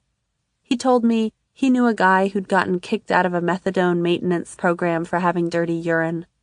Was that treatment? To Lucas, it seemed like the draconian outgrowth of an abstinence-only culture that could not make room for the messier story of relapse. The man died of an overdose 6 weeks after getting kicked out of the program. Lucas was talking about his brother. Every addict is someone's brother, or someone's son, or someone's lover, or someone's father, or all of the above, or none of the above, and all alone. But always, still, someone in the midst of a valuable human life. We don't always like the messy parts of sobriety stories, the epilogues and footnotes and afterwards, Bill Wilson's experiments with acid, Charles Jackson's returns to Seconal and booze, John Berryman's relapses, sober Carver smoking dope and snorting coke. But sometimes the story of getting better isn't a story about absolute abstinence.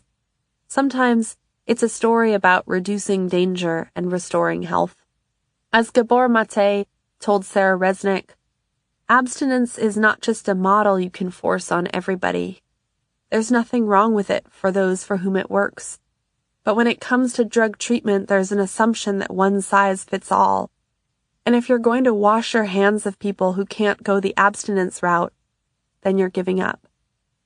Supporting harm reduction involves acknowledging that sobriety might not come immediately or even eventually for everyone, that it might not be the triumphant concluding chapter at the end of every addiction story. And even when it is, it's never a conclusion, and it's never easy. When we resist the tyranny of abstinence, the notion that abstinence has a monopoly on meaningful healing, we allow ourselves to recognize that there are still lives that can be saved, still sick people who can be brought to better health. On the level of policy, this book has already made its argument for shifting our national paradigm away from incarceration and toward decriminalization. But in this closing note, I'll just say that there are inspiring precedents to follow in this vein. Portugal's and Ireland's drug decriminalization programs, as well as successful supervised injection clinics in Switzerland and Canada, and efforts to set up similar clinics in America. In Ithaca, New York, for example, under the mayoral leadership of Svante Myrick. Drug decriminalization is only one part of the work we need to do to tackle the epidemic of substance abuse in America, and only part of the work we need to do to tackle the moral stain of mass incarceration. But it's the necessary legal infrastructure in which treatment can happen most effectively. It's not just a question of policy, but a question of radically restructuring the way we think about addicts as villains, and, for that matter, criminals as villains, worthy only of punishment. It's not just about compassion, but pragmatism, what will help people get better. It's about adjusting our vision. Johnny Perez, a formerly incarcerated man now working as a criminal justice reformer, puts it like this: if we see people as people, then we'll treat people as people. Period. This has been a Hachette audio production of The Recovering, Intoxication and Its Aftermath, written and read by Leslie Jamison, produced and directed by Cheryl Smith, recorded by Charles McCrory, post-production by Beat Street NYC. The Recovering is also available in print and digital formats from Little Brown & Company, a division of Hachette Book Group. For more Hachette audio productions, visit us at hachetteaudio.com. Thank you for listening. Text copyright 2018 by Leslie Jamison. Audio production copyright 2018 Hachette Audio, all rights reserved. Hachette Book Group supports the right to free expression and the value of copyright. The purpose of copyright is to encourage writers and artists to produce the creative works that enrich our culture. The duplicating, uploading, and distribution of this audiobook without permission is a theft of the author's intellectual property. If you would like permission to use material from the audiobook other than for review purposes, please contact permissions@hbgusa.com. Thank you for your support of the author's rights.